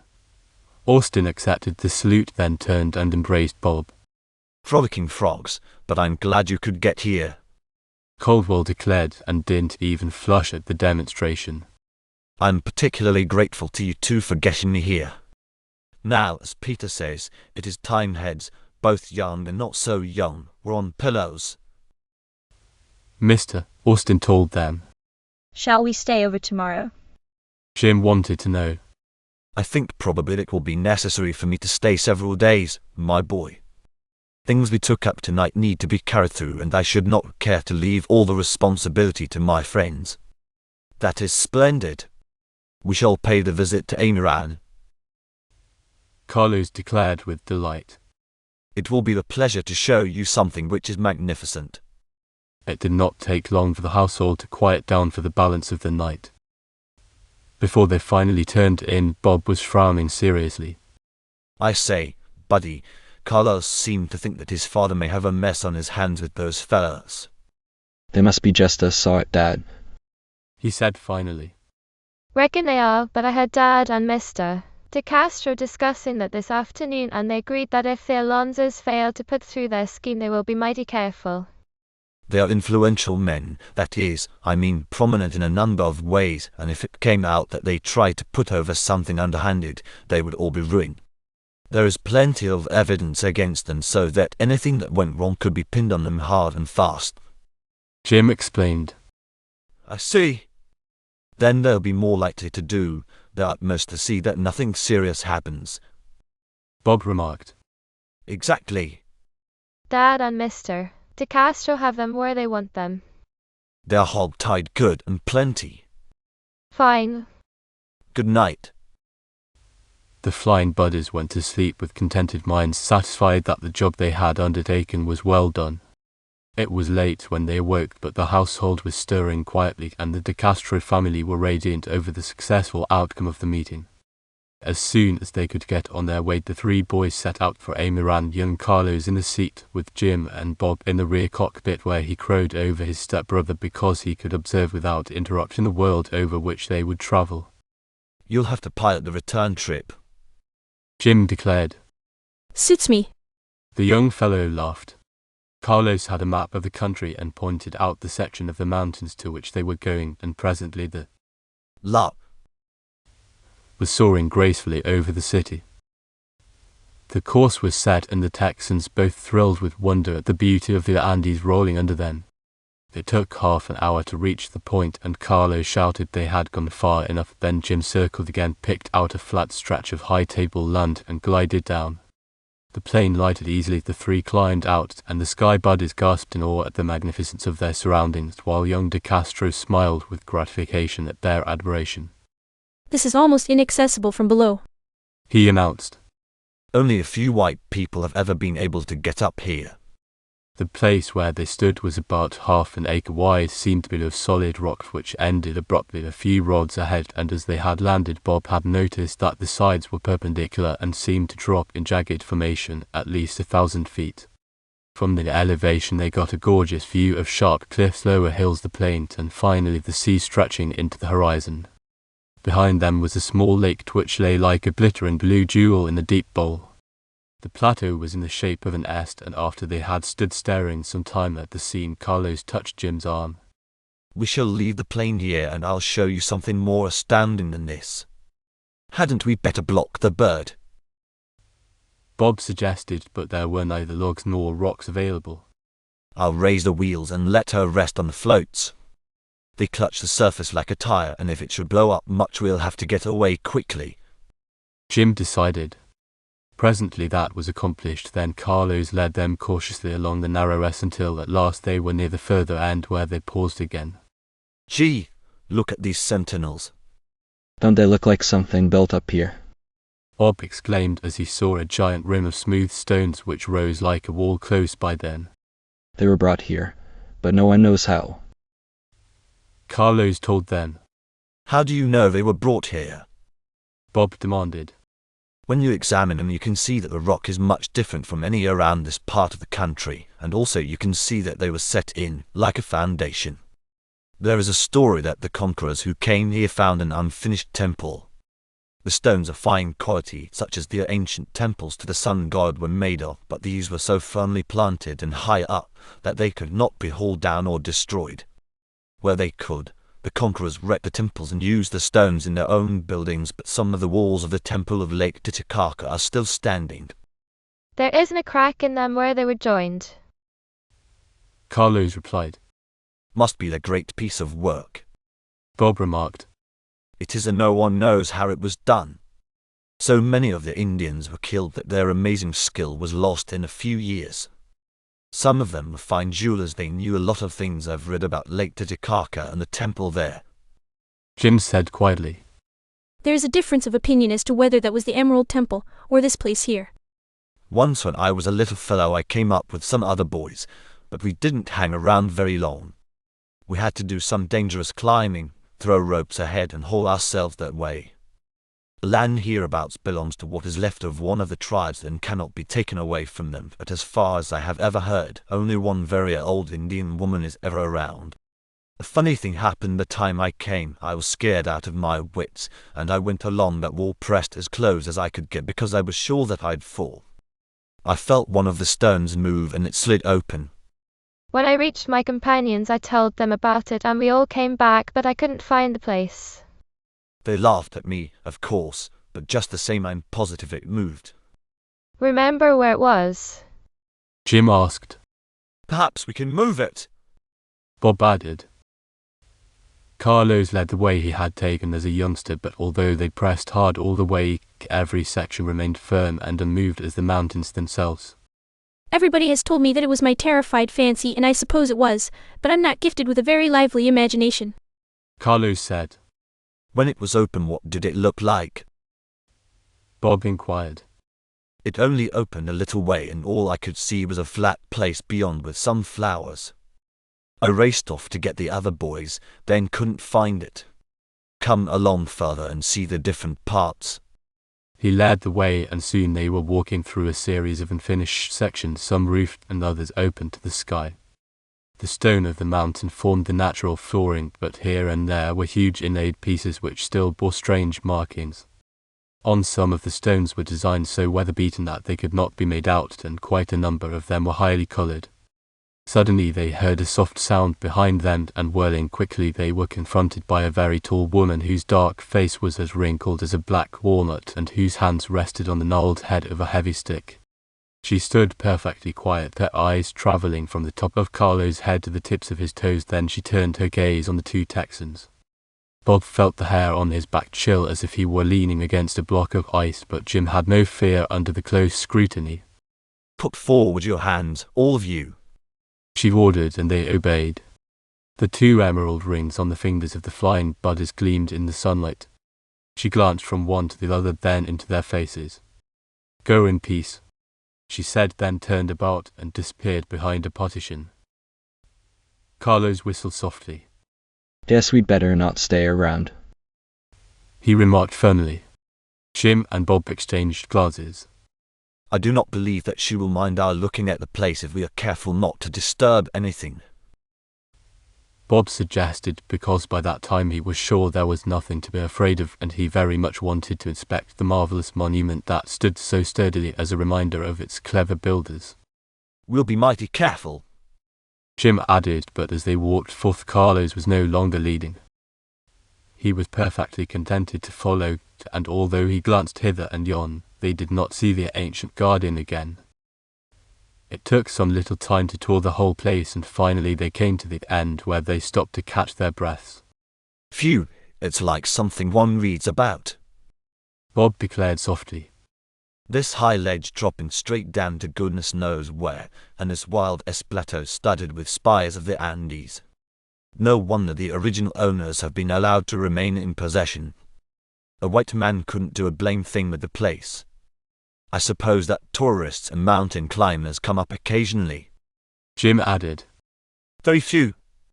Some years ago there was a half-breed guide who used to bring people. He had rigged a sort of basket and ropes out of fiber, very strong, but 2 parties were killed because the stuff rubbed on the sharp rocks and broke. The last time, the guide himself took a header into the canyon, and since then everybody gives Amaran a wide berth. As it does not belong to the province of Peru, the government forbade travelers visiting it. Only once in a while a few boys will climb up, but I remember when I came it was even harder to get down than up, and I had no inclination to make a second attempt." When I saw the plane, I thought it would be an experience for you to come, and besides, I wanted to try that wall again, said Carlos. "Glad you brought us," Jim assured him. "Satisfied about the opening?" asked Bob. "Sure. I must have been scared. I suppose I passed one of the ordinary openings and imagined I felt the stone move behind me. Want to?" He paused abruptly as a sharp hissing sound reached his ears, and an instant later a long rope was coiled about him, dragging him to the ground. The flying buddies recognized the sound and jumped aside in time to get beyond the reach of the lariat and whirled about. The rope was fastened around a low stone, and 2 men, one large and burly while the other was smaller, leaped at them with vicious snarls. They dodged aside as fast as their feet could take them, but after a moment the bigger man had Bob clutched about the waist, while in another second Jim and the other fellow were struggling fiercely. Carlos rolled and struggled with his bonds, but he was helpless. Caldwell's assailant made short work of the young fellow. One sharp jab on his jaw and he was stretched out unconscious. Then the big chap sprang to the assistance of Jim's opponent. He dodged in swiftly, his great fist coming down like a sledgehammer, but Austin was able to duck so the blow grazed his shoulder. With all the strength and speed he could muster, Jim leaped back.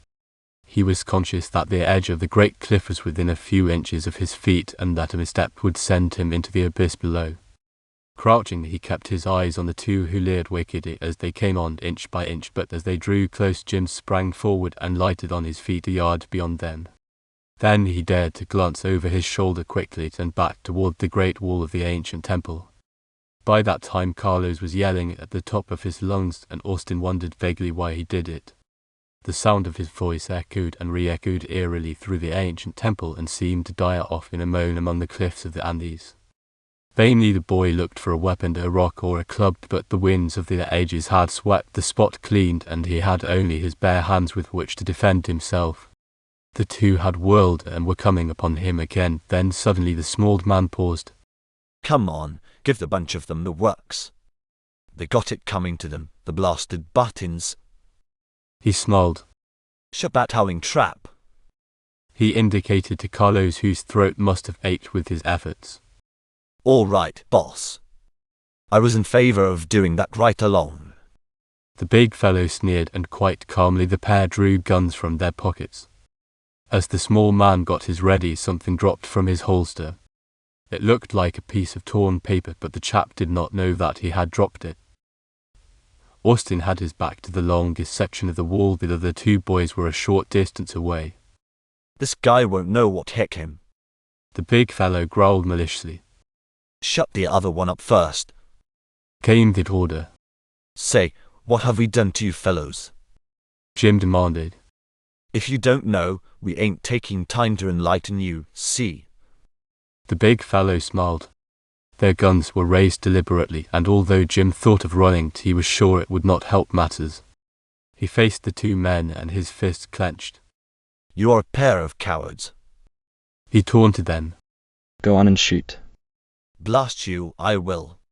The gun was pressed close to his chest, and the boy saw the man's fingers grip over the trigger. He held his breath for the explosion, but none came. There was an odd little click repeated 4 times, then the fellow stared at the weapon. In a second it flashed on Jim's mind that the gun must be empty. He gave a short laugh, jumped forward so hard that he knocked the fellow on his back. His head struck the rock, and he lay still, but as he fell his gun flew from his hand, struck the stone wall, and there was a violent explosion, followed by a shriek from his companion, who seemed to have found his own weapon equally useless. He dropped in a heap, blood spurting from his side and arm. The turn of events was so startling that Jim could only stand staring in wonder. Then his eyes fell on Bob and Carlos, who had been startled into silence. I'll get you loose and you can help me with Buddy. Austin said mechanically. He cut the rope that bound to Castro, and the two turned their attention to Cobalt, who moaned slightly and moved his arm. He's not dead. Jim shouted. Mo, let me help him. The voice was calm, and a tall man stooped over the prostrated young fellow. Jim watched anxiously, and a moment later Bob was being raised to his feet. Feel better? Sure, I feel all right, I say, Corso. How in the name of perforated parachutes did you get here? The boy bellowed. We found a way. The man laughed. We wish to explore this so famous Amaran. Came a second voice, and Jim whirled. And so I see you here, and Corso, gosh, but we are lucky, and gee, it's great to see you close again. Yes, Jim Scout, you are lucky. Our apologies for not being more prompt to assist you. The youngster grinned. What did you do to their guns? Jim demanded softly. That is something I have not learned yet, Jim Scout, but when you are in the laboratory again, ask my esteemed father. You have been having some trouble, some adventures. He added so softly that Carlos could not overhear. You may introduce us to your companion as friends from Vermont. All right. It was done in a moment, and Carlos thought that tourists had merely happened along at a timely moment, heard his yells, and hastened to their assistance. He thanked them with great politeness and urged them to pay a visit to his home.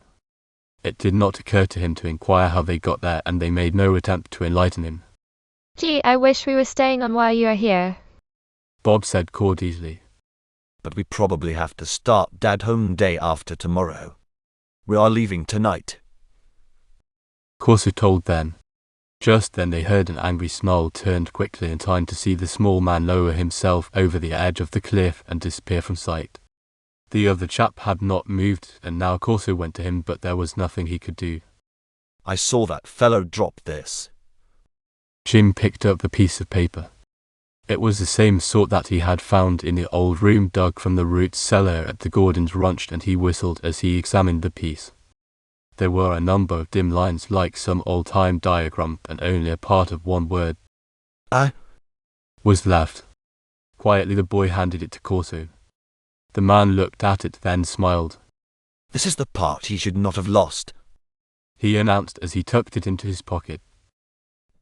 Thank you. Think he'll get down? Bob asked.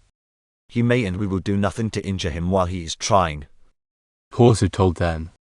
We should throw a rock down on him. Carlos declared hotly.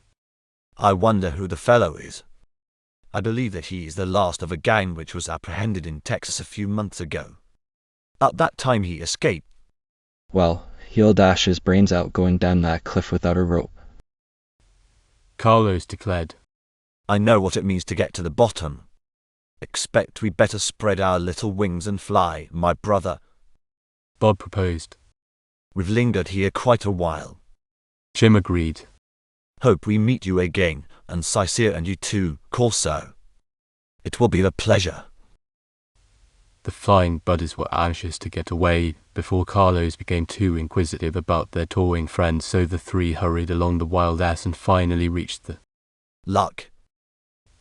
They piled into the cockpits, waved to the two who were still standing by the ancient rocks of Amiran, then the motor roared, the plane lifted, circled, leveled out, and started back to the plantation. Is it what you would call the completion of the end of a perfect day? Bob laughed gaily, then added, Only it isn't the end, it's only the middle. Soon the outlines of Cuzco began to roll toward them, and selecting the broad drive of the De Castro plantation, the Sky Buddy began to bring the luck down. He gave a happy sigh as she touched the ground, then his eyes turned toward the north. It'll be great to get home, he said to Jim, who had leaped out of the rear cockpit and was standing under the shelter of the broad wing. You bet. Austin nodded. The end. I hope you enjoyed reading the book Airplane Boys Discover the Secrets of Cuzco with me. If you liked this, please remember to like and subscribe. Please visit @Autonomy if you want to see different types of videos we produce.